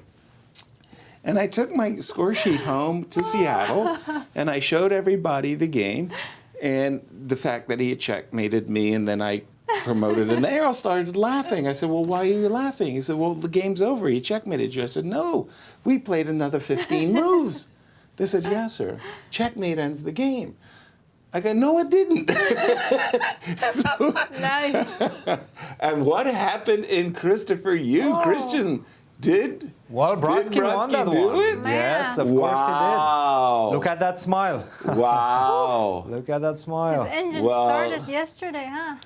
Boy, what a victory. Boy, does that shake up our pairings. Yeah. Oh, I mean our standings. I apologize. I mean, Christopher is still going to be half a point ahead, but whew, that coming back from opens that loss. up the whole tournament. Yes. Who do you want to look at next? Well, I'll tell you who should we look at, guys, because there are some incredible developments that are just happening right now in this game between Vladimir Akopian and Maxim Dlugy. So we got to this endgame, right? I think we left it somewhere around this place. And it was actually not rook takes d7 that Akopian decided to go for, but b takes c6 first. Now this is a little bit of a different situation because after rook takes d3, which has to be played, you cannot allow the rooks to stay on the board. C takes d3 is an option, and we're dealing with a different structure. This pawn on d3 will be able to potentially stop any pawn coming on e4, pawn avalanche that black is going to engage in. Let's see how we got to where we are right now. King d6, king to c3, a6, king to d2, trying to go to this side. Now h5 was a very good move. You cannot take on h5. You don't want to take on h5 because if you do that, the knight is going to escape. Get back into the game with knight to f5 at the cost of a pawn. I will gladly take that trade with the black pieces. Keep the pawn on g4. Take, g6. Don't go g5, because if you go g5, then the knight will not land on f5 as easily. Now, knight to f5 is definitely a move that you have to keep in mind. Bishop to h1, king to c7, king to c3, and now we have these few moves. Finally, white decides to break with the move a5, take. g5 was the right move, the only move in the position to actually maintain equality. g5 force the bishop to get back to e4, and now knight to f5, and everything is coming with tempo. Oh. This is the point of this sequence. Everything is coming with tempo, so I'm winning some time with the black pieces. Take. Now if you take on f5, I can just simply take on c6, you take on a6. I'm going to put my king on d4, and then I'm going to use this G-pawn. I didn't even know if it's B or G. This is a G-pawn. I'm going to use the G-pawn as a decoy. I'm going to sacrifice that, then pick up the pawn on D3. That's going to be an easy draw. So He did not play the move g5. He played the move knight f5 first, but after g takes f5, g takes f5, once again, critical moment right now. There is only one winning move in the position. Only one winning move in the position. It's not king takes a6. Which is the automatic. It is the automatic, but after e4, this is just a draw. You take, I take. If you go e5, I am going to corral that pawn, king c5, king d4, king takes e5. And if you take, I go king to d6, f6, and now you get e5 in and king to e6. There's no way for me to stop that pawn. And if you try to defend it, the problem is I'm too fast. I go e4, and I'm too fast. So g takes f5 right now on the board. And the right move is bishop to f3.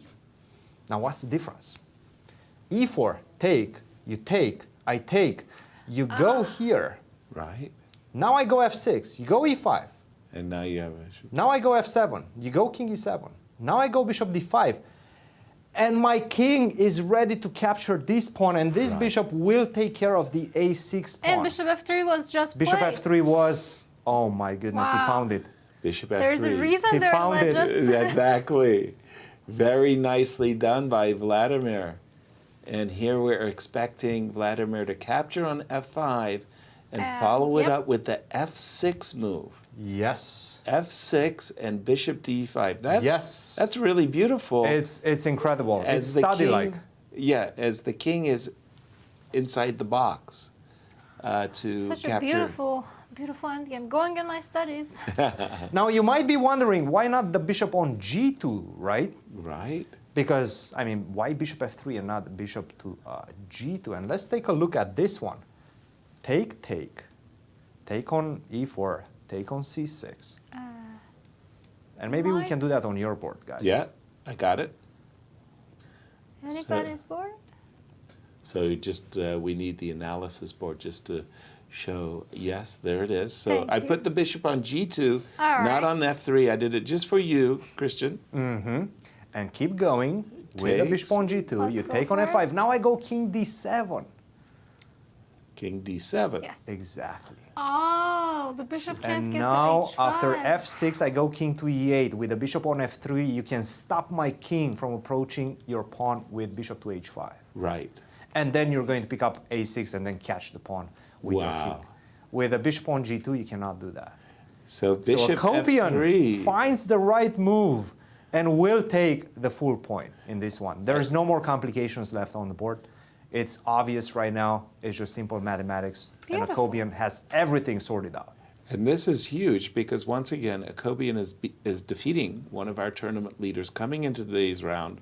Max will lose along with Dmitry. Akopian will leapfrog those two players, which means can Larry Christiansen hold on to the lead with a draw? Who chose Akopian as a winner? Who? Somebody must have done it in our prediction. I picked Joel. I'm way out of this. I'm not even in this. And Larry is actually, he's in a king and pawn endgame where his opponent, Igor, has double pawns, which is a usual indication that advantaged Larry. Sorry. I just wanted to mention you said you picked Joe Benjamin. I just wanted did. to say that he did win his game today. He did? Yes. Okay. Finished the Against Nick moments ago. Firmian. Yes. I saw that he was a pawn up, Yes. but that's not even getting him back to 50%. I think Joel is suffering a -1. I could be wrong on that. But, okay, Larry You're is a right. little bit better. No, this must be a draw. What's going on, Christian? What did the engine say about this one?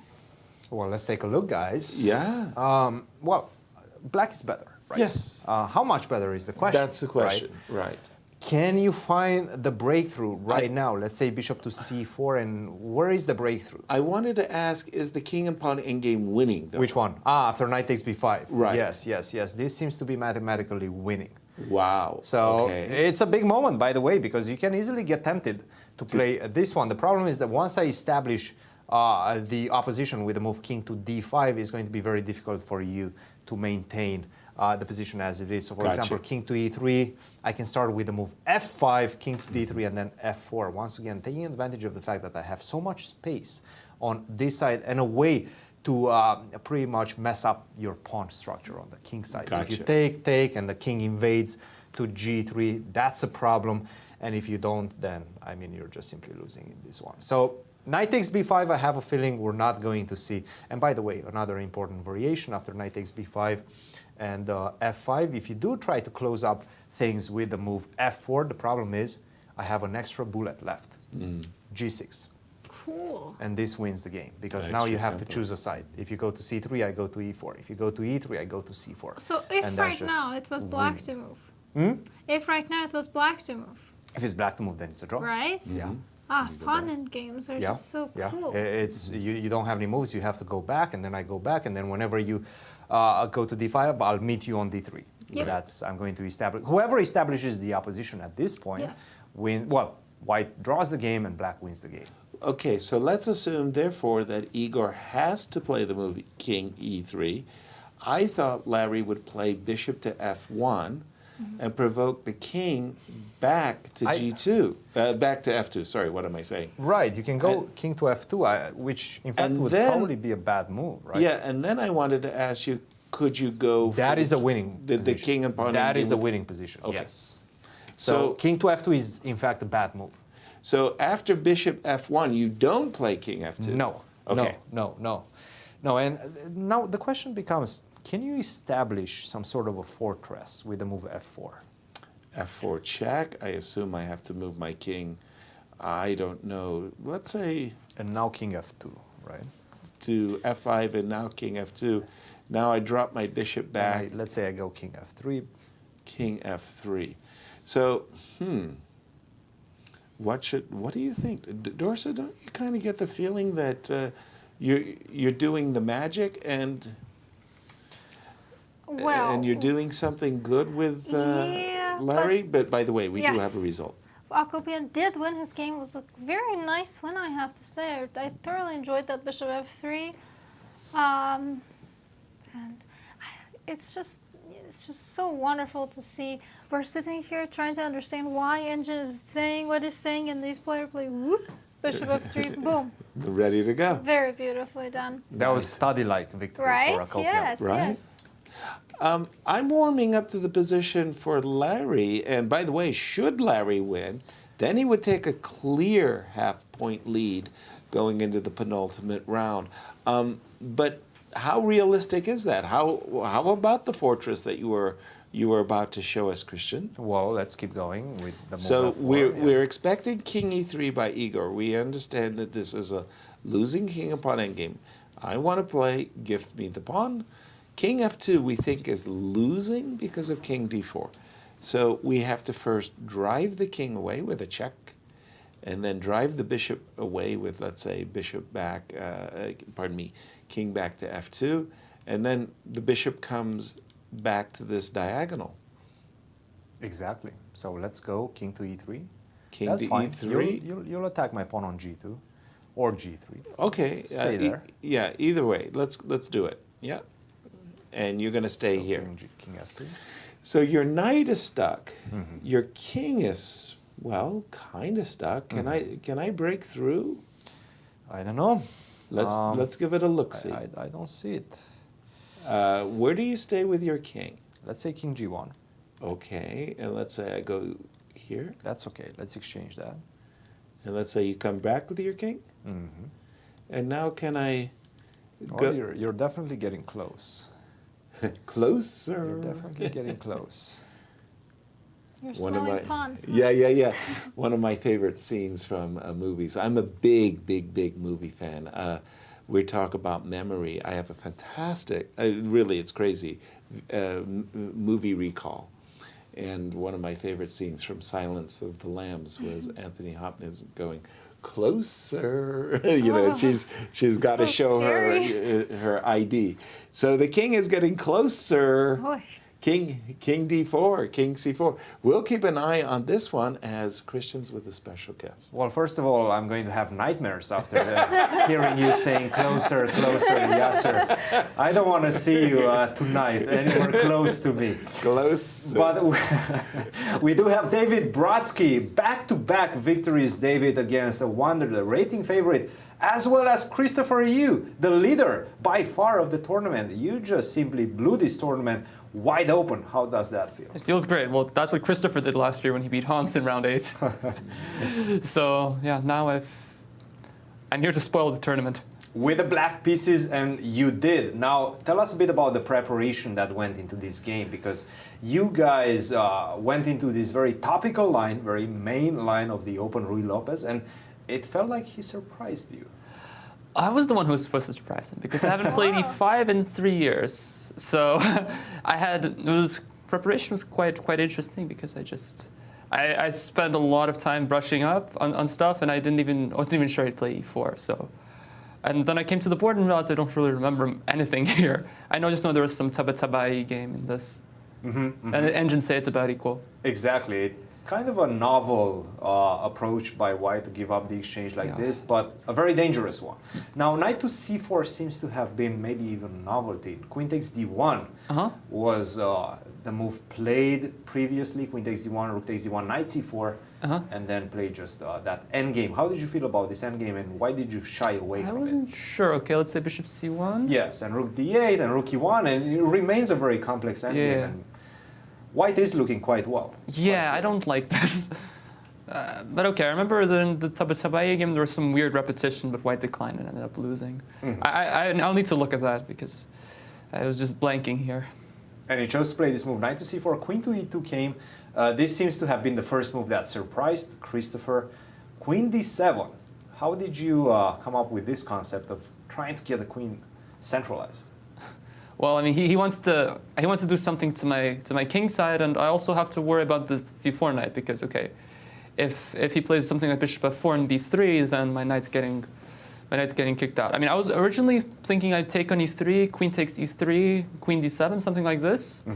I wasn't so sure. I was just okay. I think he probably might still go bishop f5. It's just very complicated. Queen d5. And now, okay, if he can just get the rook to the h file, I think he's mating me, more or less. Exactly. I'm not sure if he can do it. So g3? Yeah, something to just play something like g3, and yeah, I don't know, like it's not coming too fast, but I'm not sure what to do with black. How can you stop it? Yeah, how do I stop it? Yeah, exactly. So I thought, okay, I'm gonna go queen d7 without, which is, I mean, I obviously want to centralize my queen if I want to stop the attack. And I'm also attacking g4. I mean, okay, there's bishop h7, that's a queen sack. I wasn't sure what was happening there. But yeah, I expected bishop f5, queen d5, and I was very surprised that he let me play knight takes b2. Like, exactly. I was like, he usually doesn't blunder like this. And I think it was a shocker when he played the move knight b2 for him as well. He seemed destabilized at that point. Yeah, I know. This is my whole idea, basically. And queen d5, bishop f4, knight takes b2. And if bishop f4, I'd go bishop d4, I'd go c5, and I think I'd give back the exchange in a8. Bishop d4, c5, bishop e4, and just give up the exchange. Yeah, queen e6, let's say. Okay, bishop a8. Now, yeah, I can take on 8 or I can take on d4. I think take on d4 is better. Take on d4. So if knight d4, queen h6. That's just a piece, right? That's a piece. Yeah. So he has to go somewhere with the bishop. Let's say bishop e4. After cd4, bishop e4. Okay, I'm gonna take on c3. If he plays bishop f5, I have the intermezzo cb2. It's a funny one. So nice. bc3, and then I thought, okay, queen. No, if knight e5, then it's a discovery. But I can take on g4 instead. Well, that's good enough. That should be fine. This should be fine. Like equal material. I have a knight. Good knight on c4. Yeah. I don't see the. I mean, it's good for me. And what if he plays g3 instead of bishop f4? Did you calculate this? Oh, just slow g3. Maybe that's probably the engine move, right? I have no idea actually. I did not look at okay, what happens if I take on e5? Wait. Well, that's a good question. Is it just losing for white? Maybe it is. Yeah. Yeah. It's funny, rook d1 almost traps my queen, but I have knight takes e3 in this position. I don't know if you can exploit that somehow. Very nice. Knight takes e3, okay. Yeah, queen c4. Or queen. Oh, I can take a2. I can also go queen c4 if I want a control thing. But actually, yeah, I can take a free pawn. Why not? Excellent. And he played this move, bishop to f4, and after knight to b2, you guys entered this very almost forced sequence. Yeah. Knight e5. Like I thought it was good for him, but I underestimated knight e5. Like I thought he's gonna take on f7, bishop e6, but then okay, he doesn't have the bishop pair. Now, one thing about knight e5 and the exchange of the queens, and then you guys got this position after bishop c2 to h1. You started shaking your head here. You seemed distressed. I don't know. What was the reason? Well, actually, I mean, okay, if we go back, even bishop f6 was not an easy move to make. So first of all, there's something very funny. Originally, I thought if he goes f6, that he just takes in if I play f6. I thought originally, okay, he takes in c6 and he has good compensation. But I realized that no, he can actually play bishop h7, king h7, rook h1, king g8, knight g6. Oh, that's nice. Yes. And it's just mate. That's just mate. Wow. You know, I never seriously considered f6, but then I saw this and I was like, wow, this is funny. It'd not be funny if it happened to me. I'd be quitting chess, but but that's really nice. And yeah, and instead of f6, I also considered moves like g6 and g5. But you know, so yeah, g5 is interesting. I thought, like ef7, king g7, bishop e3. Yeah, I thought bishop f6. And the game gets pretty wild. It's pretty wild. I wasn't sure about going into this, and white probably has other options. So I decided, okay, let's keep it simple with bishop f6. Should be fine for me. All right, let's keep going. Bishop to f6. It's a very rich game. Very, very rich, full of content. And you guys entered this endgame, bishop to a4. Immediately you blitzed out knight to a4. It's very like you have this under control, but also you spotted this from afar. This whole line? I think I saw. I forget when I saw knight a4, but it's a pretty nice move. You just take the knight. And here, I wasn't sure how much I had because I thought it was good, but then I saw g5 was the computer's move. Just cut the rook away, then defend the pawn with king g7, and then basically the pawn on a3. Oh wow, yeah. I'm g5 blind. and king g7. Oh wow, that is. Yeah, how did I not see that? I know it's easy to look with an engine because that here is visual indeed. Okay. But how did you assess this one? Okay, I was shocked when he played f4. You were expecting him to take on g5. Yeah, I thought, okay, this is like black's obviously for choice, but I think white should hold. Like he has the resources to stop the pawns. Just okay, rook a2. Let's say. And actually, f4 was a very interesting move right now. Oh, he can even play. Just to give you the pawn. Now the point being that if you take on g2, I go rook f5. Okay. And now whenever you go on the e file, I go back to g5, and then you have to come back to the f file. Oh wow, I didn't see it in this version. I thought he goes rook f5 instead of f4, which is pretty sensible in my opinion. Yeah. This is nice. This is nice. Yeah. Yeah. He did not even spend too much time on this. He played f4 quite quickly. I don't understand why you don't want to go into that end game. Okay, bishop f6, and now I messed up here. Okay, I thought I'm blundered kind of. So I played b4 here, b4, g is a question mark, yeah. My plan was to go king e8, but then I saw that white has this diabolical move rook d6. Diabolical? He's threatening bishop g5 and he just wants to mate me. That's a checkmate, yeah. And I didn't know what to do here. Bishop f6, rook e6. Ooh, and now if you go on the d file, it takes on f6. If you go on the, you are actually losing now. Yeah, so I saw this. I was like, wow, this is amazing. Like I don't know what to do after rook d6. Maybe I'm missing. Okay, maybe I don't know what to do. So maybe b7 you have to, but that b4 is probably a mistake. But okay, that looks very shaky. But we get into this. Okay, so I thought, okay, I probably just have to allow this, and I had no. Okay, this is very hard to assess. Honestly, it's just raw calculation. It's winning. It's winning. Okay, winning, okay. Yes. I want to check some things. Yes. Yeah. Because so bishop c3. Okay, this is forced. King d6. Yes. Okay, now I thought for a very long time, which as I should. Okay, a5. I hope that doesn't blow it. No. Yeah, bishop f8 is bad. No, don't go bishop f8. I thought bishop d4 was critical. Okay, let's say bishop d4, king e6. Oh, yeah, or e7 doesn't matter. G7, king f7. Now king e3. This gets interesting. So the most primitive line is if I just push the pawn, a4, yeah. king d3, a3, we actually looked at this a3. line. Yeah. So now if king c4, then rook b2 wins. That's what I thought. But I didn't see a win after king to c3 instead of king c4. What's the difference? Because if rook b2, then bishop c5. Right. Nice. And if rook a1, then king b3. I thought I'm just losing the pawn here. And if you take on g2, then just king b3 and king a2, he's going to win the pawn back. Yeah. Or he can maybe even hold it if he doesn't want to play rook versus bishop.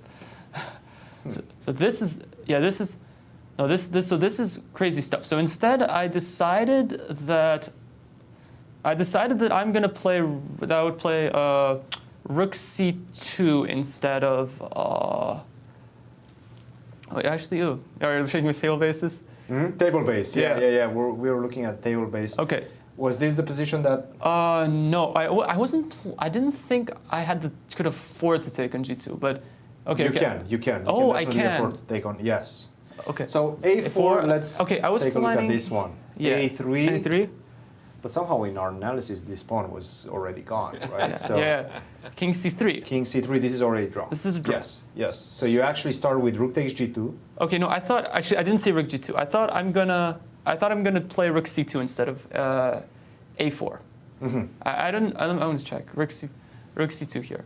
King d3. King d3. Oh, it's winning. Okay. It's still winning. It's still winning. Okay. Now rook takes g2. No. I thought I keep. Rook c6. So somewhere c8 doesn't really matter. Bishop c3. So he needs to run. A4. King c2. Now if a3, king b3, he's in time. No, he's not. He's not? Apparently not. What am I missing? a2. A2. Bishop a1. A2 bishop. Bishop somewhere. Rook a6. You don't have the b2 square.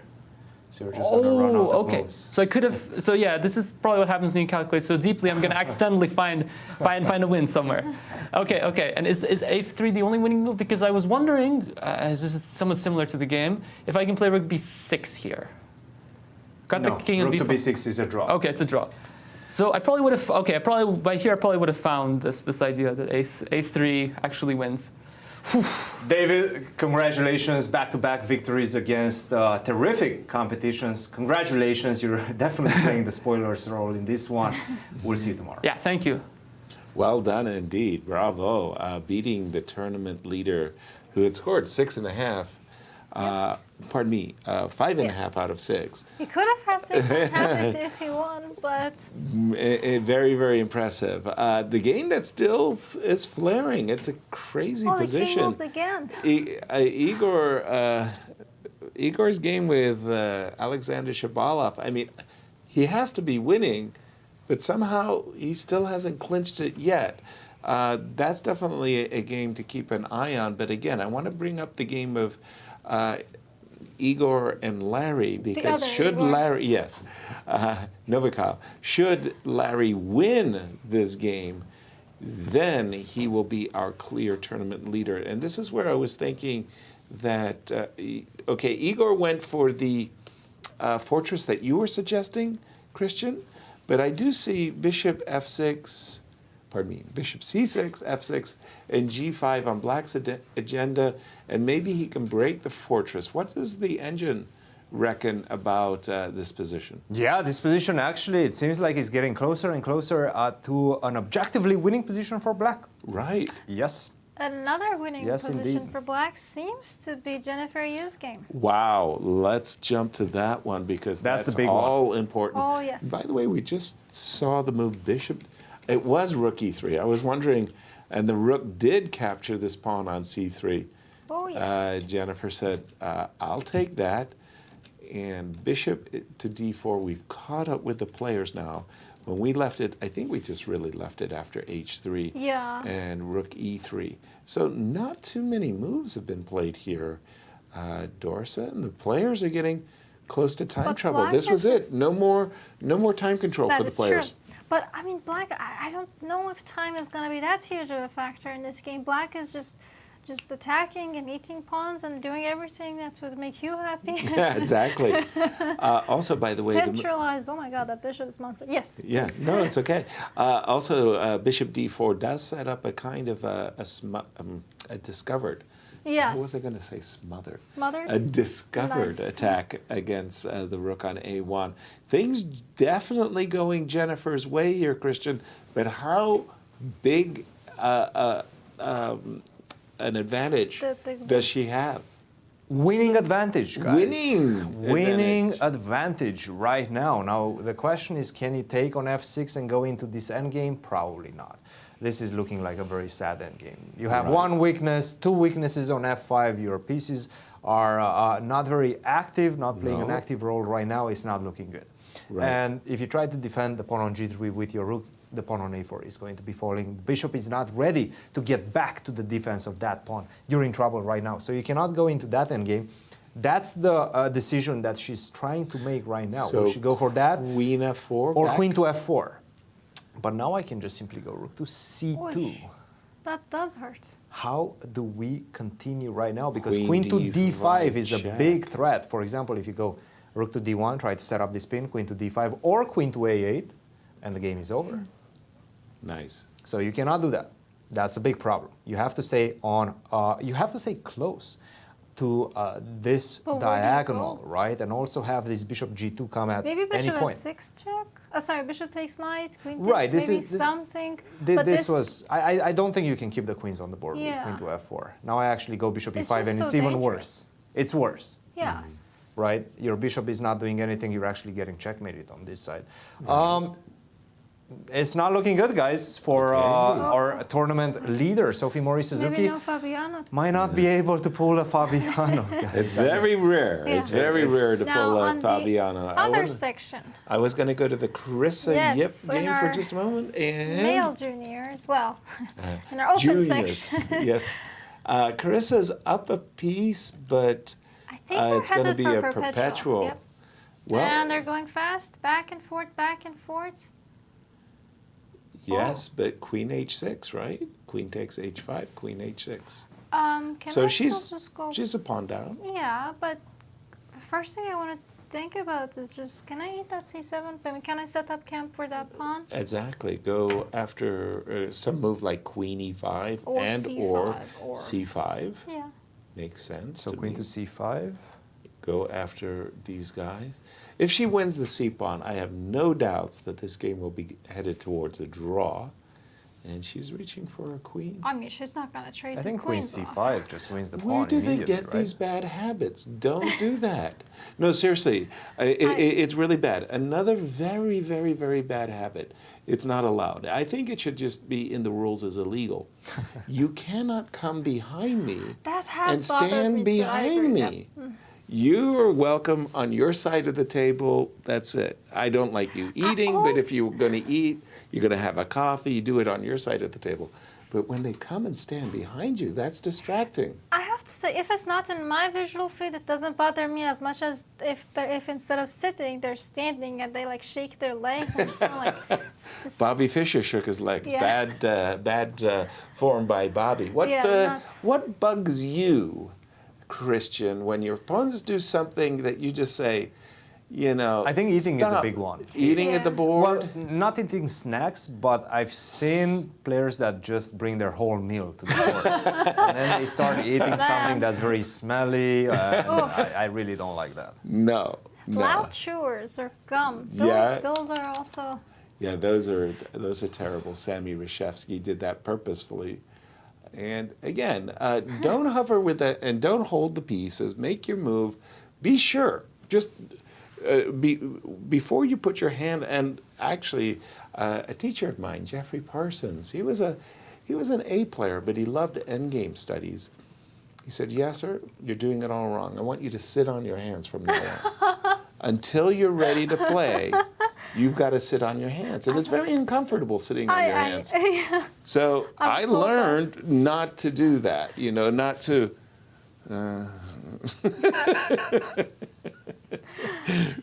Oh boy. We're going to take a break. I agree. And we're going to be back with more coverage of these 3 national championships.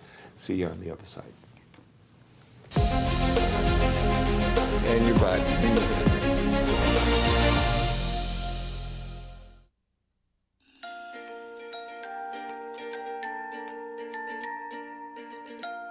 Welcome to the chess capital of the United States.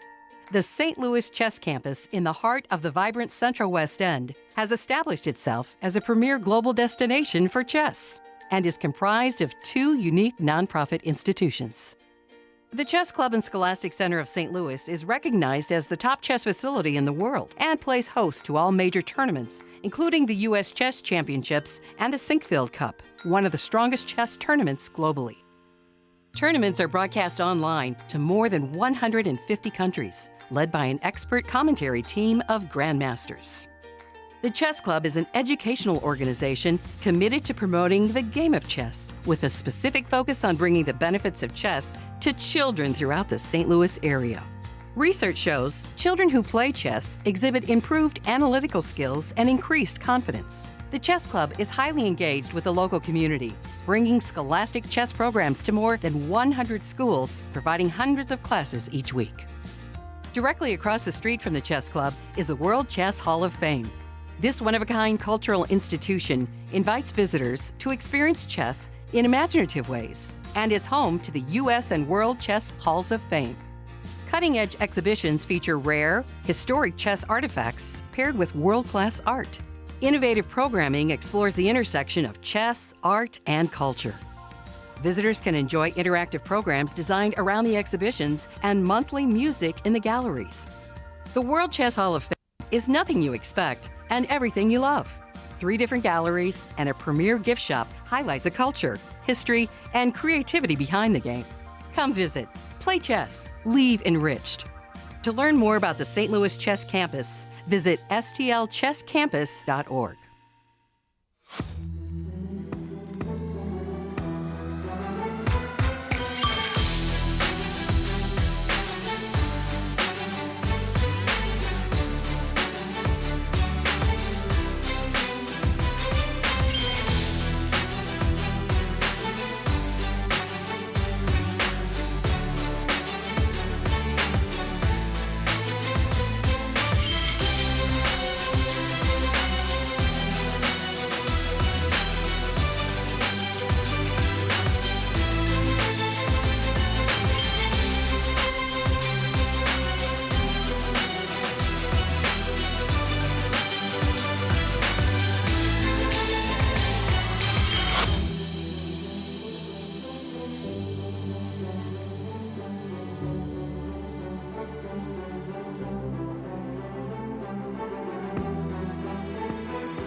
Hello, everyone, and we are back with our live coverage of the 2022 U.S. Juniors, U.S. Girls, and U.S. Senior Championships. We're witnessing the end of the game between Balaji and, I want to say Carissa. Yes, but you're correct. I just wanted to make sure underneath No, that hat, you're right. underneath the hat, There are kings right there. I think it's the first time we see that. I couldn't see a thing. Nice. 2 kings on the board, very good, and a draw in a hard-fought draw, and it seems to this game typifies our broadcasts from the very start. They last till the very Very end. hard-fought Right? games in all 3 sections. In actually. all 3 sections. And it's the only draw of this round so far. And I don't anticipate What? draw in the... And let's go to Jennifer's game. Actually, that is against quite ridiculous. Sophia. It is the only draw in all 3 sections. Yep. That is incredible. We might have seen 15 decisive games today. Well, 14 will Whoa, be the I max. see some pawns. But it sure There's looks some- like Sophie is now down 2 pawns. Queens are off the boards. So Jennifer, when we left it, well, they're playing quickly. She's putting the finishing touches on her opponent right now. Okay. This one is looking busted for 2 extra pawns. Sophie Bishop Morris-Suzuki. in center. Exactly. A much needed victory for Jennifer, to be sure. The only thing you shouldn't do is take on g4. Don't take on g4. Not with the bishop on d4 hanging. Not that's with the right. bishop on d4. You can go bishop e5 and then take on g4. Right. And that seems to be more or less okay. Yeah, this one is looking really good. And what a victory. I mean, let's think about the beginning of the game, guys. Jennifer played that move bishop to d7, and It I'm was going to terrible. ask her about that move because Yes, please. that was definitely an accident. It Right. wasn't theoretical knowledge. It wasn't her preparation. It was definitely an accident. And she came back from that. Mm-hmm. Impressive stuff. Truly. And after this move, king g2, she just, like you say, don't take on g4, play the move bishop d4 to e5, attack the rook. That's the simplest move in the world. The rook is attacking the bishop returns the favor by attacking the rook, bishop back to e5. Later, if you want, you can take the bishop on g4. I don't think you need to. And perhaps even easier would be to go rook to g1 now. Ooh. Rook to g1? To take g4 with... Well, it depends on where you put the king. If you go with the king to f3, then you can trade the rooks. Exactly. I Alright, fair. love that one. That's an easy win. And if you go to I think you have to go to h3, h3. Otherwise, I take on g4 with the knight. Yes. So can I just go rook h1 check now? Exactly. Rook g1, that's the winner. That's the money move. Yeah. Well, 'cause that seems to be like an easy win because now king g3, bishop e5. Exactly. Much better. That's nice. It's looking good. Rook Looking- g1 might force resignation, and she's going for it. Yes. Yes, she did it. Wonderful. Beautifully done. Yep. Wow. What a result this was, guys. With the black pieces. I mean, this is just impressive stuff for the rating, from the rating favorite. And let's not forget, this tournament seemed over going into today's round, I have to say.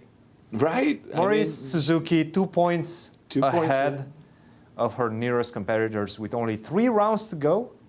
Both of whom had lost the previous round as well. So it looked like she was cruising to the finish line. And oops. Well, that's a slip, and you're only 1 point ahead, and there's 3 hungry ladies behind you. Exactly. Knocking at I your heels. called earlier at the very start of the broadcast. I thought something strange had happened yesterday where it was like victories everywhere. It was victories galore. You go to the Sinkfield Cup and you know, if you have 80% draws, 20% victories, That's a good day. it's not unusual. And suddenly we were just seeing victories galore everywhere. And what you just said was that we've had 1 draw, that was the Carissa game, that went to Naked Kings. Oh boy. I've had a few experiences with, opponents going on till king to king, and I'm like, dude. Many times for me as well. Many games with Just Oh. 2 kings. Knight takes g4. By the way, Check. she's also under 1 minute right now. Knight takes g4 is just game over. Right. The best you can get is after knight g4, king h3, bishop e5. Rook takes g4, and sure, we'll trade the rooks. I have Exactly. 2 extra pawns on the other side, and That is for sure. And she's reaching for the king h3. same colored bishops this game. This is over. So we're expecting bishop e5 now. I think bishop e5 is just the simplest. Right. There's a lot of ways to win the position. Oh boy. Do we have any? I mean, these are just the vultures right now, I guess. Right. I was going to say another nice one, I think, Yeah, is also just bishop f6. And she played it. That's just, very nice. Just to try to trade everything. I think we're going to see a resignation right now. Oh. Ooh, what She a, looks what a confident. look She knows there. she's gonna get interviewed soon. She knows this is over. She's composing her speech. You don't want to see that look Right. when you're her opponent.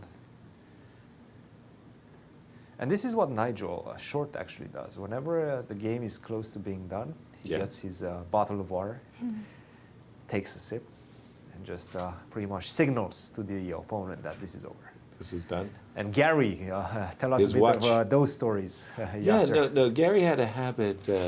What he liked to do is, in the days where you actually wrote down your move in advance.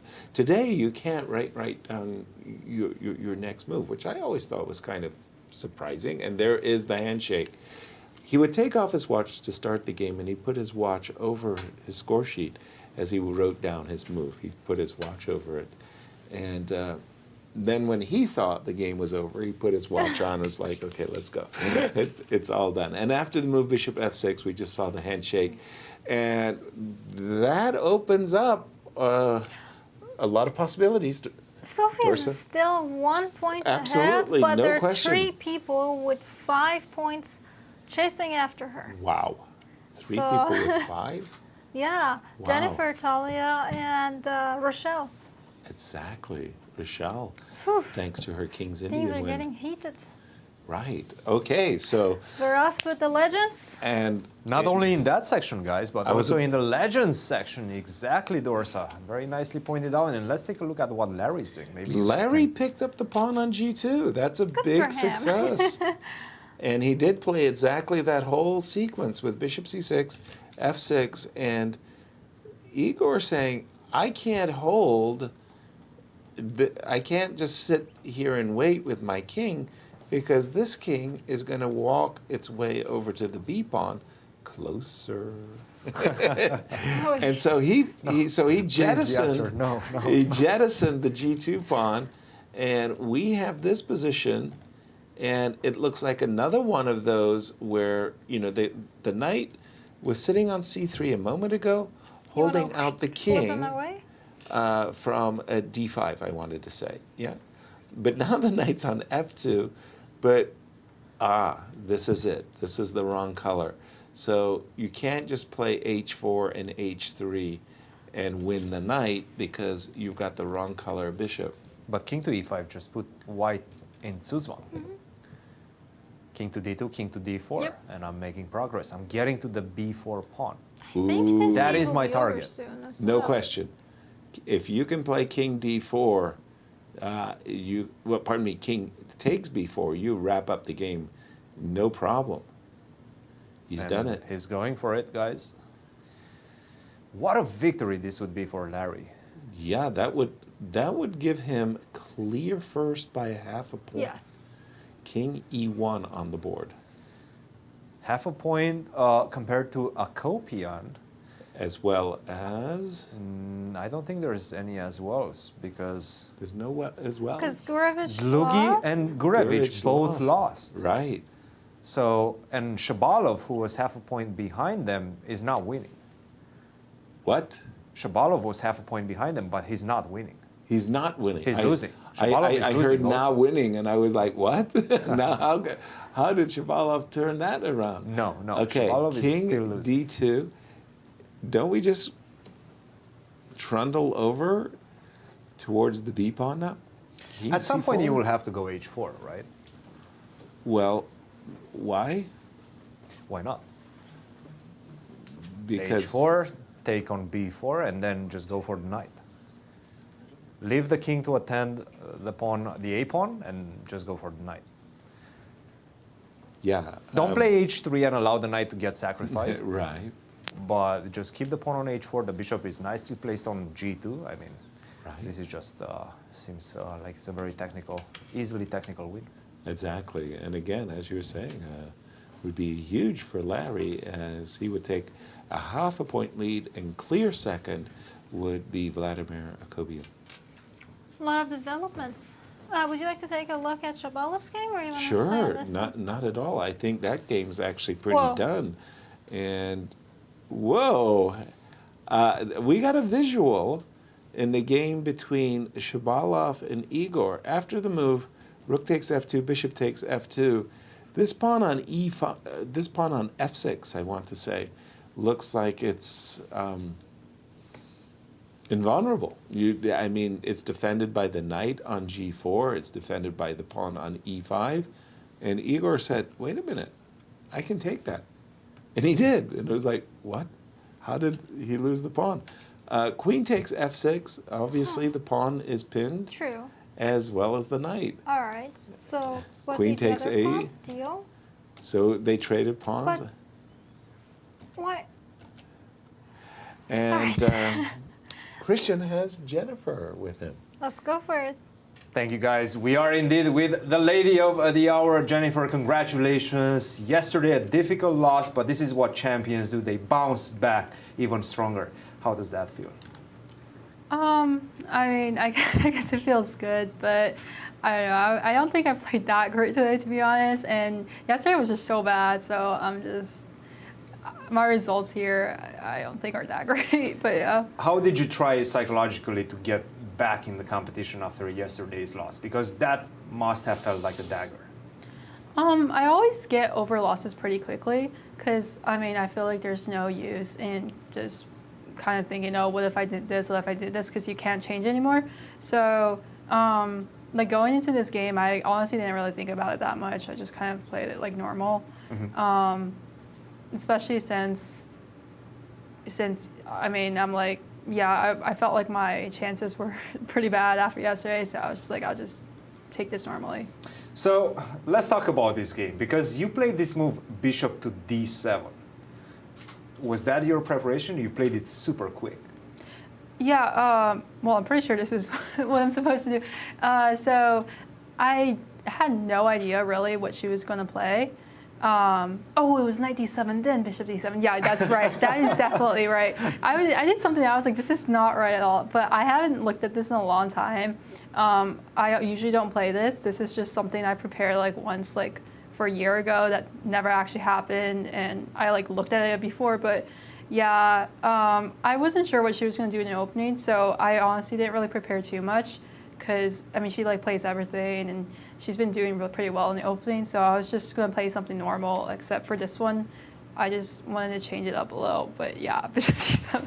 Well, it's good that you did not know the assessment of the position, because this is already like +2 after bishop d7. But you came back into the game. She allowed you to go c5. Were you feeling like you were getting a breath of fresh air at that point? Yeah, so like I said, something just didn't feel right. I was like, I don't know what I was doing, but I mean, after knight d7, like this is normal to go for c5. So yeah, that was just kind of what I was going for. Let's keep going. Yeah, knight d7 was, and then once you exchange the knights, you go back bishop d7. It's a completely different story. But still, she allowed you to go c5, and now it felt like you're getting slowly back into the game. Is that how you felt as well? Yeah, I don't think I played this part that well. Like I let g3, f4. This was just kind of bad. But I just wanted to prevent knight a7. So I put the queen back to b8, just because knight a7 was kind of annoying at some point. But yeah, this was, I wasn't so sure about. And then this moment came. All right. Yeah. I'm not going to talk about the merits of this move, but just explain to us the logic and as well as the train of thought that led to this move G5? Okay, I do not know what the evaluation is, but I did not, like, my position was already, it felt like this was like a turning point here, and it was like if I didn't do something, she's gonna get, I mean, she can play G4 and she can push. And I'm not sure what I'm supposed to do here. So I feel like practically G5 is a good idea because I didn't see exactly how she was going to infiltrate. Like, obviously it's a big weakness, but this was just more like a bluff. Well, it made her think, and it definitely gave you an even greater time advantage. And by the way, it wasn't like a bad move. After bishop d4, bishop to e7, tried to get the knight to c5, it seemed like objectively you were better. But after g5, the position is still very complex. So nothing big changes. It just looked like a funny move. Yeah, I know. Yes, and then you went g5. Now, what was the next critical moment? When did you feel like she went astray? I think, honestly, like, surprisingly, this capture e takes the e5, after I got like this trade, like, I don't think I'm like completely better here, but I feel very comfortable in this position. Which at first it doesn't look like it, but it's just because her bishop on h4 is pretty misplaced, and you can't take advantage of like how weak my king is right now. And then, so even though like the bishops look like good, like if you look at it from far, it's just, I don't see exactly how she should continue, because right now, like if she has a few moves, then maybe she'll be fine, but I'm just kind of taking the open, open files here. And I think it was actually the 40th move where she made this huge decision to play h3. How did you feel about this move? Yeah, so I did not expect h3, also because it was move 40, and usually it's like not good to make big decisions like when you don't have time. But after this, it just seems like now I'm definitely better because, the weakness on the weak king squares and the bishop is a bit misplaced on h3, and I have some chances. Absolutely, and it did feel like you're taking over at this point, picking up pawns, and it just seemed like she doesn't have any way to break through and get to your king. And after that, quite a smooth victory, I have to say. The exchange of the queens, another pawn, and then that was all she wrote. Congratulations, Jenny, for a big victory for you. Are you starting to dream once again about the title, or is it too early still? I mean, I feel like you always have to, otherwise what are you playing for? Like, playing for second place, that's just not fun. But yeah, I'm just kind of just not thinking too much about it, because I mean, I'm not that happy with the way I'm playing. So I want to focus on that for now. Congratulations once again. Guys, any questions? No, just our congratulations as well, Jennifer. Good luck in your remaining 2 rounds. And there we have it. 2 more games left. Yes, Senior only section. 2 games left. 2 and Igors. again, 3 victories in the seniors out of the 5 games played, with 2 games remaining. And we're expecting that Larry will win, and we think that Igor is also going to win. So this could be a round where, like you said, we have 14 decisive games out of 15. It just something weird is going on, guys. This is amazing for me. I've played in junior championships. I haven't played in senior championships. I played in tournaments. This draw, I mean, I think this is just beating records, not just by a small margin, but by a blowout margin. I have to say, I would love to see you play in the seniors. Well, thank you very much. You get in there with those guys, you'll see. For yourselves, I mean, okay, in junior play, yes, scholastics play, you see all kinds of victories. But when you get to the national championship levels, you're not supposed to see so many decisive games, guys. This is remarkable. Whew. And speaking of scholarships and scholastics, and there's a lot of scholarships. Okay, so what we have here, and this is really quite remarkable, is we have something called the Sanford Scholarships, Sanford Fellowships, if you will. And the remarkable part is that so many players from the seniors, there's Joe Benjamin and Maxim Dlugy, who are Sanford fellows. From the juniors, look at who 1, 2, 3, 4, 5, 6 of the juniors out of the 8 have won Sanford. And I think they're like $25,000 a year. These are very, very serious each. Wow. To give these players a chance to, and of course in the girls, there's Jennifer Yu and Alice Lee. We should have asked Jennifer whatever. Oh yes, let's bring her back. Literally over $2 million over the years have been awarded to America's most promising juniors, girls, women, and for that matter, men. So I see Joe Benjamin was the first ever Sanford Fellow. 1987. Yeah, can you tell me more about the Sanford? Yeah, oh boy, now I mean, where's John Donaldson when you need him? Because he's the walking encyclopedia. He has all of this encyclopedia knowledge. I think it was Frank Sanford. He wanted to leave a legacy to the world of chess, and he thought that what he really wanted to do was help players devote themselves. It's so hard in the world of chess, especially if you go back to the 70s, 60s, 50s. You couldn't, Sammy Reshevsky, our really, really great player, he was a CPA, Certified Public Accountant. He couldn't make a living from chess. Bobby Fischer struggled right up until the 1972 World Championship match to really make a decent living from chess. And most of the people who did make livings from chess were actually journalists, writers, authors. Nice. Like Robert Byrne, he didn't make a lot of money from chess. He made his living from his New York Times column.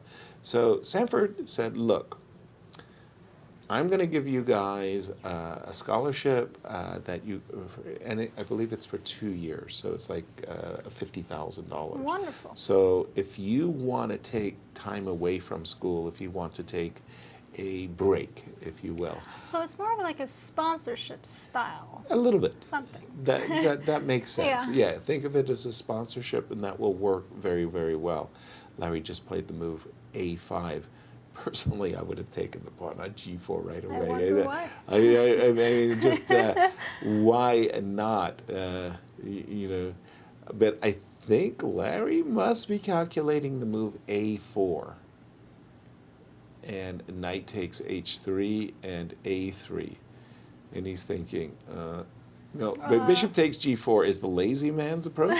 Just make sure that does not, and you play king to B3. Ooh, I'm loving bishop F5. Bishop F5. King to B3 and then bishop F5. Bishop right? F5 or bishop. He's going for the knight. He wants to push the H pawn. He's not even worried about the A pawn. He wants to go with the H pawn. Just to not allow the knight to, and that's enough. Resignation. And that's enough. Wonderful. Well Beautiful done, game. Larry. As Larry came in today's round as one of 3 players in the lead, he finishes the round as the only leader in the tournament. So Beautifully well done. for Larry. Good. And good let's day take a look at what's happening in Shabalov's game, guys, because I mean, is this as easy anymore?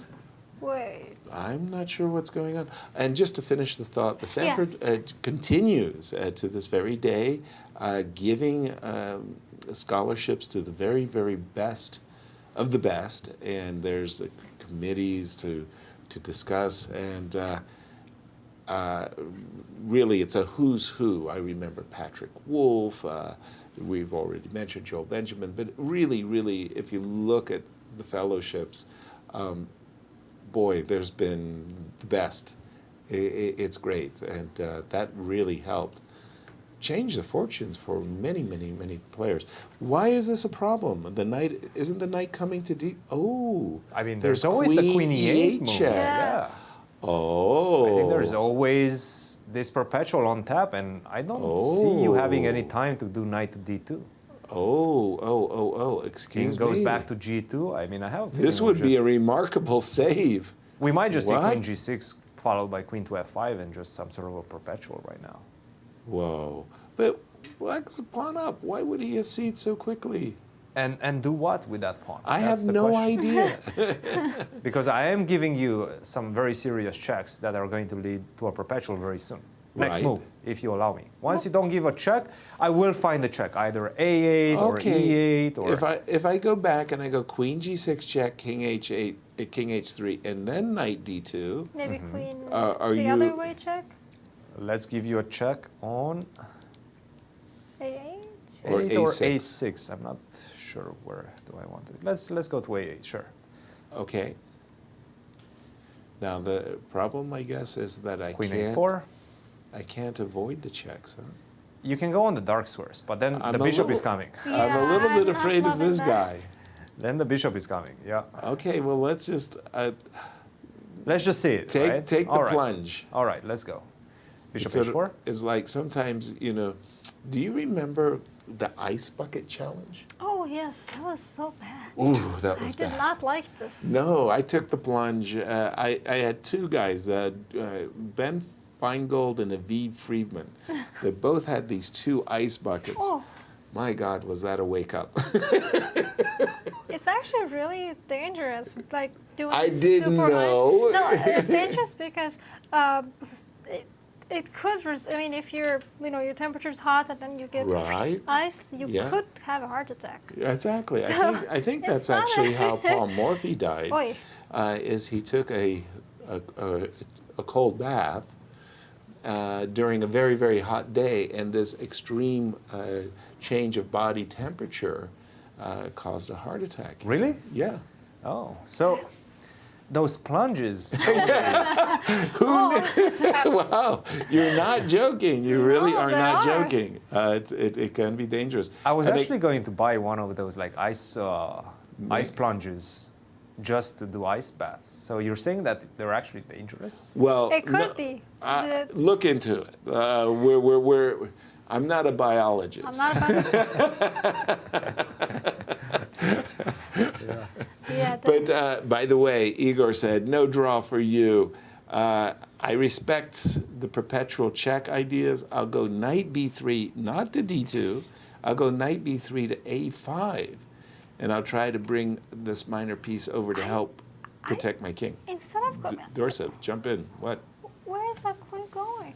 He went queen b5. Yeah, but why can't I just get bishop h4? Stop bunching the checks. Stop Bishop king d8. h4.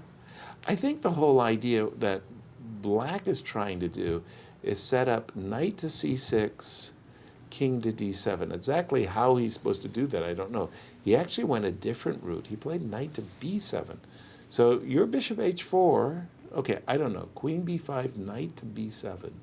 Okay, so what if I go queen a6? Queen a6, just to be... I guess you want to hide with the king on b8, is that it? I think so. Anything that just allows me to shelter my king from a perpet. By the way, they're going to be playing on increments soon. Yes. Well, what am I saying? They are on increments. Yes, yes. What is the time? White has 2 minutes 17. Black has 3 minutes. Well, now 43, I guess. 48. Thank you. Wow. And again, we're seeing something for me I just never have witnessed in these national championships. 13 victories out of the 14 games played. 13 up to this point. 13 victories. And out this of could be 14. the 14th if Khmelnitsky manages to win this one, but it's not clear. How do you make any Where did progress? Black go wrong? Because I remember, I mean, I thought he had enough advantage to just king walk all over the board. There were a lot of moments. All right. A lot of moments. It just slowly died down his attack. His attack as well as his advantage. That was something that Gregory said, is that he didn't win the game all at once. Gregory Kaidanov, rather, he just won it because of slips and slips and slips. And I think that is really what happened to Igor in this game. It's not like What would even he be lost the... his advantage in one terrible move. Just a lot of lesser moves accounted for it. Sorry, you were about to say. No, I'm just trying to come up with what am I doing as Black? I think you're playing king to c8, and I think you're playing knight to d8. Again, your goal is to put the knight on c6. Yasser, this is where they came from. King to c8, I go queen to a6. Yeah. I'm pinning the knight. And then when you go king b8, I go queen b5. I always pin the knight. Then the only other thing is, I mean, can I put my bishop on f4 and then play king to c7 to unpin my knight? I mean, I've got to unpin my pieces and bring them to better squares. Wait a minute. What did he do? King to King f1. F1. Does this allow queen to pawn? c1? Queen c1, bishop e1 though. And then queen e3? Well, he's reaching for his queen. You have to, right? I mean, Check. queen to c1, bishop e1. Also, you have to contend with bishop to g3. Is that such an easy perpetual after that? Check. Is that such an easy perpetual? Are you sure it's perpet? I'm feeling checky.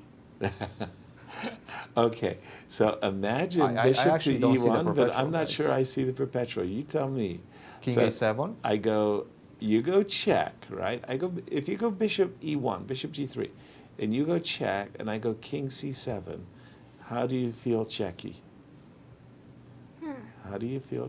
Ooh, he's done it. Oh, He's he doesn't challenged. want to give a perpetual. He wants to go queen e8 and take on e6, I think. Ah. Oh. Well, you're right. He did play bishop e1 with that intent. I see it now. You're right.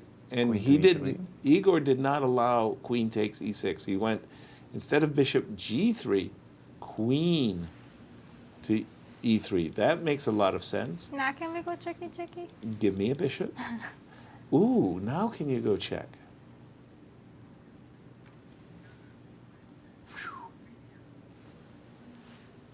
And here's an interesting one, a social media comment. I'm very curious why the team thinks Shaba missed his opportunity to save the game. Well, has he? Has he? I don't think he has. I don't know if we said that. Did we say that? Maybe I don't think we did. Maybe like 20 minutes ago. Maybe. Why did he miss his opportunity? He did not miss his opportunity to save the 20 game. It's a draw right now. Well, actually, He's it fighting just well. turned. This game just turned a couple of moves ago. Wow. Before it was Khmelnitsky that had pretty much game. the full point in the bag. Exactly. So I Bishop don't think. G2. I think this is when Shaba had, in This the is last the- 5 moves, yeah. 5 to 10 moves, his best opportunity to save this one. And he's doing a great job, I must say. He's And bishop smelling the... king e2, kind of an indication that I don't know. Shaba might be thinking. Shaba is one. No, of Shaba those, is not playing for a win. Yasser, don't say that. No, Don't say you that. don't know Shaba. He's one of the most opportunistically minded players I've ever played against. I mean, he has this incredible sixth sense for key moments, critical moments, and when things might turn. And the move king e2, he could have played king to g1, he could have played bishop to f2. But king e2 is kind of like one of those moves that says, prove your perpetual check. Queen. I don't have to prove anything. I'm a pawn up, guys. I know. I really don't have to prove anything as black. I'm a pawn up. There's absolutely zero chance that you're going to win this one. Oh, boy. Okay, well then you explain king e2. I tried, but you shot me down. That's You almost like gotta my do it. attempt to explain g5 by Jennifer. Which I thought was a brilliant attempt. Yeah. To bishop f3. All right, queen c2 problems, I'm assuming, or queen d3. Well, But- exactly. Queen d3 is almost a scary move. I think they're just trying to break the record for the longest game of the tournament. Are they? That's my I explanation. don't think they're close, though, right? I mean, I think there was. 7? I think there were other players that were. Are we thinking number of moves or Yes, length? Bunder. Number of moves. All right, I'm... So we've already had a 120 move game. Oh, good. Which one? Mishra. That was yesterday, but we cut the show short. We had Well, we covered a lot of it. I think they just made for a quick repetition from the time we had to evacuate to let the construction continue. Bishop f3. it's weird. Queen d3. If the bishop was on f4, queen d3 would be winning. So bishop f4. I also wanted to mention that from Please. what I see, the last pawn move was on move 58. 58. It's the last capture, right? Oh, sorry, my bad. Capture. So still, move 59. Okay. So they're just shuffling pieces, shuffling pieces, Shuffling shuffling pieces. pieces. And we do have queen d3 check, king f2. Again, if the bishop was on f4, we'd have the nice follow-up queen Right. e3 check, and now queen c2 check. Where's that queen going? King f1. You know that song, All By Myself? I can't sing All By Myself. Thank you, yes. I That's certainly how that do. queen feels. Yeah. Yeah, she's not getting any support from yes. the rest of the Are troops. we going to see a repetition right now? Queen to c2? Is that what the players are going to go for? I mean, unless there's going to be a friend for that queen, I don't Well, I really see see Shabalov this. is looking at his score sheet, so he's definitely trying to... It's been over 20 moves without him since the last take, but By the way, for me, the very, very best pens to use are not any of these pens that you have you click thought or you said click, click, pen. click. Pens. Writing instrument Nice. was cross, the cross pens. I always liked because they were the least, they made the least sound. aw. You know, you I have think a he would pen. have been a very lovely opponent. Exactly. You go, Ah, you hear all of that. And you do have people who are nervously at the board. oof. And you're like, stop that. I mean, it's crazy. Bishop, am I seeing that right? Bishop to a5? I mean, the first thing I think is maybe bishop g3 check right now for white. There is a bishop on a5. Wow. Targeting that pawn on c3, but now this opens up the possibility of potentially start giving checks. Right. Let's go for it. I'd be a little bit nervous. Bishop to g3 check. Yeah, I'm king sure you're A8 going to have to would go be- king a7. Yeah. Yes. And I'm guessing I'm going to go down and try to. But whoa, whoa, whoa! What's the engine say, Christian, about this attempt at bishop a5? Is it justified? Absolutely nothing has changed. Yes, it's justified, but not more than equality if Shaba finds the right moves. And probably the same concept applies as to what he did against the knight, and that is to pin the bishop.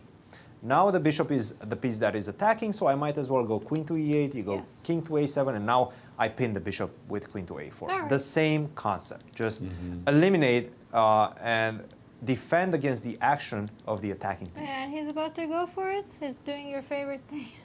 Oh, Whoa. no, the he went passive passive. approach with queen to b2. What? Wow. I'm not sure about that, but the engine is Okay. still saying that it's more or less within the margins of equality.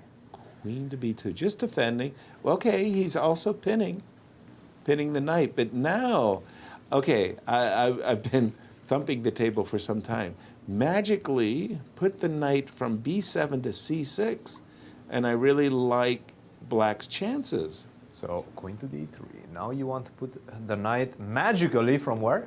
From b7 to c6. So c6. king maybe to a7, so I can go knight d8, knight c6. Well, he already made one illegal move in this game. He might as well try his second one, right? Nice one. Right? So king a7. Do we have enough time to go bishop d8, bishop h4? Because if I can activate that bishop from a5, Right? things might start to look nice a little. Bishop d8. I guess I have to go king g2. Perhaps. Well, I got to sidestep this killer move, bishop h4 in that case. So Yeah, to be honest, I don't know why Shaba is putting his king on dark squares. It right? does make a lot of sense to me. Why not just say king f1, king g2, king h3 whenever that's possible? Here we go. But he's Here going we go. for your plan, yes, sir. I think so. I mean, I'm sure when he started bringing his knight back from b3, he had a vision, a beautiful vision in his mind, did Igor that his knight on c6 would protect this king beautifully, and maybe reaching towards the d4 square, knight takes d4 ideas.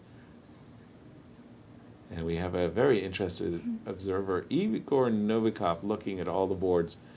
I don't know if this, I think this might be at the club itself, or it could be in the tournament hall. No, this is in the tournament hall. Because in the club proper, the lobby, they have that really nice screen They do, with all yes. of the games as well.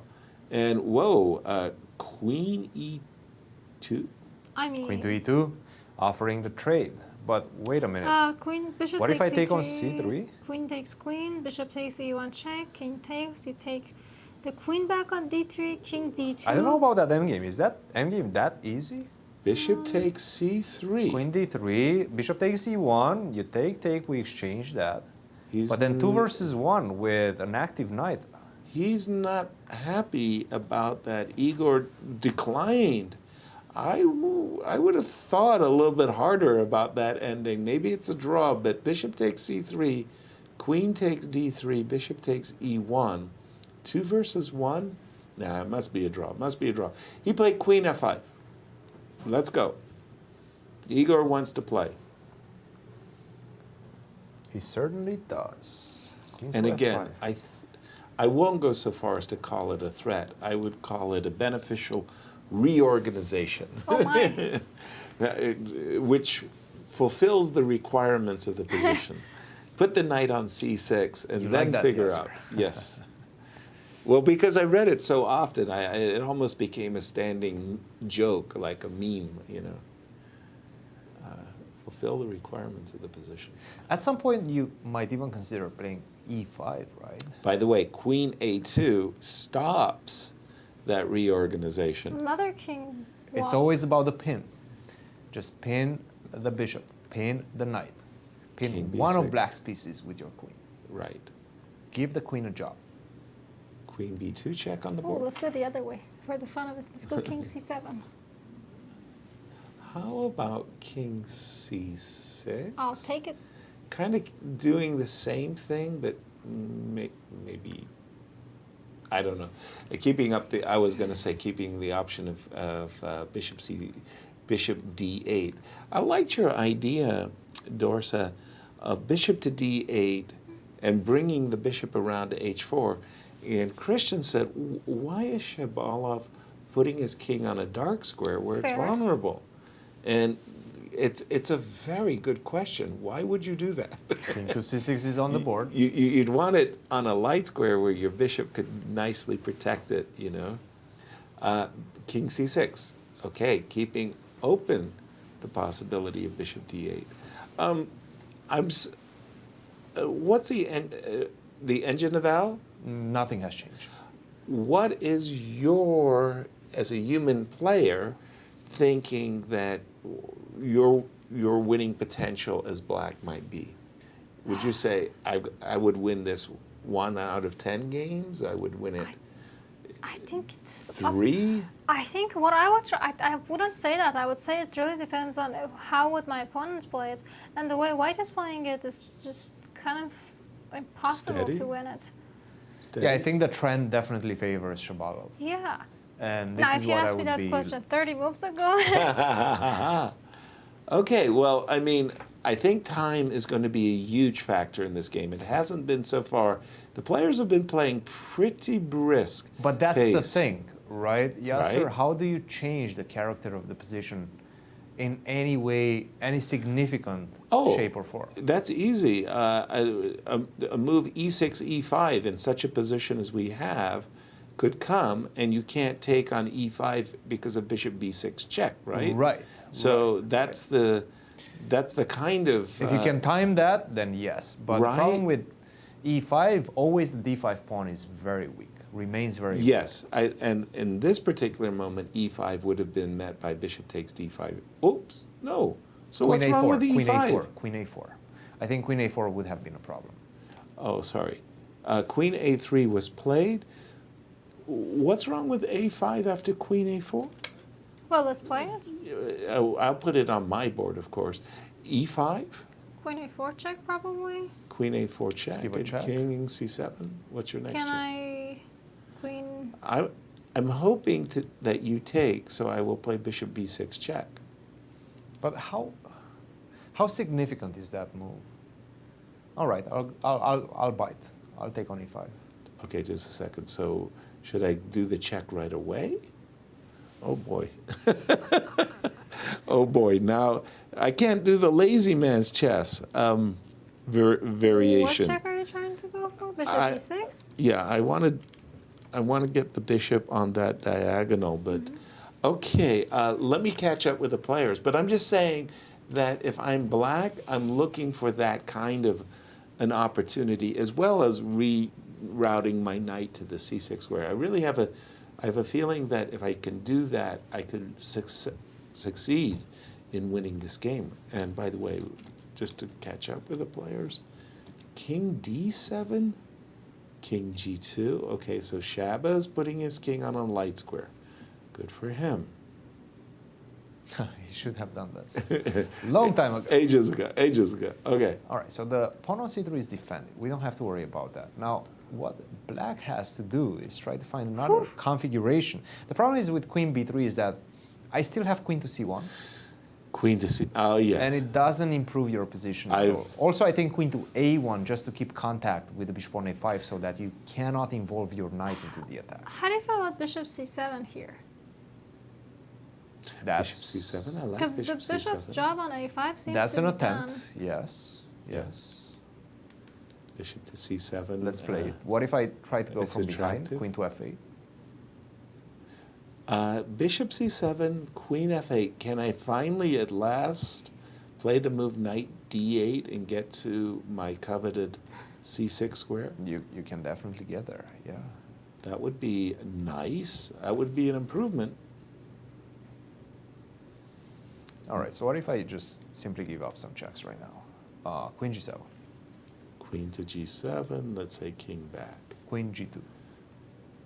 Queen G2. Yes. Didn't see that one coming. I just want to make. I just want to exchange the queens now. Queen G4. Queen G4.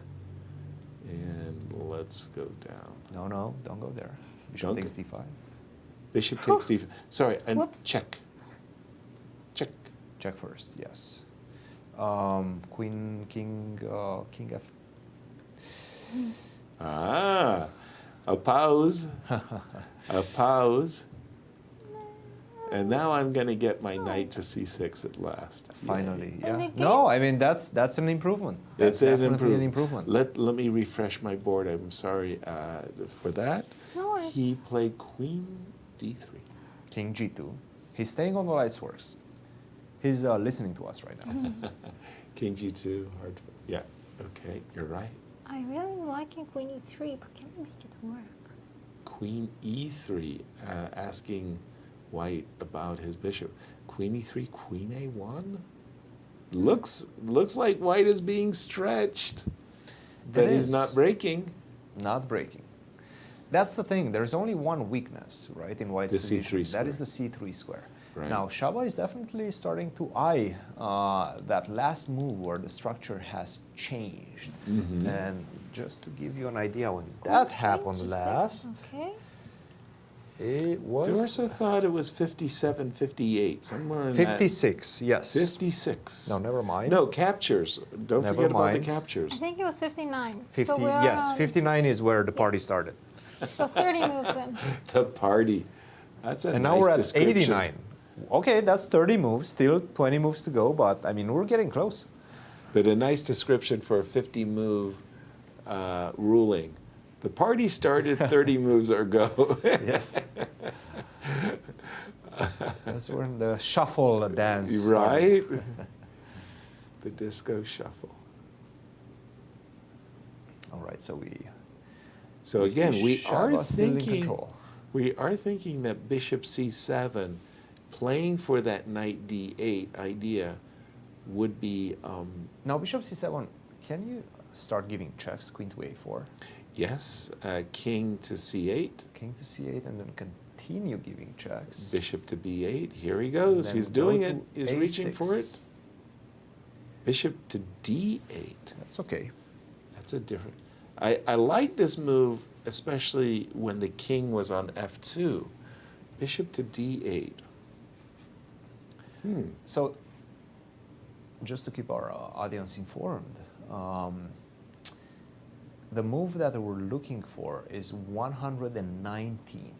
If they get to that move without exchanging any pieces, actually, never mind, 109. See, my calculation it's been many hours. You were close, though, really. Close, I mean, close. Dorsa and I wanted to say, well done. And here's where 2 of our tournaments, Dorsa, have concluded for the day. An unfortunate day for our tournament leaders. Sophie Morris-Suzuki lost her game to Jennifer Yu, and Sophie still is a point ahead of 3 other people who are chasing her. I feel like with a bat. They're all at 5 points. Jennifer Yu, Thalia Cervantes, and Rochelle Wu. And Exactly. it's going to be fun next 2 rounds. And in the juniors, we also, like you said, it's a tough day on the leadership, as Christopher Yu also dropped his very first game, a loss, against David Brodsky, a very resurgent David Brodsky. And Andrew Hong is only half a point away from the leader, Christopher Yu. And Tight follower is Mishra, who I believe did lose his game today, but still in clear 3rd. Exactly. And don't worry, folks, we've got a lot more chess coming your way. This is going to be the summer of chess here in St. Louis as the Grand Chess Tour picks up in Zagreb, Croatia, July 20th through 24th. We already lost Alejandro. We sent him over to Croatia to get ready for the Grand Chess Tour. And then, of course, it all picks up here in St. Louis with the Rapid and Blitz in August, as well as the Sinkfield Cup beginning of September. Then we have the Bobby Fischer Chess 9LX, or Chess 960 if you prefer. That will be September 13 to 16. Oh, you guys do get like 2 weeks off then? Yeah. Looking Then forward to it. finally, the granddaddy of them all, the U.S. Open Championship and Women's Championships. I wonder if Carissa would play in the Open. Ooh. Could be fun. That would be fun. And there they are, our remaining protagonists at the board. What do you think of the position, Christian? Oh, it's nothing changed. Nothing changed. Nothing has changed. No. Isn't Black doing his best to reorganize his minor pieces? Put the what are the ideal squares for the knight and bishop if you were Black? Where would you want them to Well, I would love appear? to get closer to your king, to White's king. So somewhere around d3 would be my guess. Also f4, if I manage to get to f4 and kind of connect. Oh, then never mind. What happened? Draw? That was just a draw agreed. Wow. We did not expect that. We did not expect that at all, right? That came out of nowhere. A little too many checks. For Rossing, maybe it was that he couldn't. I think move you just his cannot king. escape anymore. You cannot You can't escape the checks. escape perpetual checks at this moment. Yeah, bishop d8 didn't feel right. Neither did knight d6. But a very, very hard-fought game. I have to say, Igor will be disappointed. I agree. That But was such a... For us, it's been a very, very long day of broadcast. And guys, you hung in there really, really well. Not me. I just like faded badly. Here's our commentators' picks. For the girls... With 2 rounds left. The last couple of days I've been doing well, Italians. but I have to say my pick on this one, unfortunately, not a good start. Oops. Well, it was tough. I went with the rating favorite, the rating favorite, Nice. but Alejandro. Was boy, looking good I got to before tell you. today's round. Exactly. But, stumbled a little bit today. Your Mishra lost today. Ouch. And then in the seniors. Well, Dorsa came after 5 I rounds. mean, hello. Come on. That's a pretty significant lead that she got. Right? She comes in, she picks Nepo. I'm going to did go with win the Nepo. tournament. And he did win the tournament. You did good on it. Thank you. That's very nice. And now we do, with this draw, we do have the senior standings, Go, Dorsa. And Larry Christiansen is 5 points, sole leader. But a very tight follow from Vladimir Akopian, 4.5 points. And then we got 3 people tied for third. Dmitry, Alex, and Maxim. A lot to be decided in our 2 penultimate, well, our championship round games. Penultimate tomorrow and championships on Saturday. Final thoughts, Christian, on a very, very long broadcast. Well, as you greatly put it, at the beginning of the broadcast, it feels like we have a script writer, an award-winning script writer, because right now, I mean, what else we could have asked from today's round? Jennifer Yu winning against the leader and allowing 3 players to get closely behind Sophie Morris-Suzuki going into the championship rounds. The same can be said for the junior section as well. David Brodsky playing the spoilers role. We needed that because, I mean, these 2 players were running away with the tournament. But right now, the intrigue is back on the menu. And in the senior sections, I have to say I'm happy to see my pick, Akopian, pull a great victory against Maxim Dlugy. That was an important one, and I have to say he's starting to feel in shape and ready to put some pressure on Larry Christiansen. We're going to have 2 amazing championship rounds coming up next. Thank you, Wonderful. Christian, indeed. It's been a long day. Dorsa, great. Thank you, everybody, for joining us and sharing your day with us. We'll certainly see you tomorrow, and don't miss Championship Saturday, as we will crown 3 champions. Yes. Good night, everyone.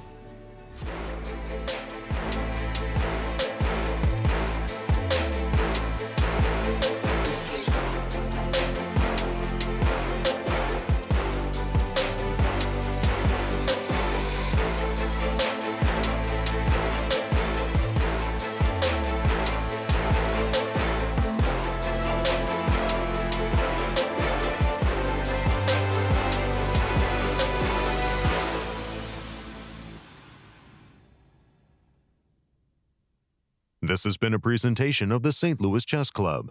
Any reproduction or distribution of this content without the express written consent of the St. Louis Chess Club is prohibited.